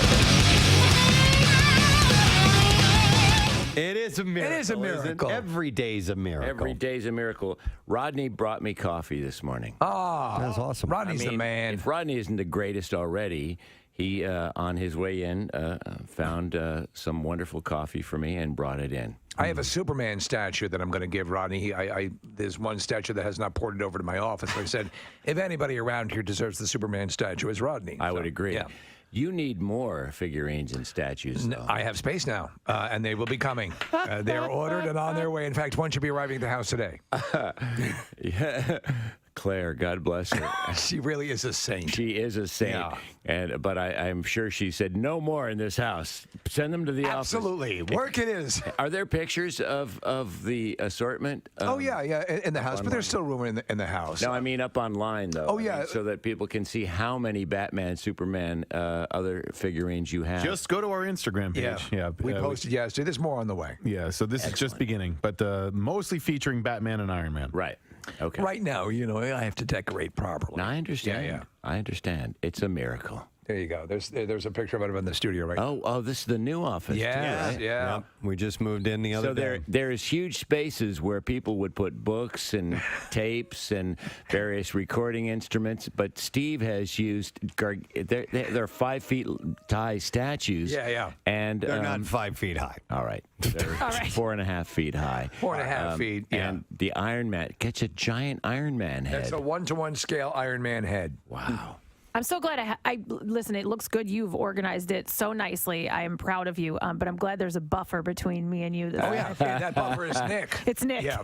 I've started to straighten up my area. You have. It's and looking my collections are coming too. So I have display area finally. So I'm going to put some of my stuff up. Nice. I don't know if I'm going to do the swords. Really? Yeah. No, we threw the swords out. No, I have a couple of swords. There's one like the Philadelphia Pipe and Drums brought us this really cool. It's engraved and everything. So that's for the show. I need to find somewhere for that. But I have other collections that I'm going to bring and display. Are we going to do that thing that we were talking about? That one idea where we were floating? We got to around? do that. Yeah. We'll hopefully get to that soon. Okay. That's an idea, and we'll get to it. Yeah. We're not going to reveal what it is. We're going to put a chopping board in the middle of the room and hang our pots and pans from the ceiling. No, that's Kathy's sections, along with the doilies and the Martha Stewart tribute area. You know what? I've always wanted that. I've never had a setup where I can hang my pots and pans from like a ceiling setup. I like that look. My wife doesn't like it, so we didn't get it. Here's why I do like it. It looks great. But you can't use the pots because once there's a stain and you hang it up, now it looks ridiculous. Shut up. I'm just saying that's when Once it doesn't there's look a good. stain, That's why that shows that that's a working kitchen. Which is There fine. would but then never you- be a stain if it was me because they'd never be used. Me neither. There you go. That's why I always wanted it. It would work in your house. Yeah. See, that's why we should live together. That's why we are married but stay apart. Right. Forever. I mean, you can't have sex all the time. Well, exactly. No, it's the perfect marriage. We don't live together and we don't have to have sex. Yeah, you just love each other and then leave it at that. We just love each other, and that's all there Kathy, is to it. had she not met Dennis, she would have been married to a prisoner. Yeah. Yeah, you're right. It'd be the perfect thing. What are you in for murder? Love it. Right each other. Yeah. I didn't give away whatever it was I had yesterday. You didn't? So whatever Okay. that is. It was a turkey. Okay. It was a turkey. We'll give it away today. It was and pounds of steak. And so, pounds of steak. Yeah, not just a pound. Several pounds. of steak. I would like 7 pounds of steak. 7 pounds of steak. You Tune got in it, here. Buster. Step right up to Pierre's Butcher Shop. I got all the blood you need. You should get for Halloween one year. You should go as a butcher, like with blood splattered, apron No. and everything. That'd be perfect. A vegetarian butcher with all the zucchinis hanging from Yes, and mangled tofu hanging from my locks. mangled tofu hanging from your locks. Mangled tofu would be like dreadlocks, but tofu locks. Yeah. I like it. All right, Actually, I we're cooking don't, with but gas anyway. now, mustard. Oh my God. Please welcome the one and only Mr. John Travolta to our studio. Good morning, John. Good morning. How are you? I'm doing wonderful. Nice to see you. You sound good. Thank you. I feel good. I feel very good. You know what? As I was introducing you, and I said, "Welcome to Philadelphia." You shot a film here in Philadelphia. I did. I shot Blowout. Yeah, Which is a Brian De Palma great movie. Yeah, thank you. I agree. So this movie, we want to talk about The Fanatic, which is I actually when I started watching it, I wanted to go into it cold, and it's a big departure for the kind of roles that you play. Mm-hmm. It's a horror suspense, but it also takes a peek inside the world of TMZ and fandom run Fanatical. And your character is very unique. And from what I understand, the character was written with you in mind. Is that correct? Yeah, it was. Fred Durst from the Limp Bizkit. Yeah. He wrote it, and he directed it. And I will say that he is quite inspired as a director and as an actor even. Right. And he helped quite a bit. He would improvise with me prior to the takes, and he designed this character, and I understood it because I am a fan. I'm a fan as much as we all are. And I think if you don't understand that, whether it's sports or whether it's the arts or icons or whomever you admire, you can't do this kind of role. It's funny because John, because I collect things. I have I'm massive at a celebrity, or there's this bizarre thing. I remember it's odd. As I was watching the movie, I was thinking the story that Gene Siskel of Siskel and Ebert, it was very important for him to own the white suit that you wore on Saturday That's night, correct. and he owned that. It was a holy grail for him. Yes, so and then Jane Fonda bought it. Right. So you're completely correct. But this particular guy, this character I play, is he's a man-child. He is maybe a little bit on the spectrum, which explains his irrational behavior. However, that being said, he's picked on and bullied at work, and everyone bullies him, but he's so used to it that he handles it. But when his favorite person in the world bullies him, this movie star, he doesn't know how to handle it. He gets confused. And when he gets confused, he does really odd things. And you'll see in the film that he goes over the line, but so does the movie star. Yeah, and the movie star goes over the line equally as well, by torturing. And his inability to pick up on social cues, it takes it down a path where it's like, oh no. Correct. And I got to tell you, John, the entire time while watching this movie, I don't think there was a moment where something on my body wasn't clenched. Yeah. Whether it was my hands or my mouth or even my butt cheeks. I mean, I was just like, it was tense. Well, because the it's whole thing. Nothing times up. The point when you finally get to have this moment with Hunter Dunbar's his name is the character.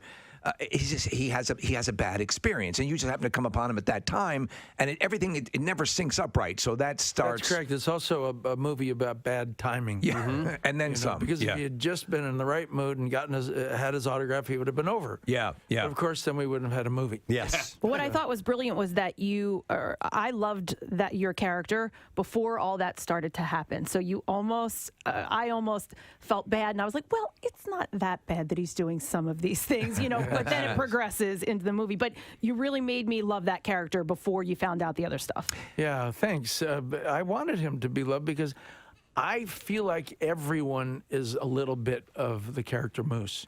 We all have a little Moose in us. It's just how far do we take it? And if we didn't have Moose in us, how would we be, ourselves to create an effect on others? Yeah, I might be in your plane later. Well, Hunter Devon Sawa, is that the actor who's playing Hunter? Correct. Yeah. So again, nobody's all that awesome in this. Everyone's got, even his friends, or quote unquote friends, are not that good as far as friends.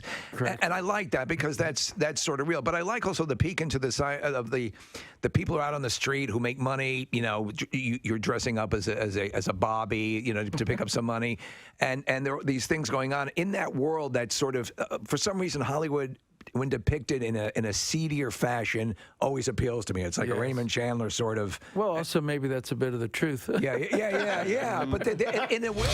Jelly Roll on 93.3 WMMR. The song is called Liar. Liar, whore, and you know it. Know it. It's 10:45 in the President's Future. We're coming to a close on this Tuesday morning. We thank you for being a part of the program today, and you were a big part of that program. So thanks for the phone calls and your contributions in everything that we delved into today. Today was also a Tattoos Day, and that means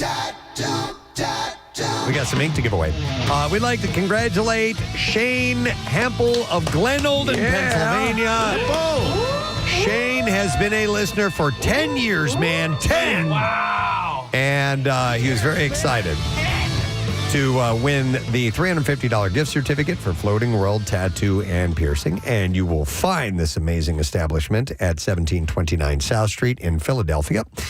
Should you need to take a look at their artwork samples, it's easy, floatingworldtattoos.com, or you can also go to their Instagram account at Floating World Tattoos and see all you want to see. Pierre Robert is here. Hi, man. Good day, sir. I see it. A little cooler out today. How is it right now? Temperature-wise, not bad, but it's windy. The wind chill factor. Well, it's not windy cold, though. Oh. It's just windy. Okay. It will... windy squared. It will move you around. Oh, wow. But it will not make... It's not a cold, biting wind. Right. So it's a warm, loving wind. It'll wrap you in swaddling clothes. And lay you in a manger. Yeah. What are swaddling clothes? I'll take the eighth what caller. you wrap a baby in, right? Yeah, I mean, like, I think It's not literally... clothes, it's like a blanket. It's like a blanket. Yeah.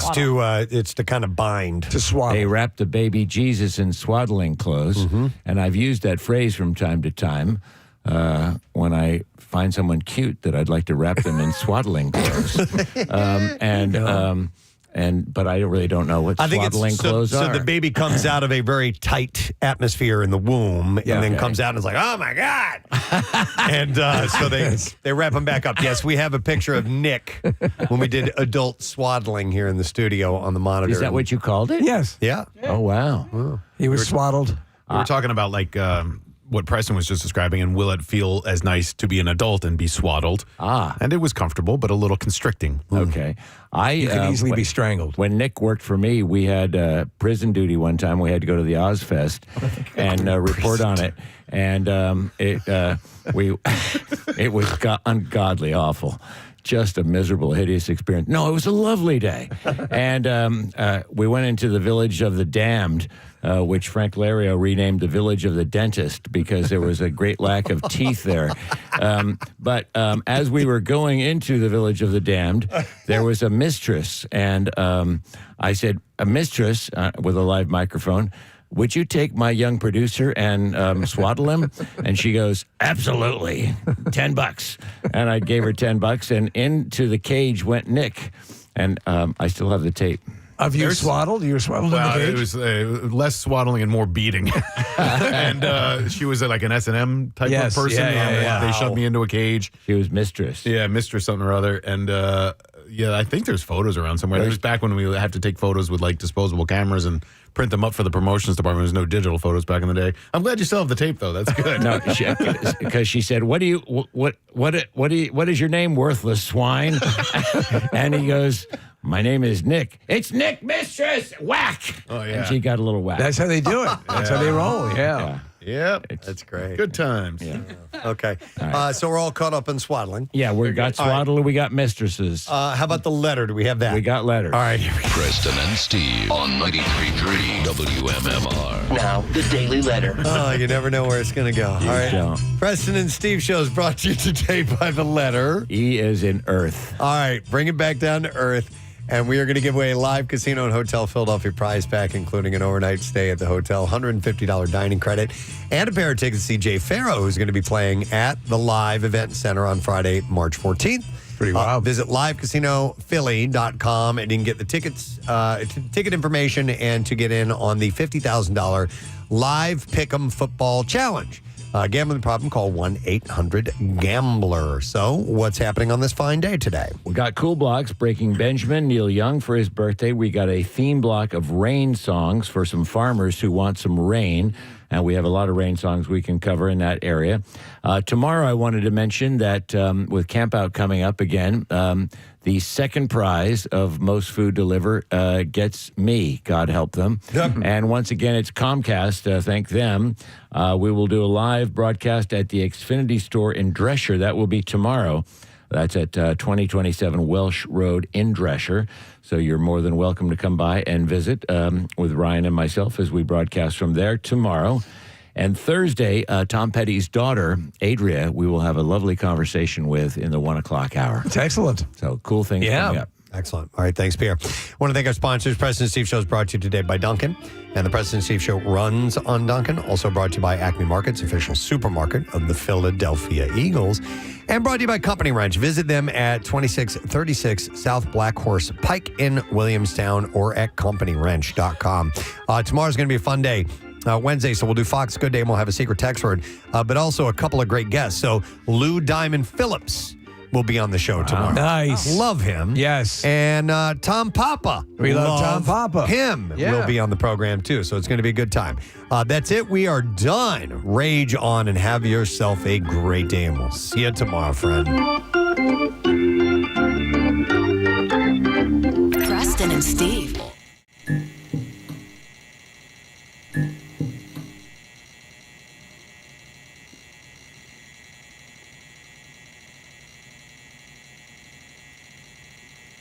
Mm-hmm.